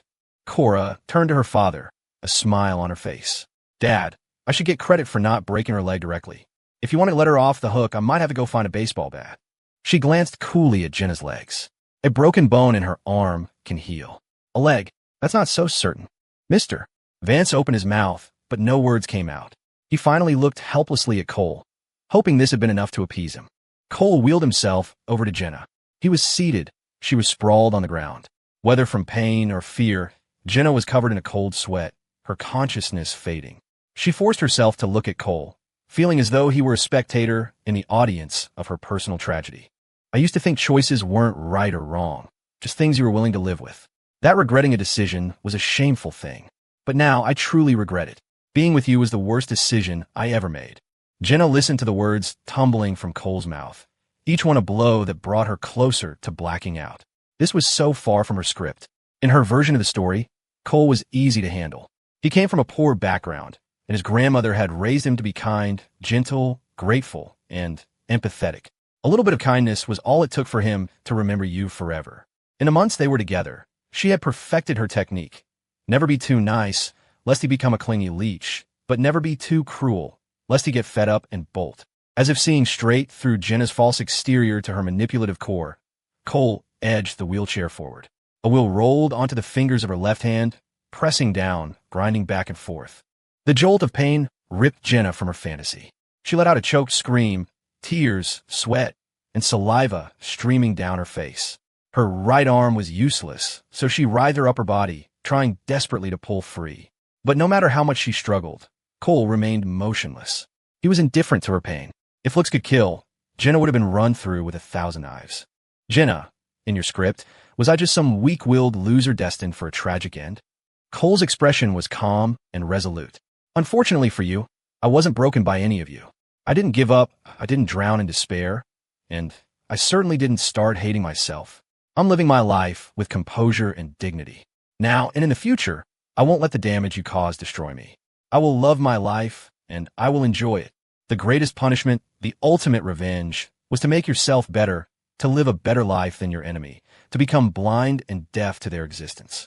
To kill the body is one thing, but to crush the spirit is everything. His grandmother's death had stolen Cole's joy, leaving him feeling like a homeless child, lost and adrift. It was her last words that had kept him from sinking into the abyss. Cole had spent 2 days examining himself, his past, reviewing and reassessing, destroying and rebuilding. A rebirth from the ashes. He was like a great tree that had weathered a hurricane and still stood tall. Perhaps because she never expected Cole to treat her this way, the intense shock, combined with her physical injuries and weakness, was too much. Jenna's eyes rolled back in her head, and she fainted. Only then did Cole back the wheelchair away. Jenna's left hand was mangled, the clear imprint of the wheel visible on her crushed fingers. No one moved. Not until Cora pushed Cole out of the room did Mr. Vance finally order someone to carry Jenna out and take her to the hospital. Cole didn't stay at the Vance estate. He went to the hospital. Since his leg was injured because of Jenna, the Vance family was naturally taking full responsibility for his recovery. Cora followed behind him. You should go home, Cole told her. I've got nurses and doctors here. No way. I promised your grandmother I'd take good care of you during this time. You can't make me break my promise, can you? The hospital's VIP suite came with its own toiletries and a change of clothes. Cora felt the material of the provided garments, a cheap cotton poly blend, not comfortable at all. She immediately called her assistant and had her buy several sets of men's clothing. She knew Cole's size perfectly. Before he could refuse, she had made all the arrangements with her usual decisive authority. When the clothes arrived, Cora sorted them and hung them in the closet. After that, she moved skillfully to Cole's side to change his dressing. You don't have to do this. I don't blame you for what Jenna did. I can separate the two. Cora's hands paused. You think I'm being nice to you because of Jenna? Because I feel guilty? Isn't that it? Cole looked at his leg. You're too good to me. So good it made him uneasy. Only someone driven by guilt would act this way. You call this good? Cora smiled. Compared to you, what I'm doing is nothing. Cole thought she was talking about how he used to take care of Jenna. But that was different. What he did then was part of his job. He was paid a high salary to do it well. Cora saw right through him. I'm talking about what you did for me. I never did anything for you. Of course you did. You used to bring me lunch boxes. You always had candy for me. You made me that brown sugar drink. I remember every nice thing you did for me. So now it's my turn to pay you back. You've already done more than enough. Just what she had done for him today, beating Jenna to a pulp, was enough for him to remember for a lifetime. Without Cora, things wouldn't have gone so smoothly. Getting his revenge would have been much harder. Was I really scary today? Did I frighten you? Cora suddenly asked, her voice cautious as she watched his expression. You know, I'm not usually like that, she explained. I know. You were standing up for me. Thank you. You don't have to thank me. As long as you're not afraid of me. He had to admit, the Cora he saw today was a side of her he'd never seen before. At the time, it hadn't seemed strange, but thinking back on it now, it was certainly violent and brutal. Yet Cole didn't feel scared. In fact, he felt a profound sense of security. When Cora had spoken up for him, had physically unleashed his rage for him, he had been more moved than he could ever say. A warmth had started to spread from his empty heart, seeping into his bones, flowing through his limbs, until even the pain in his leg seemed to fade. In that moment, Cora had become the sun, illuminating his world. "What did Don Sullivan say to you today?" Cora asked. The more she knew, the better she could help Cole get his revenge. "He said he's my father," Cole said with a self-mocking laugh. "Took me my whole life to find out I even had one." He gave Cora a brief summary of his conversation with Don Sullivan in the private room. As he spoke, he wondered if Sean knew about him. Was the car crash aimed at him as a love rival? Or was it aimed at half-brother? Either way, Sean Sullivan had hired someone to hurt him. That was a fact. He wouldn't let him go, nor would he let Don Sullivan off the hook. "That phone call my grandmother made to Jenna before she died. Can you help me look into it? Jenna said she didn't know, and she might be telling the truth. I want to know what my grandmother heard in those few minutes." Cole wasn't demanding. "If you can't find anything, just forget it. I'll do my best to find out." Cora didn't know how to comfort him with words. She decided actions were better. What Cole couldn't do, she would do for him. "I'll also help you investigate the Sullivan family." "Thank you." Cole didn't refuse the shortcut. The Sullivans were wealthy, and Don Sullivan was a government official. Bringing him down wouldn't be easy. But things were different now. Sean hiring a hitman was enough to cause him serious trouble, and now there was the charge of bigamy. In his spare time, Cole would scroll through Sean's social media, looking at him flaunting his wealth, his perfect family, his smooth, easy life. Looking at 25 years of unchecked success. Fate was truly unfair. The ones who were hurt got no justice, while the greedy and vicious sailed through life without a care. The next day, Mrs. Gable called Cole. She first asked about his health, then got to the point. It was the 9th day after his grandmother's death. Someone had come to the house, an old friend of his grandmother's. She and her family had moved north over a decade ago and had never been back. His grandmother had mentioned this friend before, calling her the only true friend she had left in the world. They had kept in touch for years, first through letters and then by phone. The friend, a Mrs. Thompson, had come back for Cole's wedding, only to find herself attending her old friend's funeral. "This Mrs. Thompson told me a lot about your grandmother," Mrs. Gable said. "She also mentioned your parents." "What did she say?" Cole asked. "She said your father was a real piece of work. That if it wasn't for him causing your mother's death, your grandmother wouldn't have had such a hard life and died so young." It turned out that over 2 decades ago, Don Sullivan had been part of a rural development program as a young man from the city.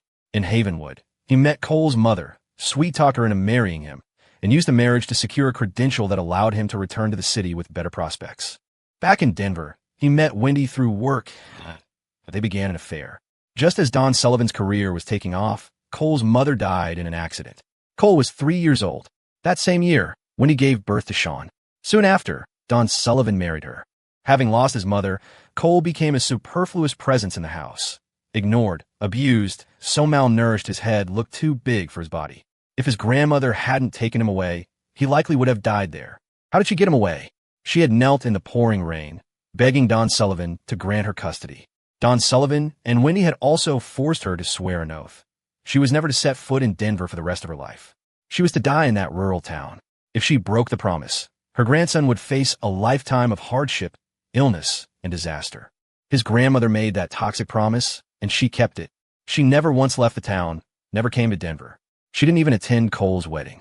Only today did Cole finally understand why his grandmother had been so resistant to leaving Havenwood. Car sickness was just an excuse. That old promise had become an invisible chain, trapping her in that small mountain town. His grandmother had never told him any of this. She wanted him to live a free and happy life. The burden of hatred was too heavy. It wouldn't help a person live better. The resources in the town were poor, the education system was lacking, and there wasn't even a decent paved road. The dirt path turned to slick mud in the rain. It was an hour's walk from his home to the school. He had walked that path for 15 years before he finally got out. Cole couldn't understand how such vile people could exist in the world. Why were they allowed to live so well? Why? To find Don Sullivan and his mother's marriage records, Cole pulled some strings to check the town's archives. In a dusty file, he found Don Sullivan's information. His eyes scanned down to the date of birth and froze. Cole had an excellent memory, especially for numbers. He remembered that Don Sullivan's current official birth date was 3 years younger than the one on this document. Don Sullivan had altered his age to qualify for a civil service position back in the day. In the era of paper records, before everything was digitized, loopholes were easy to exploit. It wasn't unheard of for people's names to be permanently changed simply because a clerk at the DMV misheard them. Lying about his age, bigamy, tax evasion, abuse of power for personal gain, bribery. With so many charges, Don Sullivan wouldn't be getting out for at least 20 years. Cora quickly brought back news of her own. The call log from his grandmother on Jenna's phone had been deleted. She went directly to Jenna and asked her where she was and what she was doing at that specific time. The event was recent, and Jenna remembered it immediately. She and Sean had just gotten off a plane and decided to find a restaurant for dinner. While waiting for their food, she went to the restroom. When she came out, she saw Sean on the phone. Cora contacted the restaurant and requested the security footage. With the specific time and location, it wasn't hard to find. The restaurant's audio recording was surprisingly clear. It had captured every one of Sean's callous words, including a line from Jenna afterward. How could I ever fall for him? I was just playing with him. For the first time, Jenna found her own voice unbearable. She bit her lip, muttering to herself in a daze, Sean lied to me. He said it was a telemarketer. I didn't know he was answering my phone. I didn't know it was Cole's grandmother. I really didn't know anything. Cora could hardly believe someone could be so stupid. You may not have known about the call, she said coldly, but no one forced you to say those words. No one forced you to run from your wedding. Your actions don't cover up the fact that you were a malicious person. With the restaurant video Cora brought back, combined with information from Sean's phone, bank transfers, and his confession, the chain of evidence was complete. The charge of aggravated assault stuck. Sean Sullivan was sentenced to 5 years in prison. It wasn't enough. The result was far from enough. Cole compiled all the information and posted it online, paying to get it trending. The Brightview Way wedding day crash. The story Don Sullivan had just managed to suppress exploded back into the public eye. More and more people took notice, digging up information on the perpetrator, Sean Sullivan, and his family background. Don Sullivan is a senior policy advisor. How is his family so rich? Sean drives luxury cars, wears designer watches. That watch, if I'm not mistaken, is a limited edition worth $300,000 or $400,000. His wife runs the business, but her family is just ordinary. How do they get so rich in just 10 years? What a corrupt official. A modern-day social climbing scoundrel, abandoning his wife and child, abusing his power. I suspect his first wife was murdered by that bastard and his bitch. The father's no good, and the son is just as bad. So vicious at such a young age. 5 years is letting him off easy. The story of Don Sullivan went viral, escalating until it caught the attention of federal authorities. On Monday, a special investigation task force arrived in Denver to verify the facts. The task force was efficient. That very day, Don Sullivan was brought in for a chat. It's unclear what Don told Wendy, but after he was taken away by the investigators, she came looking for Cole. Cole was downstairs at the hospital, getting some air and sun, when he saw Wendy approaching, purse in hand. He had studied her file. She looked much like her photo. At 45, she was well-maintained, looking closer to 30. Years of doing business with Don Sullivan had given her the air of a wealthy socialite. Because she knew how she'd gotten her position, she was terrified of Don being seduced by another woman. After their marriage, she had meticulously cared for her appearance, dressing impeccably every day. But now, even with makeup, she couldn't hide the exhaustion etched on her face. As she saw Cole, a flicker of conflict, annoyance, hatred, humiliation, and a hint of panic crossed her features. I'm Sean's mother. I know. What can I do for you? Cole wasn't alone. He had a nurse and a bodyguard with him. When he wouldn't have gotten near him without his permission. If you have nothing to say, I'm leaving. Cole started to maneuver his wheelchair. Wait, when he called out in a fluster. Can't you find it in your heart to let us go? I know you're behind what's trending online. You're the one who reported my husband. Cole looked up at her from his wheelchair. And how would you like me to do that? When he thought she saw an opening. For my son, Sean, I hope you'll sign a statement of forgiveness. And for my husband, I want you to verify that his identity information is correct. Say a few good words for him online. And get the Vance family to help us out. It won't be for free, of course. Once the company weathers this storm, I'll pay them back. When he was truly out of options, Don was guilty of more than one crime. This wouldn't save him, but it might at least reduce his sentence by a few years. Hearing this, Cole laughed. When you came here to beg me, did you have any idea why I'm doing this to you? Winnie's face stiffened. She heard Cole continue. Your son, Sean, nearly had me killed. He also played a part in my grandmother's death. And you and Don Sullivan. You haven't forgotten what you did to my mother all those years ago, have you? With old grudges and new debts combined, how could I possibly let you go? Winnie stared at him, her eyes hard. How can you blame my grandmother's death on Sean? He just answered a phone call and said a few things. It was her age and her own health problems that caused it. As for your mother, that had nothing to do with me. It happened over 20 years ago. She didn't believe Cole could know the truth. Wendy paused, then continued. No matter what, you have your father's blood in your veins. You're one of us. If you stand up and speak for your father and your brother, our family will accept you. The Sullivan fortune will be split between you and Sean. I'll treat you like my own son. I promise I won't favor Sean. You and Don Sullivan truly are a match made in heaven. Both of you equally shameless. Cole's voice wasn't harsh, but the light, casual tone made the insult hit even harder. Winnie's face changed in a flash. She looked ready to explode, but then remembered she was there to ask for a favor and swallowed her anger. Just looking at Wendy's face reminded Cole of all the years of hardship his grandmother had endured, the humiliation she had suffered. How about this, he said. You get on your knees and beg me, and I'll think about it. You want me to kneel to you? You don't want to? Cole glanced at the bodyguard beside him. We'll meet back inside.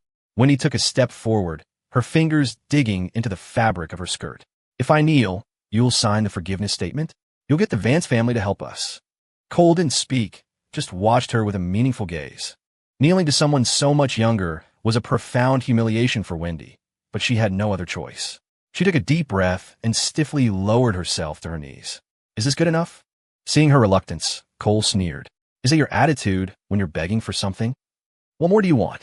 Apologize to my mother. Apologize to my grandmother. Admit that you're a shameless mistress. Mistress was the one word Wendy couldn't stand to hear.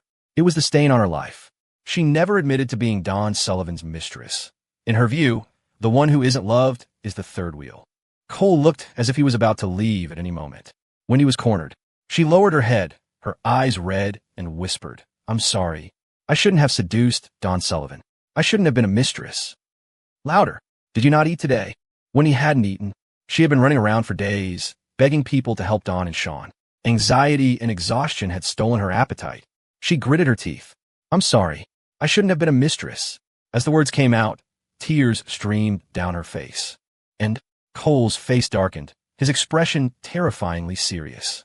When he closed her eyes, her guilt palpable. I shouldn't have destroyed someone else's family. I shouldn't have destroyed a family and seduced a married man. I have no class, no ability, no morals. I have no principles. It was all my fault. I'm sorry, I was truly wrong.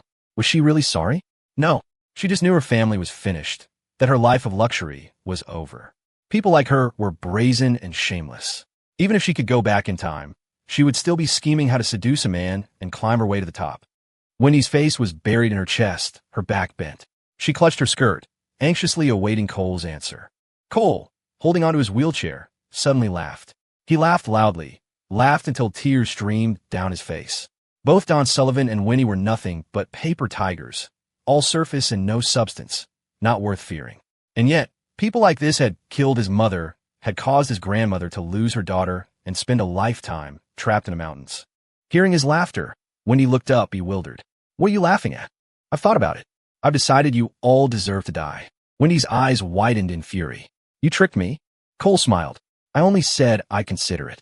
I never said I'd agree to your terms. You're the one who failed to read the fine print. Wendy was in disbelief. She never imagined that after all that humiliation, this would be the outcome. She shrieked, Cole, you little bastard. You bastard son. As she lunged at him, the bodyguard moved, kicking her square in the chest and sending her sprawling. To prevent another attack, he strode over and pinned her to the ground, forcing her to kneel like a misbehaving chicken. Wendy, enraged, was like a lit firecracker, screaming and shouting, radiating a frantic, ugly energy like a wild turkey. Cole moved forward, grabbed a fistful of her hair, and yanked her head back, forcing her to look at him, forcing her to calm down. I'm a bastard son. When he craned her neck and sneered. An unacknowledged one is a bastard. You and your mother are both cheap trash. A big whore gave birth to a little. Slap. Before Wendy could finish, Cole slapped her across the face. She froze, utterly stunned. It wasn't that Wendy didn't want to fight back. She didn't have the strength. The bodyguard held her pinned to the ground on her knees. Cole gripped her hair, his face a mask of cold fury. Go on, keep talking. The moment Wendy opened her mouth, another slap landed. He hit her a dozen more times, only stopping when a small crowd of onlookers began to gather. Wendy collapsed to the ground, blood trickling from her split lip. Still defiant, she glared at Cole with venomous hatred. If looks could kill, he would have been sliced to ribbons. Seemingly resigned to her fate, Wendy dropped all pretense. No more acting. With pure malice, she provoked him. Let me tell you something, Cole. Your mother's death was her own damn fault. Who told her she was too useless to keep a man? Do you know how she died? She slit her wrists. A real inconvenience, even in death. Not only did she make a mess of the house, but my Don had to spend money to have her cremated. She should have just jumped in a river. Wendy saw the roiling hatred in Cole's eyes and smiled. Do you hate me? Wish I were dead? Well, being a mistress is just a moral failing. I didn't break any laws. What can you do to me? Cole laughed along with her. He took a tissue from a nurse and wiped his hands. Don't worry. I was able to send your husband and your son to prison. I can send you there, too. And if I can't send you to prison, I'll send you to hell. One way or another, you'll all end up in the same place. I'll make sure your little family of 3 is reunited one day. Wendy stared at him in terror, speechless, likely scared witless. Cole motioned for the bodyguard and nurse to take him back inside. As he left, he tossed one last, casual remark over his shoulder. You know, if Sean hadn't hired someone to run me over, I never would have got my revenge so easily. When I get the chance, I'll have someone on the inside thank him properly for me.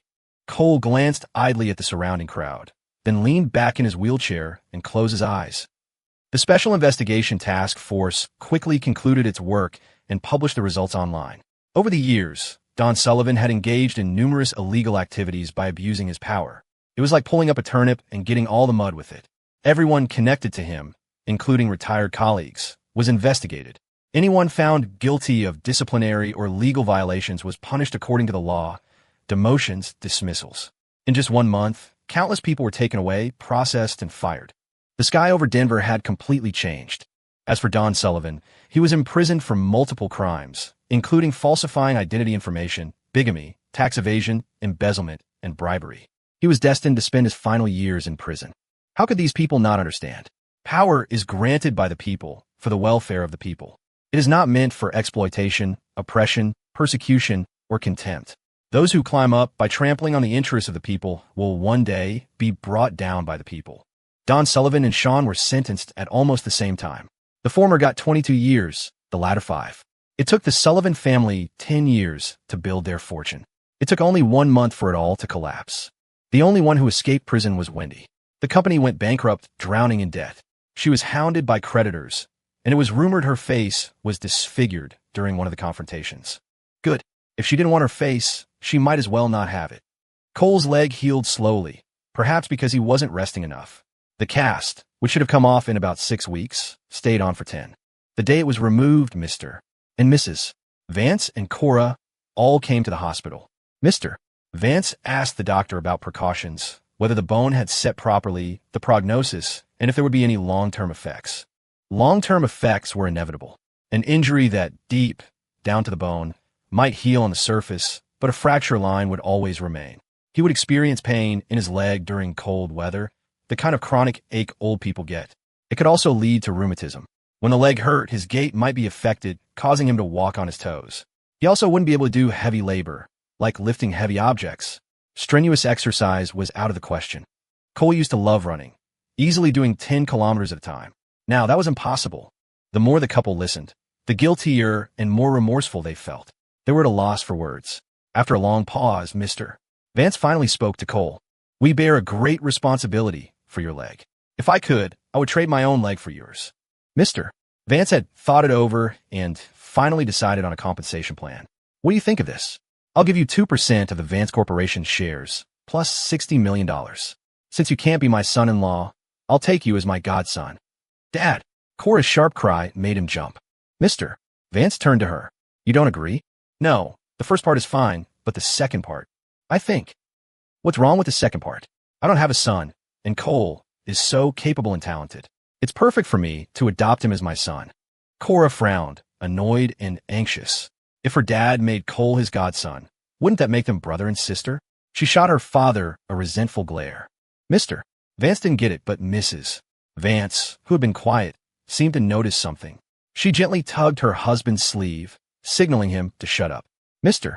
Vance was a henpecked husband. He listened to his wife at home and in public. Mrs. Vance turned to Cole, her eyes soft. Cole, what do you think? Money and shares. He would be set for life.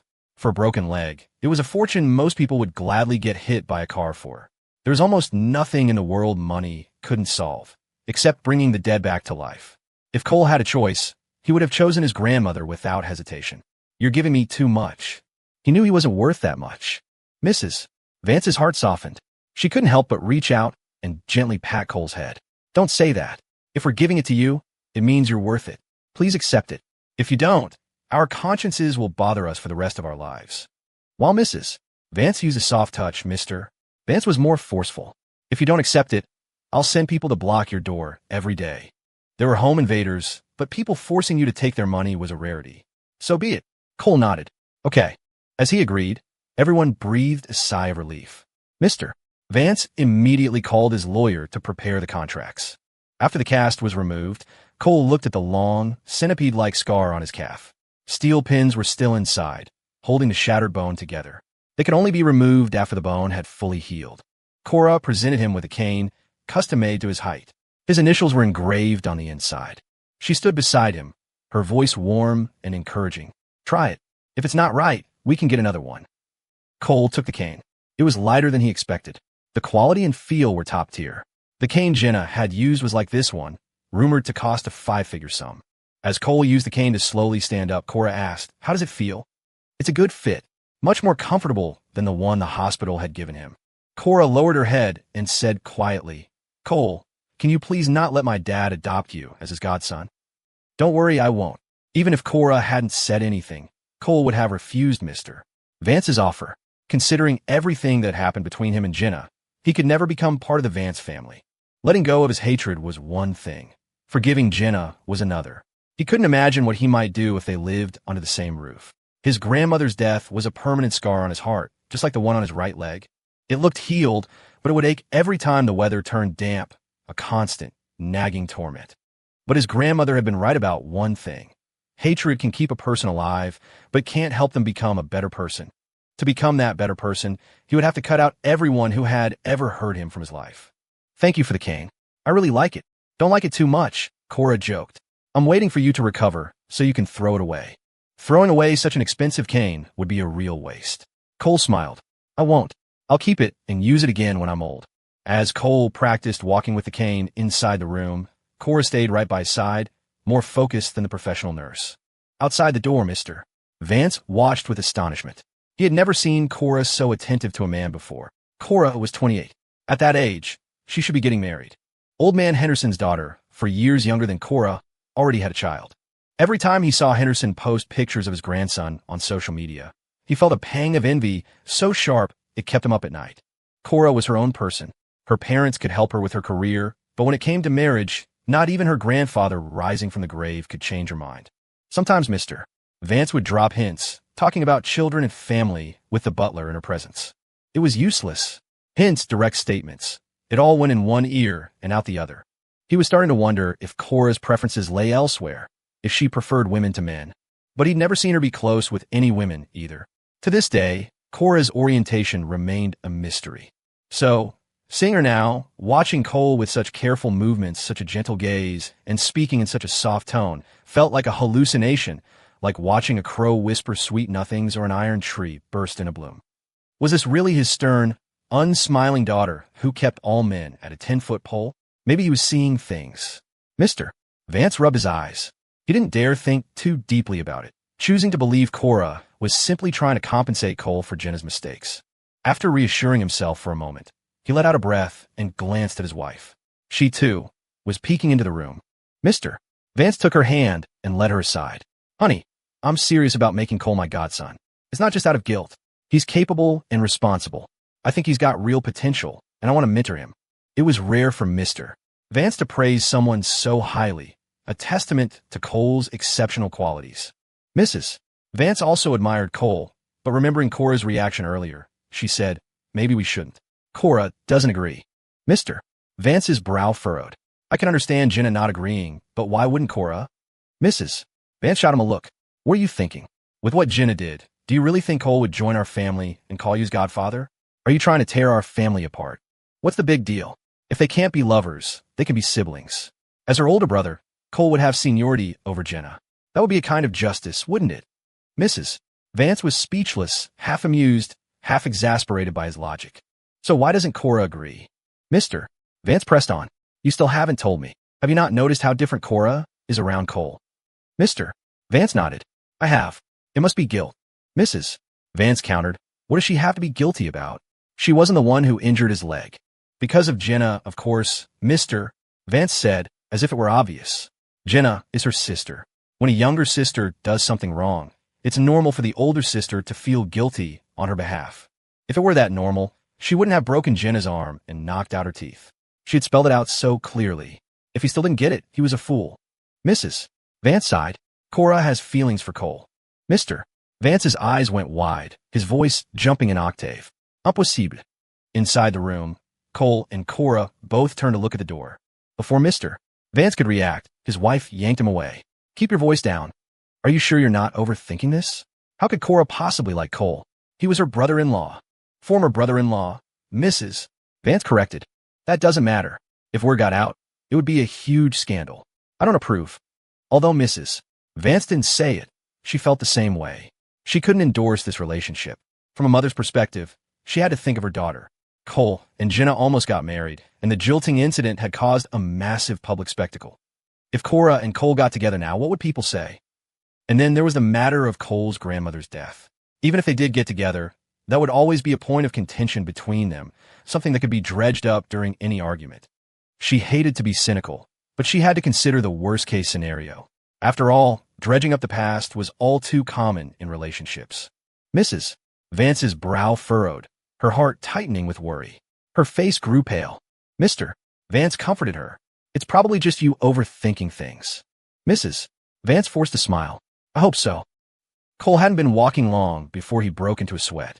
His body swayed slightly, and Cora, more anxious than he was, rushed forward to steady him, their bodies suddenly very close. Worried the smell of sweat would offend her, Cole awkwardly pulled away. I'm fine. I can manage on my own. Take it slow, don't rush. This is just the first day. A little practice is enough. Cora had the nurse bring the wheelchair over and helped him sit down. Cole held onto the cane. Cora snatched it away.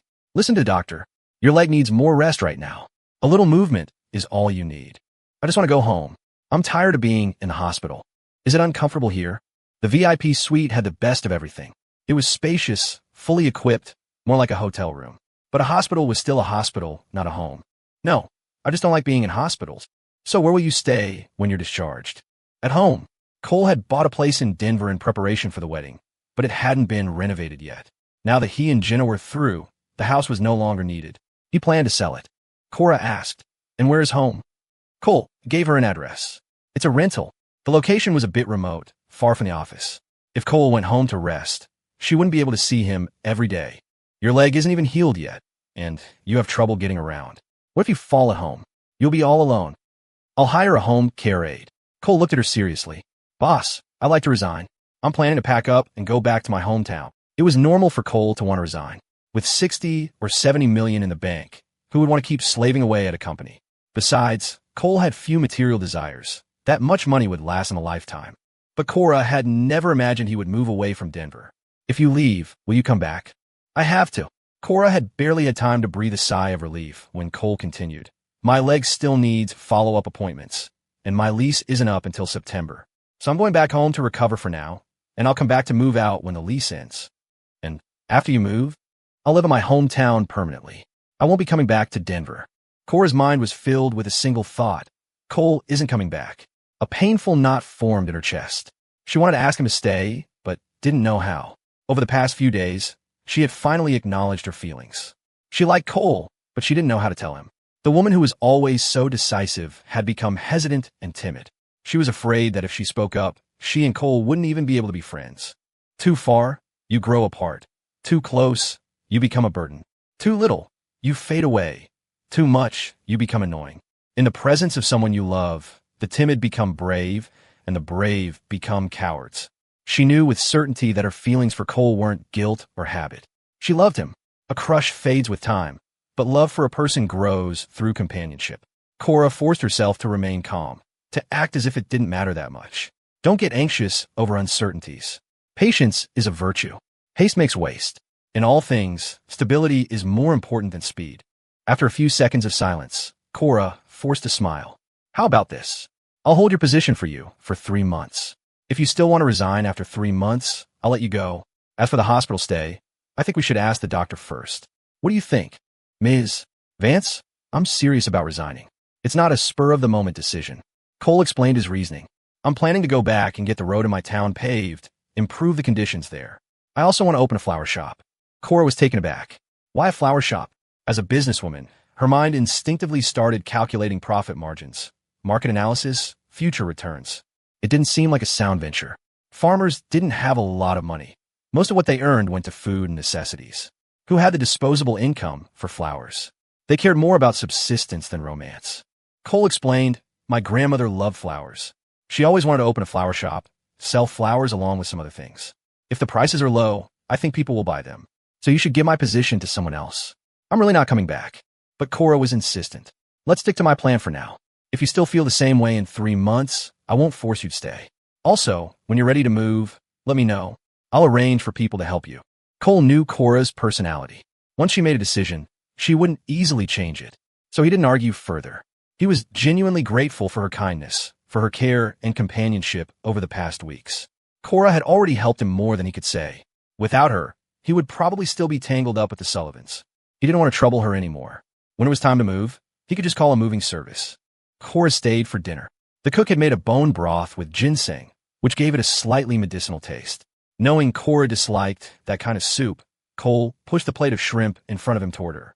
Cora's spirits were low, and her appetite suffered for it. She left not long after they finished eating.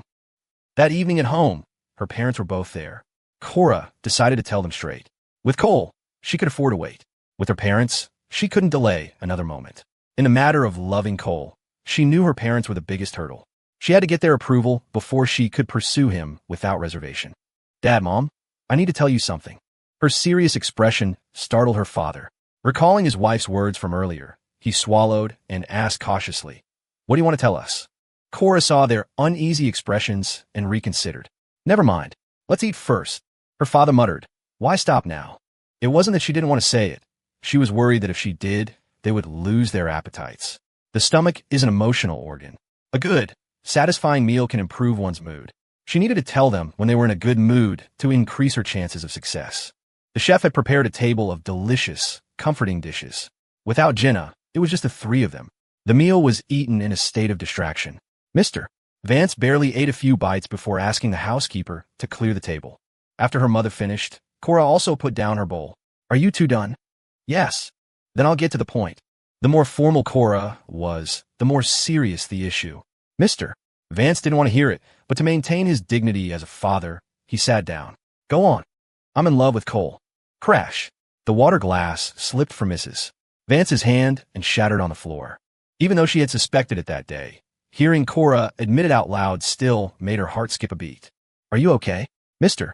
Vance's first instinct was to check on his wife, leading her by the hand to the other side of the sofa. But Mrs. Vance stood frozen, managing to maintain her composure as she met Cora's gaze. How can you love him? Why can't I? I'm not breaking any laws. I'm not violating any moral codes, and we're not related. So why can't I love him? He was your brother-in-law, Mr. Vance said sternly. He was, Cora retorted. He isn't now. Mr. Vance was speechless. It was exactly what her mother had said. When did you start loving him? A long time ago, before Jenna. I had feelings for him when he was my assistant. I just didn't prioritize relationships back then. So, she had let it slip away. It was the biggest regret of her life. For the old Cora, a flutter of the heart was just a feeling, a crush was an emotion, but love was a commitment. Rational people didn't deal in love. Love could destroy reason, make a calm person impulsive. And the result of impulse was like fireworks. A brilliant flash, then nothing but ashes. Thinking back now, if she had dared to act on her feelings then, maybe Cole would never have been hurt and his grandmother would still be alive. Mrs. Vance took a deep breath, then slowly sat down. And if we don't approve? She asked tentatively. I'm informing you, not asking for your permission, Cora said evenly. Dad, Mom, you know my personality? No one can stop me from doing what I want to do. If I can't be with Cole, then I will never get married. Mrs. Vance's voice trembled. Are you threatening us? Cora shook her head. I'm trying to have a serious discussion with you. I don't want to make things difficult for you, but I hope you can respect my choice. I've never asked you for anything my entire life. Just this one thing. I'm begging you. With that, she knelt on the floor, her gaze fixed and unwavering. One hurdle at a time. She knew deep down that only with her parents' blessing could she pursue this with everything she had. Cora was not like Jenna. She had always been obedient, sensible, independent, and had her own mind. Perhaps because she grew up with her grandparents, she was more distant with her parents, rarely sitting down with them to share her feelings. She remembered when she got her first period, she bought her own pads, looked up information online, and took care of herself. Her parents didn't even know until the housekeeper saw the used pads in the trash. Middle school and high school are peak rebellion years. While other kids were acting out, she was studying. While other kids were dating, she was studying. While other kids were obsessed with celebrities and novels, she was still studying. All the way to 28, she had never made a mistake. At the company, she was strict with others and even stricter with herself. In the words of her employees, she was a precisely programmed machine that never erred. Why now, of all times? Cora's posture told them everything. Even if they said no, she would still pursue Cole. Mrs. Vance frowned, looking at her with a pained expression. If you've already made up your mind, why are you begging us? Cole is going back to his hometown. He's not coming back to Denver. So, Cora turned to her father. Dad, you've been a CEO. You know how busy my position is. Endless meetings, endless contracts to sign. The new product line just launched and needs promotion, user testing. But now I need to pursue Cole. I don't have the time or energy to handle all of this. So please, take over for me. Mr. Vance's mouth fell open, his expression dazed. He hadn't expected the attack to be aimed at him. Ever since Cora took over as CEO, he had been semi-retired, just coasting at the office when he bothered to go in. Life was comfortable. The thought of taking the reins again gave him a massive headache. Mr. Vance tried to resist. What if I don't? Cora, cut him off. Any losses will be on your head. And if Grandpa knew, I imagine he wouldn't be very happy. You have the nerve to mention your grandfather? Mr. Vance snapped. If he were alive, this whole thing would give him a stroke. Her grandfather had prized their family's reputation and had been especially strict with Cora's upbringing. I'll talk to Grandpa about it. He's been dead for years. How are you going to talk to him? Cora stood up. I have my ways. She turned and left, leaving her parents staring at each other. What does she mean by that? Mr. Vance asked. Mrs. Vance shook her head, her expression worried. She was afraid Cora would do something foolish. Mr. Vance took his wife's cold hand. What do you think? Cora rarely falls for anyone. The way she is with Cole is definitely different.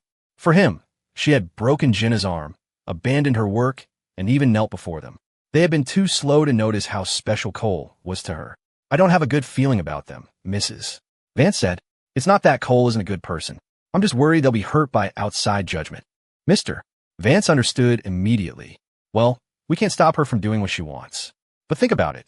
The things we're worried about, I'm sure Cole has thought of them too. He'll probably reject her. So let's just wait and see. Don't always assume the worst. That was true. Just because Cora loved Cole didn't mean he would love her back. When it came to reservations, Cole's would be the greatest. Who would fall for their boss, who was also their former sister-in-law. And with all the wrong Jenna had done, he probably couldn't get past that barrier in his own heart. Mrs. Vance's mood instantly brightened. But then another thought struck her, and she felt a pang of sadness for her daughter. Her Cora, so brilliant and beautiful, was going to pursue a man for the first time, only to be rejected. Mr. Vance continued to console her. Some walls you just have to run into yourself before you learn.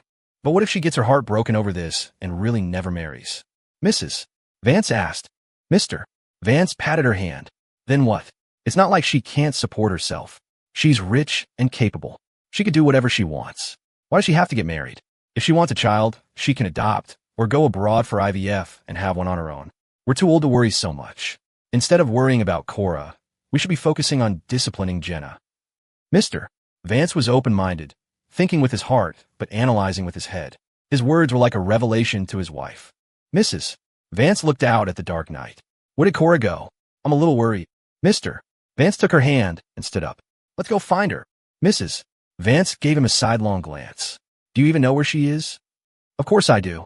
She went to the cemetery to see her grandfather. Whenever she's facing something difficult, she goes to him. In their memory, Cora rarely cried. She was too strong. Even when she did, she would hide in her room and cry in secret. When something troubled her, her first instinct wasn't to talk to her parents, but to go to the cemetery and talk to her grandparents. That fact was a failure on their part as parents. They needed to look at themselves for the cause. Cora drove to the cemetery, arriving around 9 at night. She bought chrysanthemums, which her grandfather had loved, and lilies for her grandmother. The two elders were buried side by side. She placed the flowers down and knelt, just as she had as a child when she would bring a difficult test to her grandfather for help. "Grandpa, you always told me, if you're going to strive for something, strive for the best. If you're going to take something, take first place. Now, I've fallen for a wonderful person, and I want to pursue him. I've never liked someone this much. If I miss this chance with him, I'll never have another one. I joined the company at 20, taking over a conglomerate. In these past few years, I've doubled the size of the Vance Corporation, achieving more than many people do in a lifetime. I have always listened to you. I've been serious, hardworking, steadfast, ambitious, rational. Now, for once, I want to be willful." Cora gazed at the photograph on the headstone. Though her grandfather was gone, his teachings were a constant reminder to be mindful of her every word and action. It was late July, the hottest part of the year. Even at night, the temperature hovered around 95 degrees. The evening breeze felt like a wave of heat washing over her. The cemetery was not quiet. There were the chirps of frogs and crickets. A few moths, heedless of their own lives, threw themselves against the hot glass of a lamppost. Cora came here often. She had cried here more times than she had at home. She remembered watching a cartoon as a child, and a line from it stuck with her. "The only places to cry are in your father's arms or in the bathroom." For Cora, the best place was in front of her grandparents' graves. She would pretend the butterflies on the headstones were them, imagine the wind as their embrace. The faces in the photographs always seemed to look at her gently, never getting angry no matter what she complained about. As a child, though her grandfather was strict, he would hold her when she cried. He would take her to amusement parks and clumsily try to bake her favorite cake. Her grandmother, too, would knit her sweaters, scarves, and gloves before winter arrived. She was nimble-fingered and made cloth dolls. She would secretly tuck red envelopes under Cora's pillow for her to find on New Year's and would make a lucky ravioli with a coin inside, always managing to place it perfectly in Cora's bowl. After her grandmother passed, no one knitted her handmade sweaters anymore. She grew taller, and the clothes became shorter. The clothes she could no longer wear were the tangible form of her longing. 2 years after her grandmother died, her grandfather fell ill and passed away too. They left her many things, but the greatest inheritance was nostalgia. Cora didn't know how long she knelt there. Her legs were completely numb, but she remained motionless. She used to not believe in ghosts or gods, but now she truly hoped her grandparents would appear just to say a few words to her. Cora bowed her head to the tombstones, her forehead touching the ground. She closed her eyes. The wind brushed over the top of her head, like a hand gently stroking her hair. "You're just not willful enough. The fact that you can be willful now makes your grandpa happier than you know." Her cheeks suddenly felt cold. Cora lifted her head and wiped her face. The back of her hand came away wet. She hadn't realized she was crying.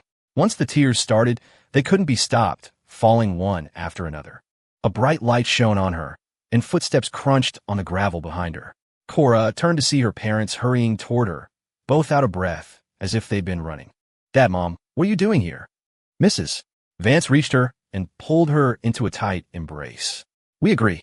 If you love Cole, then go after him. We won't stand in your way." "Mister." Vance joined them, wrapping his arms around his wife and daughter. "You were right. Loving him isn't a crime. Besides, Cole's a good man. We should keep him in the family. If the sky falls, I'll be here to hold it up." For once, mister. Vance wasn't being cynical. Whether she could win him over was up to her. Cora buried her face in their embrace. "Thank you, mister." Vance looked up at the sky. The thought of going back to the office, the endless paperwork, the ceaseless meetings, the never-ending work, gave him a headache and a feeling of deep exhaustion. "Get up now, slowly." Cora stood with her parents' help. As she straightened her legs, a jolt like an electric shock shot through them, a mixture of numbness and pain. If they hadn't been holding her, she would have collapsed. "How long have you been kneeling? Are your legs okay?" "I'm fine." Once Cora had recovered, mister, Vance began to negotiate. "Cora, how long will you be gone? Can you give me a time frame? You can't expect me to work forever. A year or two, he could manage. But 5 or 10 years, that was tantamount to running away and abandoning her career." Cora let go of him. "1 month. Just give me 1 month. A month. Wasn't that a bit short? If he has any feelings for me, I won't even need a month. When it comes to love, you have to be fast, precise, and ruthless. The longer you drag it out, the harder it is to get together. A month was more than enough time. If he rejects me, I'll come straight back to work. Cora moved quickly. When she got home, she spent the night organizing her work to hand over to her father. She asked about Cole's travel plans. He was leaving on August 1st, planning to spend a month in his hometown before returning to Denver to move his things. Cole was now proficient with his cane. Once he got used to it, it wasn't so bad. Even without a caregiver, he could manage his daily life perfectly well. Chores, personal hygiene, none of it was a problem. Still, to be safe, it was better to have someone around. In Denver, he had a professional caregiver. Back in Havenwood, Mrs. Gable would help out. His bags were packed. Cole bought a plane ticket, wanting to get home as quickly as possible. Before he left, he went to visit Sean Sullivan in prison. This wasn't their first meeting since the incident. The last time was in court. The Sean Sullivan event was very different from the one now. At least then he had been healthy. Now, he was sallow and gaunt, with visible bruises. Life in prison was clearly not treating him well.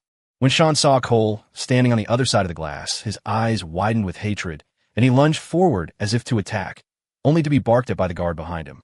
Under the guard's glare, he sullenly sat down and picked up the receiver. "Cole, you bastard son, you piece of trash. How dare you show your face here? I'm like this because of you. You just wait. When I get out in 5 years. Sean paused, then mouthed silently, "I'll kill you." "And how are you going to kill me? With your father, who's also in prison? With your mother, who's disfigured and being chased by debt collectors? Or on your own? If you had that kind of power, you wouldn't be in here in the first place." Cole's sharp words struck Sean like a blow. He froze, as if nailed to his seat. "What did you say?" Cole feigned a look of realization. "Oh, my memory. I almost forgot. You're cut off from the world in here. You don't know about your family going bankrupt. In that case, let me be the one to tell you. Congratulations." Cole clapped his hands together. "Your dad was so lonely without you that he decided to join you. The Sullivans truly are a loving family, sharing fortunes and misfortunes, rising and falling together. Very nice. Jailed together, and you'll die together, too." Sean looked as if he'd been struck by lightning. His mouth hung open, but no words came out. Cole continued, "Your dad is much more impressive than you are. You get 5 years. He gets 22. He's probably not getting out in this lifetime. And do you know how he got caught? Because of you. If you hadn't been flaunting your wealth on social media, I never would have caught on to his little corruption scheme. You really are a dutiful son. To truly kill someone, you must first destroy their spirit." Sean deflated like a puncture balloon. His wide eyes were filled with a dazed confusion. His mouth opened and closed. Impossible. Absolutely impossible. The Sullivans had so much money. How could they go bankrupt over something so small? And his dad was a government official. "Cole, you're lying." Cole met his eyes. "You've been in here for a while now. Have your parents visited you even once? It's not that they don't want to. It's that they can't. Sean, you brought this all on yourself." It was as if a clap of thunder had jolted Sean awake. He believed what Cole was saying, but he couldn't accept it. "I want to see Jenna. I want to see Jenna Vance. I want out. Let me out."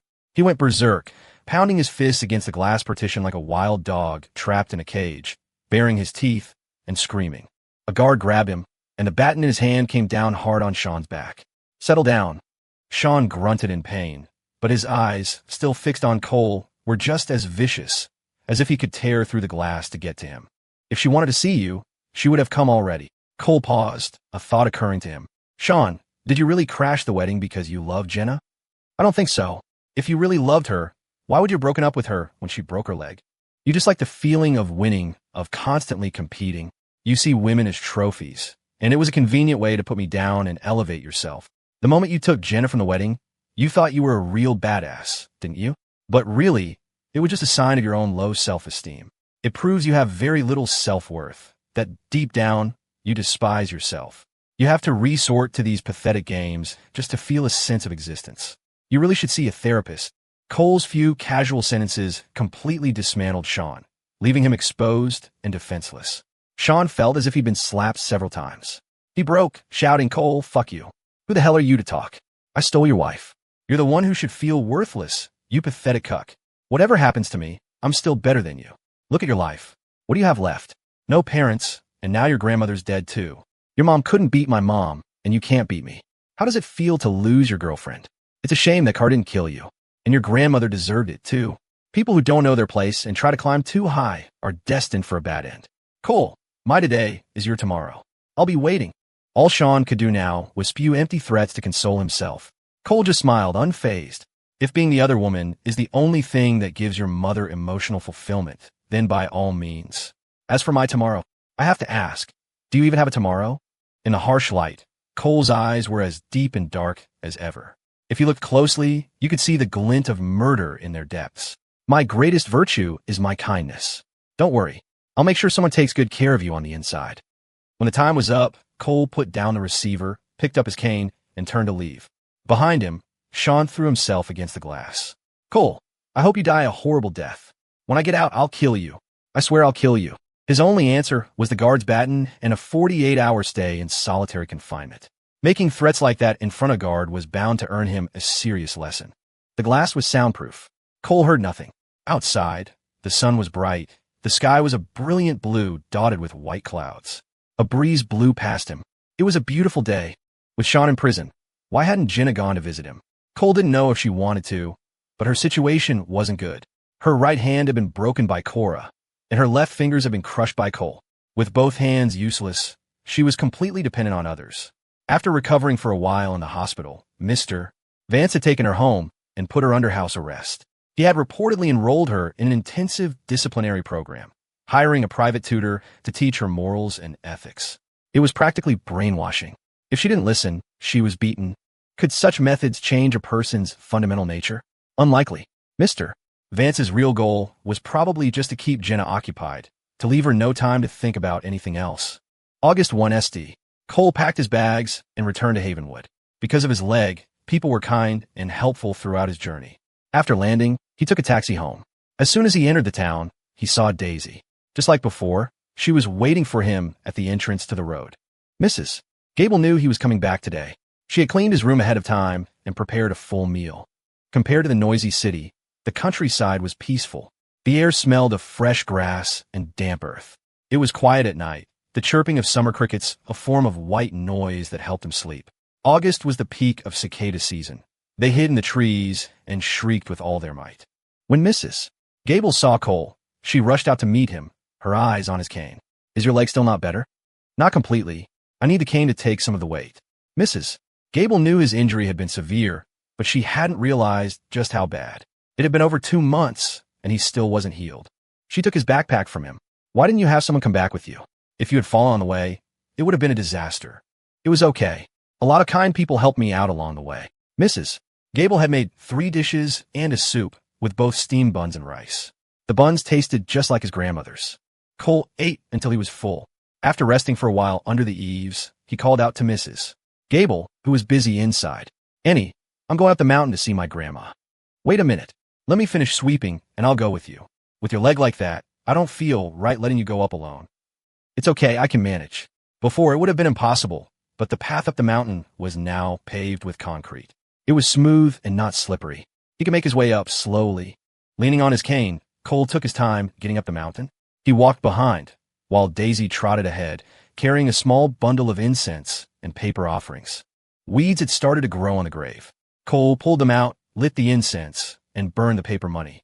The acrid smoke billowed toward him, making his eyes sting.